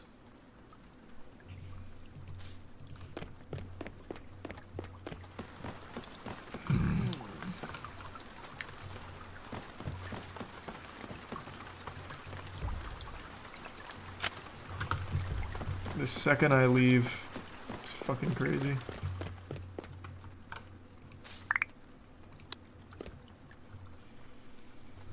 Thanks a resub for realer. Can you get the auto roller yet? Nope, not yet.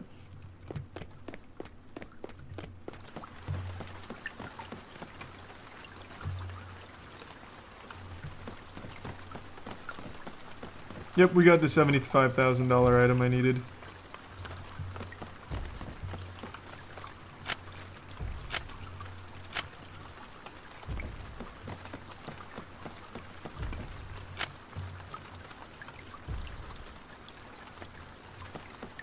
There's resub Casey.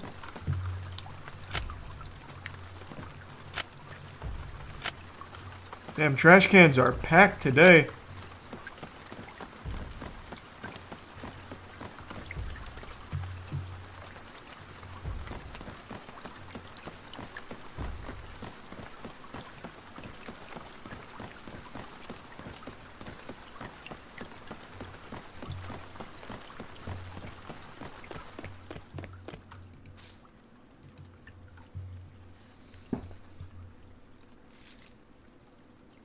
How do you get the number of strains to show up in the top left? Hit 1 on the keyboard.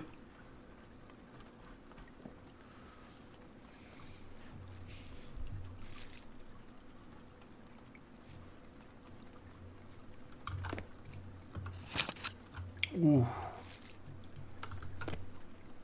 They really give so much. I need more pots.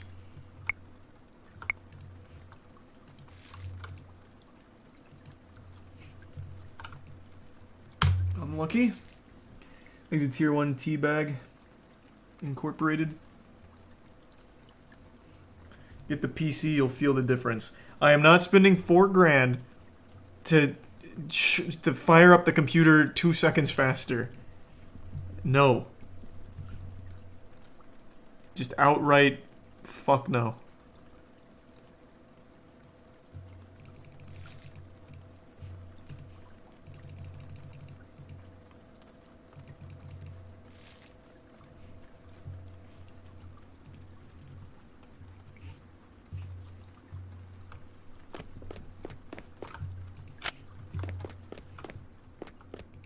Which one of these needed it? This one.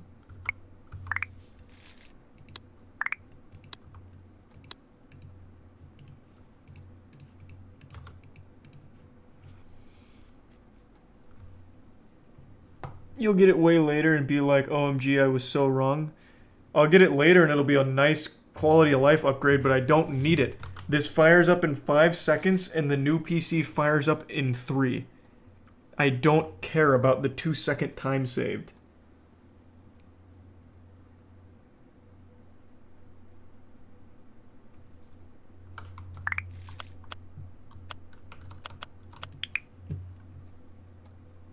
It all adds up.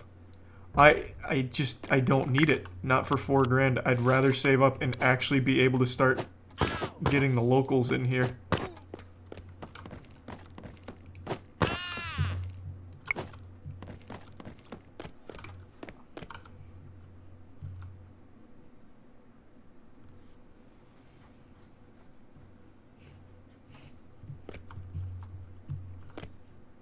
Oh, I forgot the pots.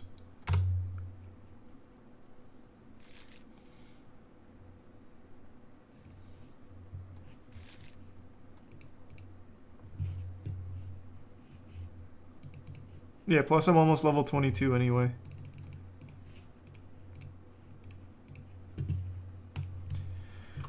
I'm gonna go back to selling on the street. Speed this up a bit. Why would you do that? What an asshole.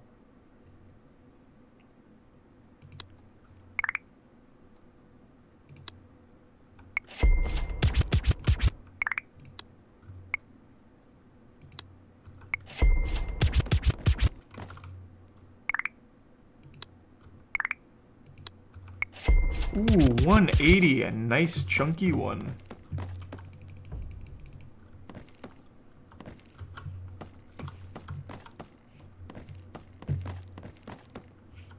There's a Prime Mitchell.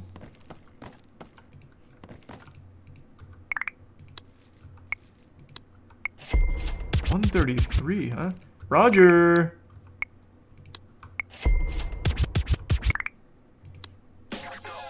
Unlucky.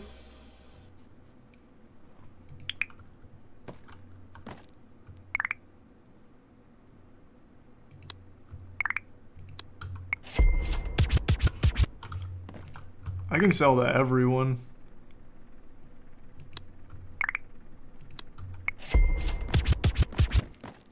We're popping off right now. Just big sales everywhere.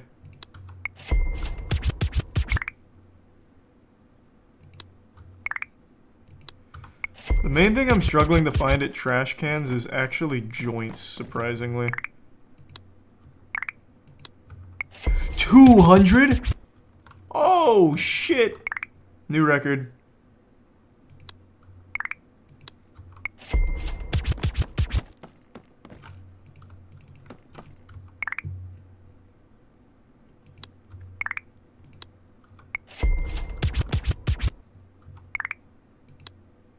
Damn it. This is big popping off right now. Okay, that was rude. Let's check the pawn shop, even though I don't think there's going to be anything here. Oh, it's still the same inventory. Why not raise the price? Just curious. When I sell on the street, I'd rather the guaranteed sale as opposed to getting rejected.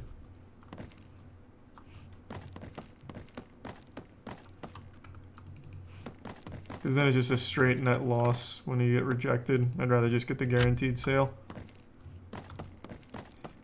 Plus, then I get a customer. I keep them high. Like their enthusiasm goes up. Whereas if they reject the sale, it goes down. So I'm just planning for the future, really. Here, like for example, this guy's already a customer. So if I do this... Now I've lost a lot. I went from 8 to 6, which is a big difference. And then if I raise it a little bit, it's not really even worth it.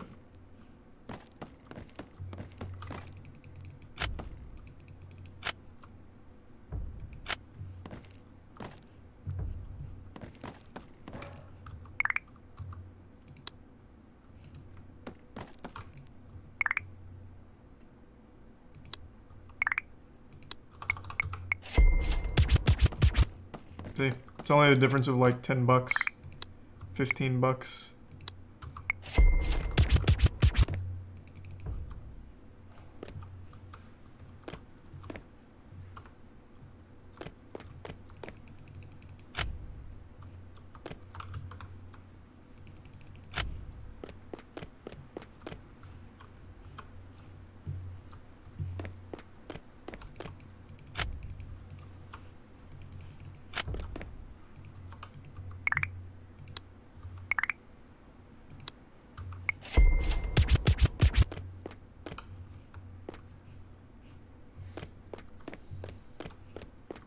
Pardon me?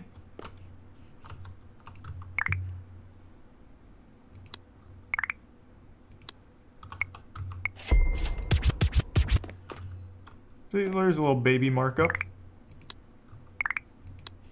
Oh. So his goes all the way up to 462 on a single sale. The locals really have deep, deep pockets.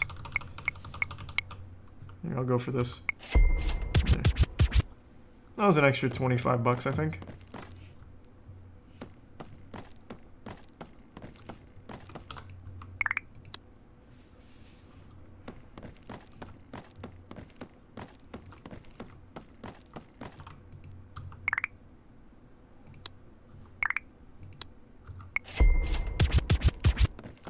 I need to go grow.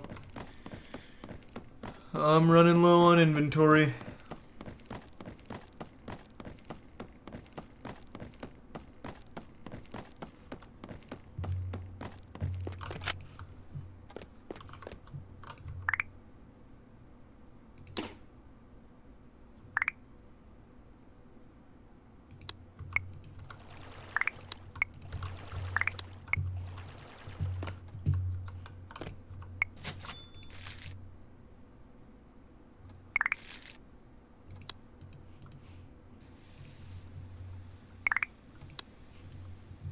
Okay, let's restock the bongs.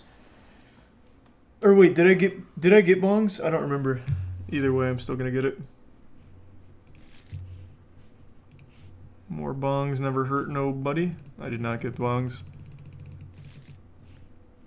If nothing else, the XP from the bong sales is really helpful.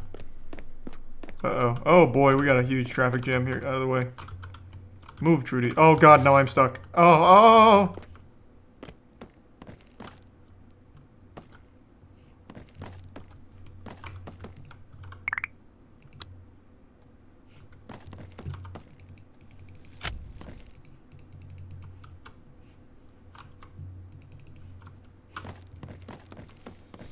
Don't forget security if possible. I can't have security yet. The only one that can do that is Randy, but he's like my best salesman. So I have to wait till I'm the proper level. And then I can get security. But we haven't seen a single crackhead, so I don't even know if it's worth.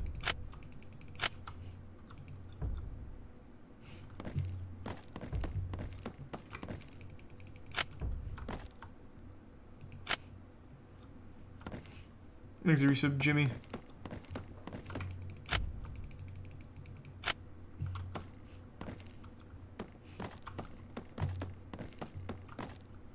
Does it alert you if you get robbed? Well, it tells me when a snitch goes in, so I imagine it'd be the same for a crackhead. Would be my guess.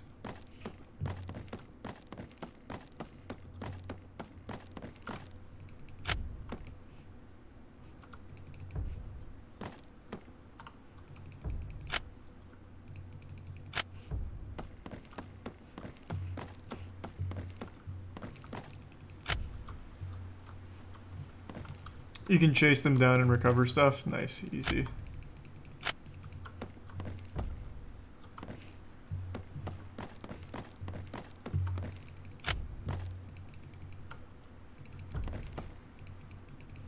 We've been making a lot of progress tonight, though. We got a $75,000 upgrade, the most we've ever spent. So it's coming along. I think we're pretty close to locals.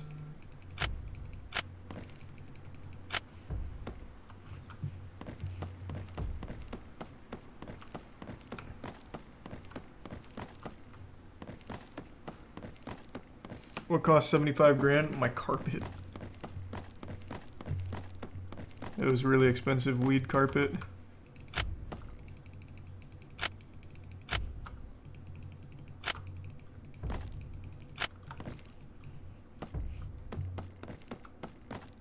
Thanks for 5 gift subs, Viper, and the resub Jolpy.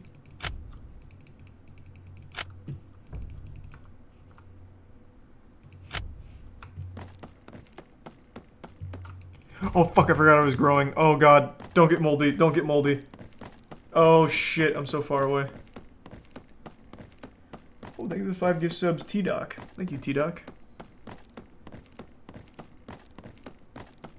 This is scary. Don't get moldy. Don't get moldy.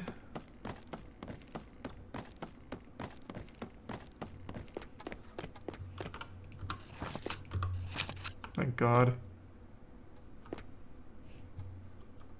That would have been such a pain in the ass.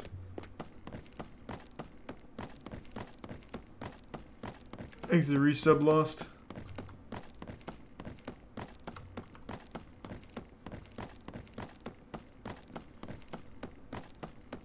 And the Bitsy Demon.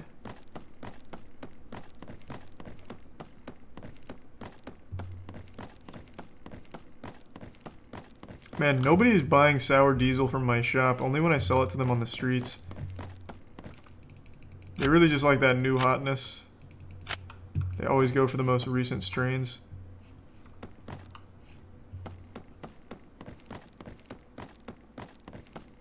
Is there an option for an auto harvester? I think I can eventually hire someone who can tend to them.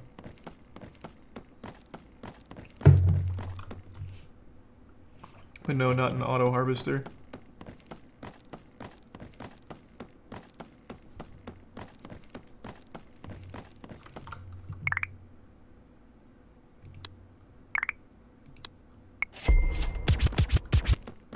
I'm gonna keep passing out joints to tourists and blunts to locals for the sake of my missions.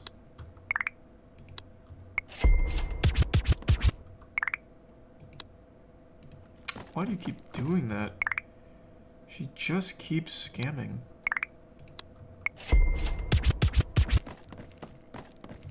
There's a prime dagger.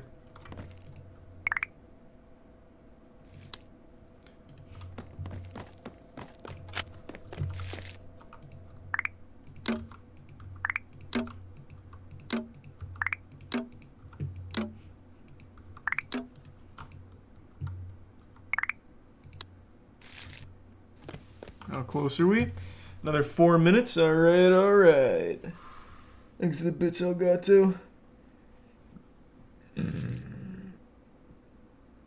What is that? I don't... First I've heard of that Elgato. I'm gonna buy the bigger TV? Nope. Not yet. Once my operation really pops off, then I'll start getting all the luxury items like the better PC and all that shit.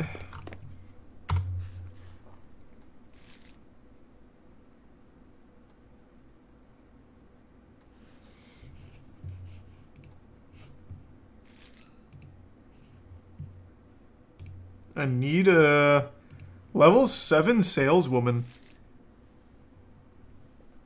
She's really killing it, and she is not smoking any of those joints I put in her inventory for some reason.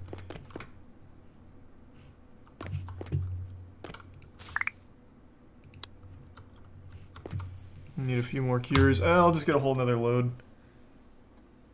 There's a rocket chair past the skate park that you can drive. I'll go check it out. First I've heard of that, though.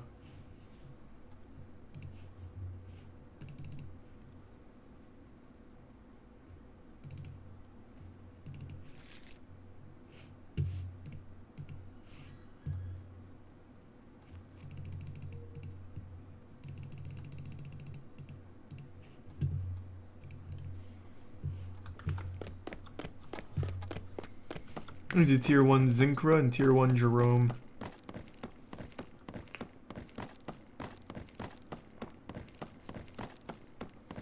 Fire up the bong? Why?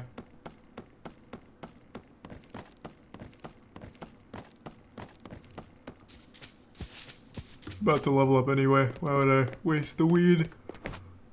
So where's the rocket chair? Go down to the alley on the right.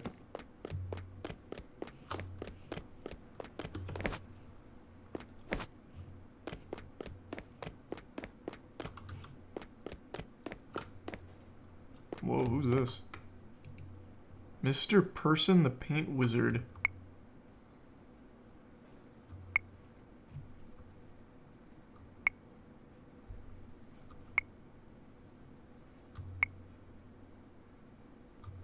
Okay, so this guy's addicted to drinking paint. How does that help me? It doesn't. Can I hire him, maybe? Alright, so where's this chair at? Holy shit. Wait, how deep does this go? Wait, what? I didn't know it went this deep.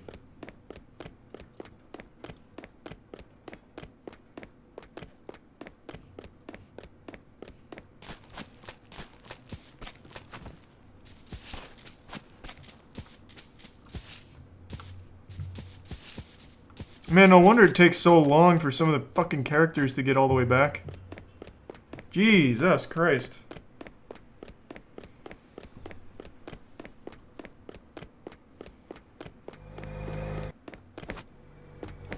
Extreme.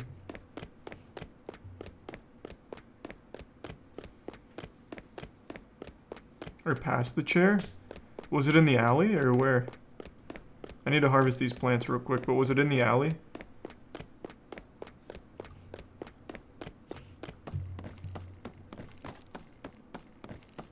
It's to the left of Mr. Paint. Okay. After the harvest, I'll go back.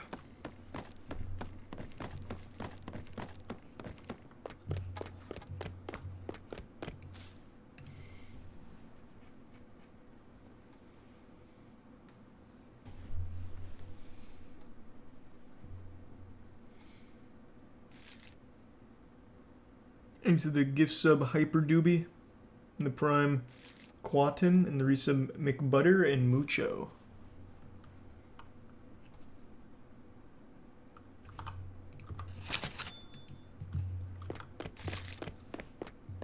About to hit level 21.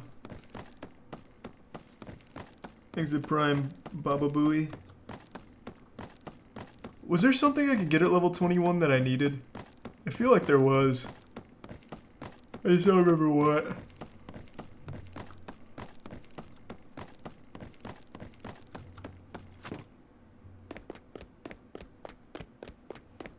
Ooh, what's this?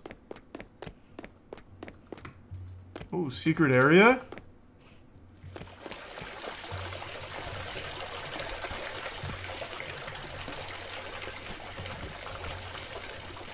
Or not. What the fuck is the point in having all of this when there's nothing here?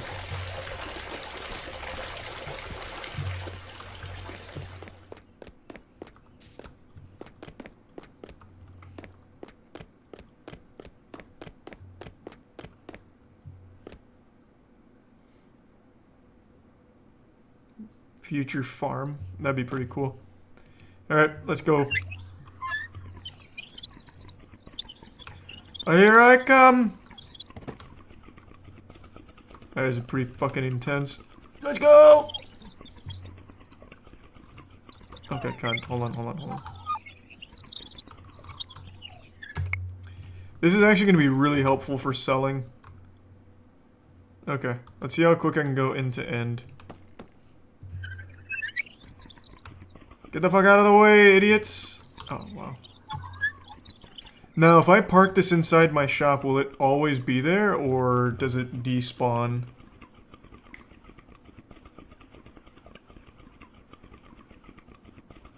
Okay, this is all trash that I unlocked. That was a worthless level up. It'll always be there? Alright, perfect. Yeah, we're really cruising.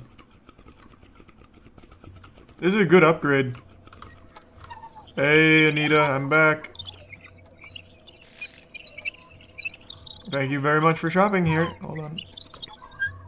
Pardon me. There we go. I'll just park it here. Oh, I'm trapped. Okay, it's too close. Oh god. I thought I was going straight to Valhalla. This is hard to control. Gotta hit it with that classic 66-point turn here. Hold on. Almost there. There we go. Perfect. Why are you on fire, though? I don't know, man. I didn't make the chair. Thanks to Prime Septic Ace and the resub Mark Cosby and Denied. The Prime Squealy. Alright. I actually think I'm gonna call it a night. I still need the shower. I totally fucking forgot the shower. I absolutely need it too. I'll spin my cookies real quick.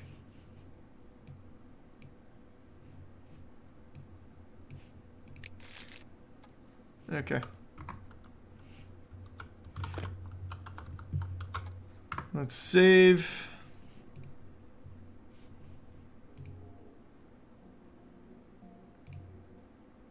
Perfect. Alright. Wow, we're 20 hours deep.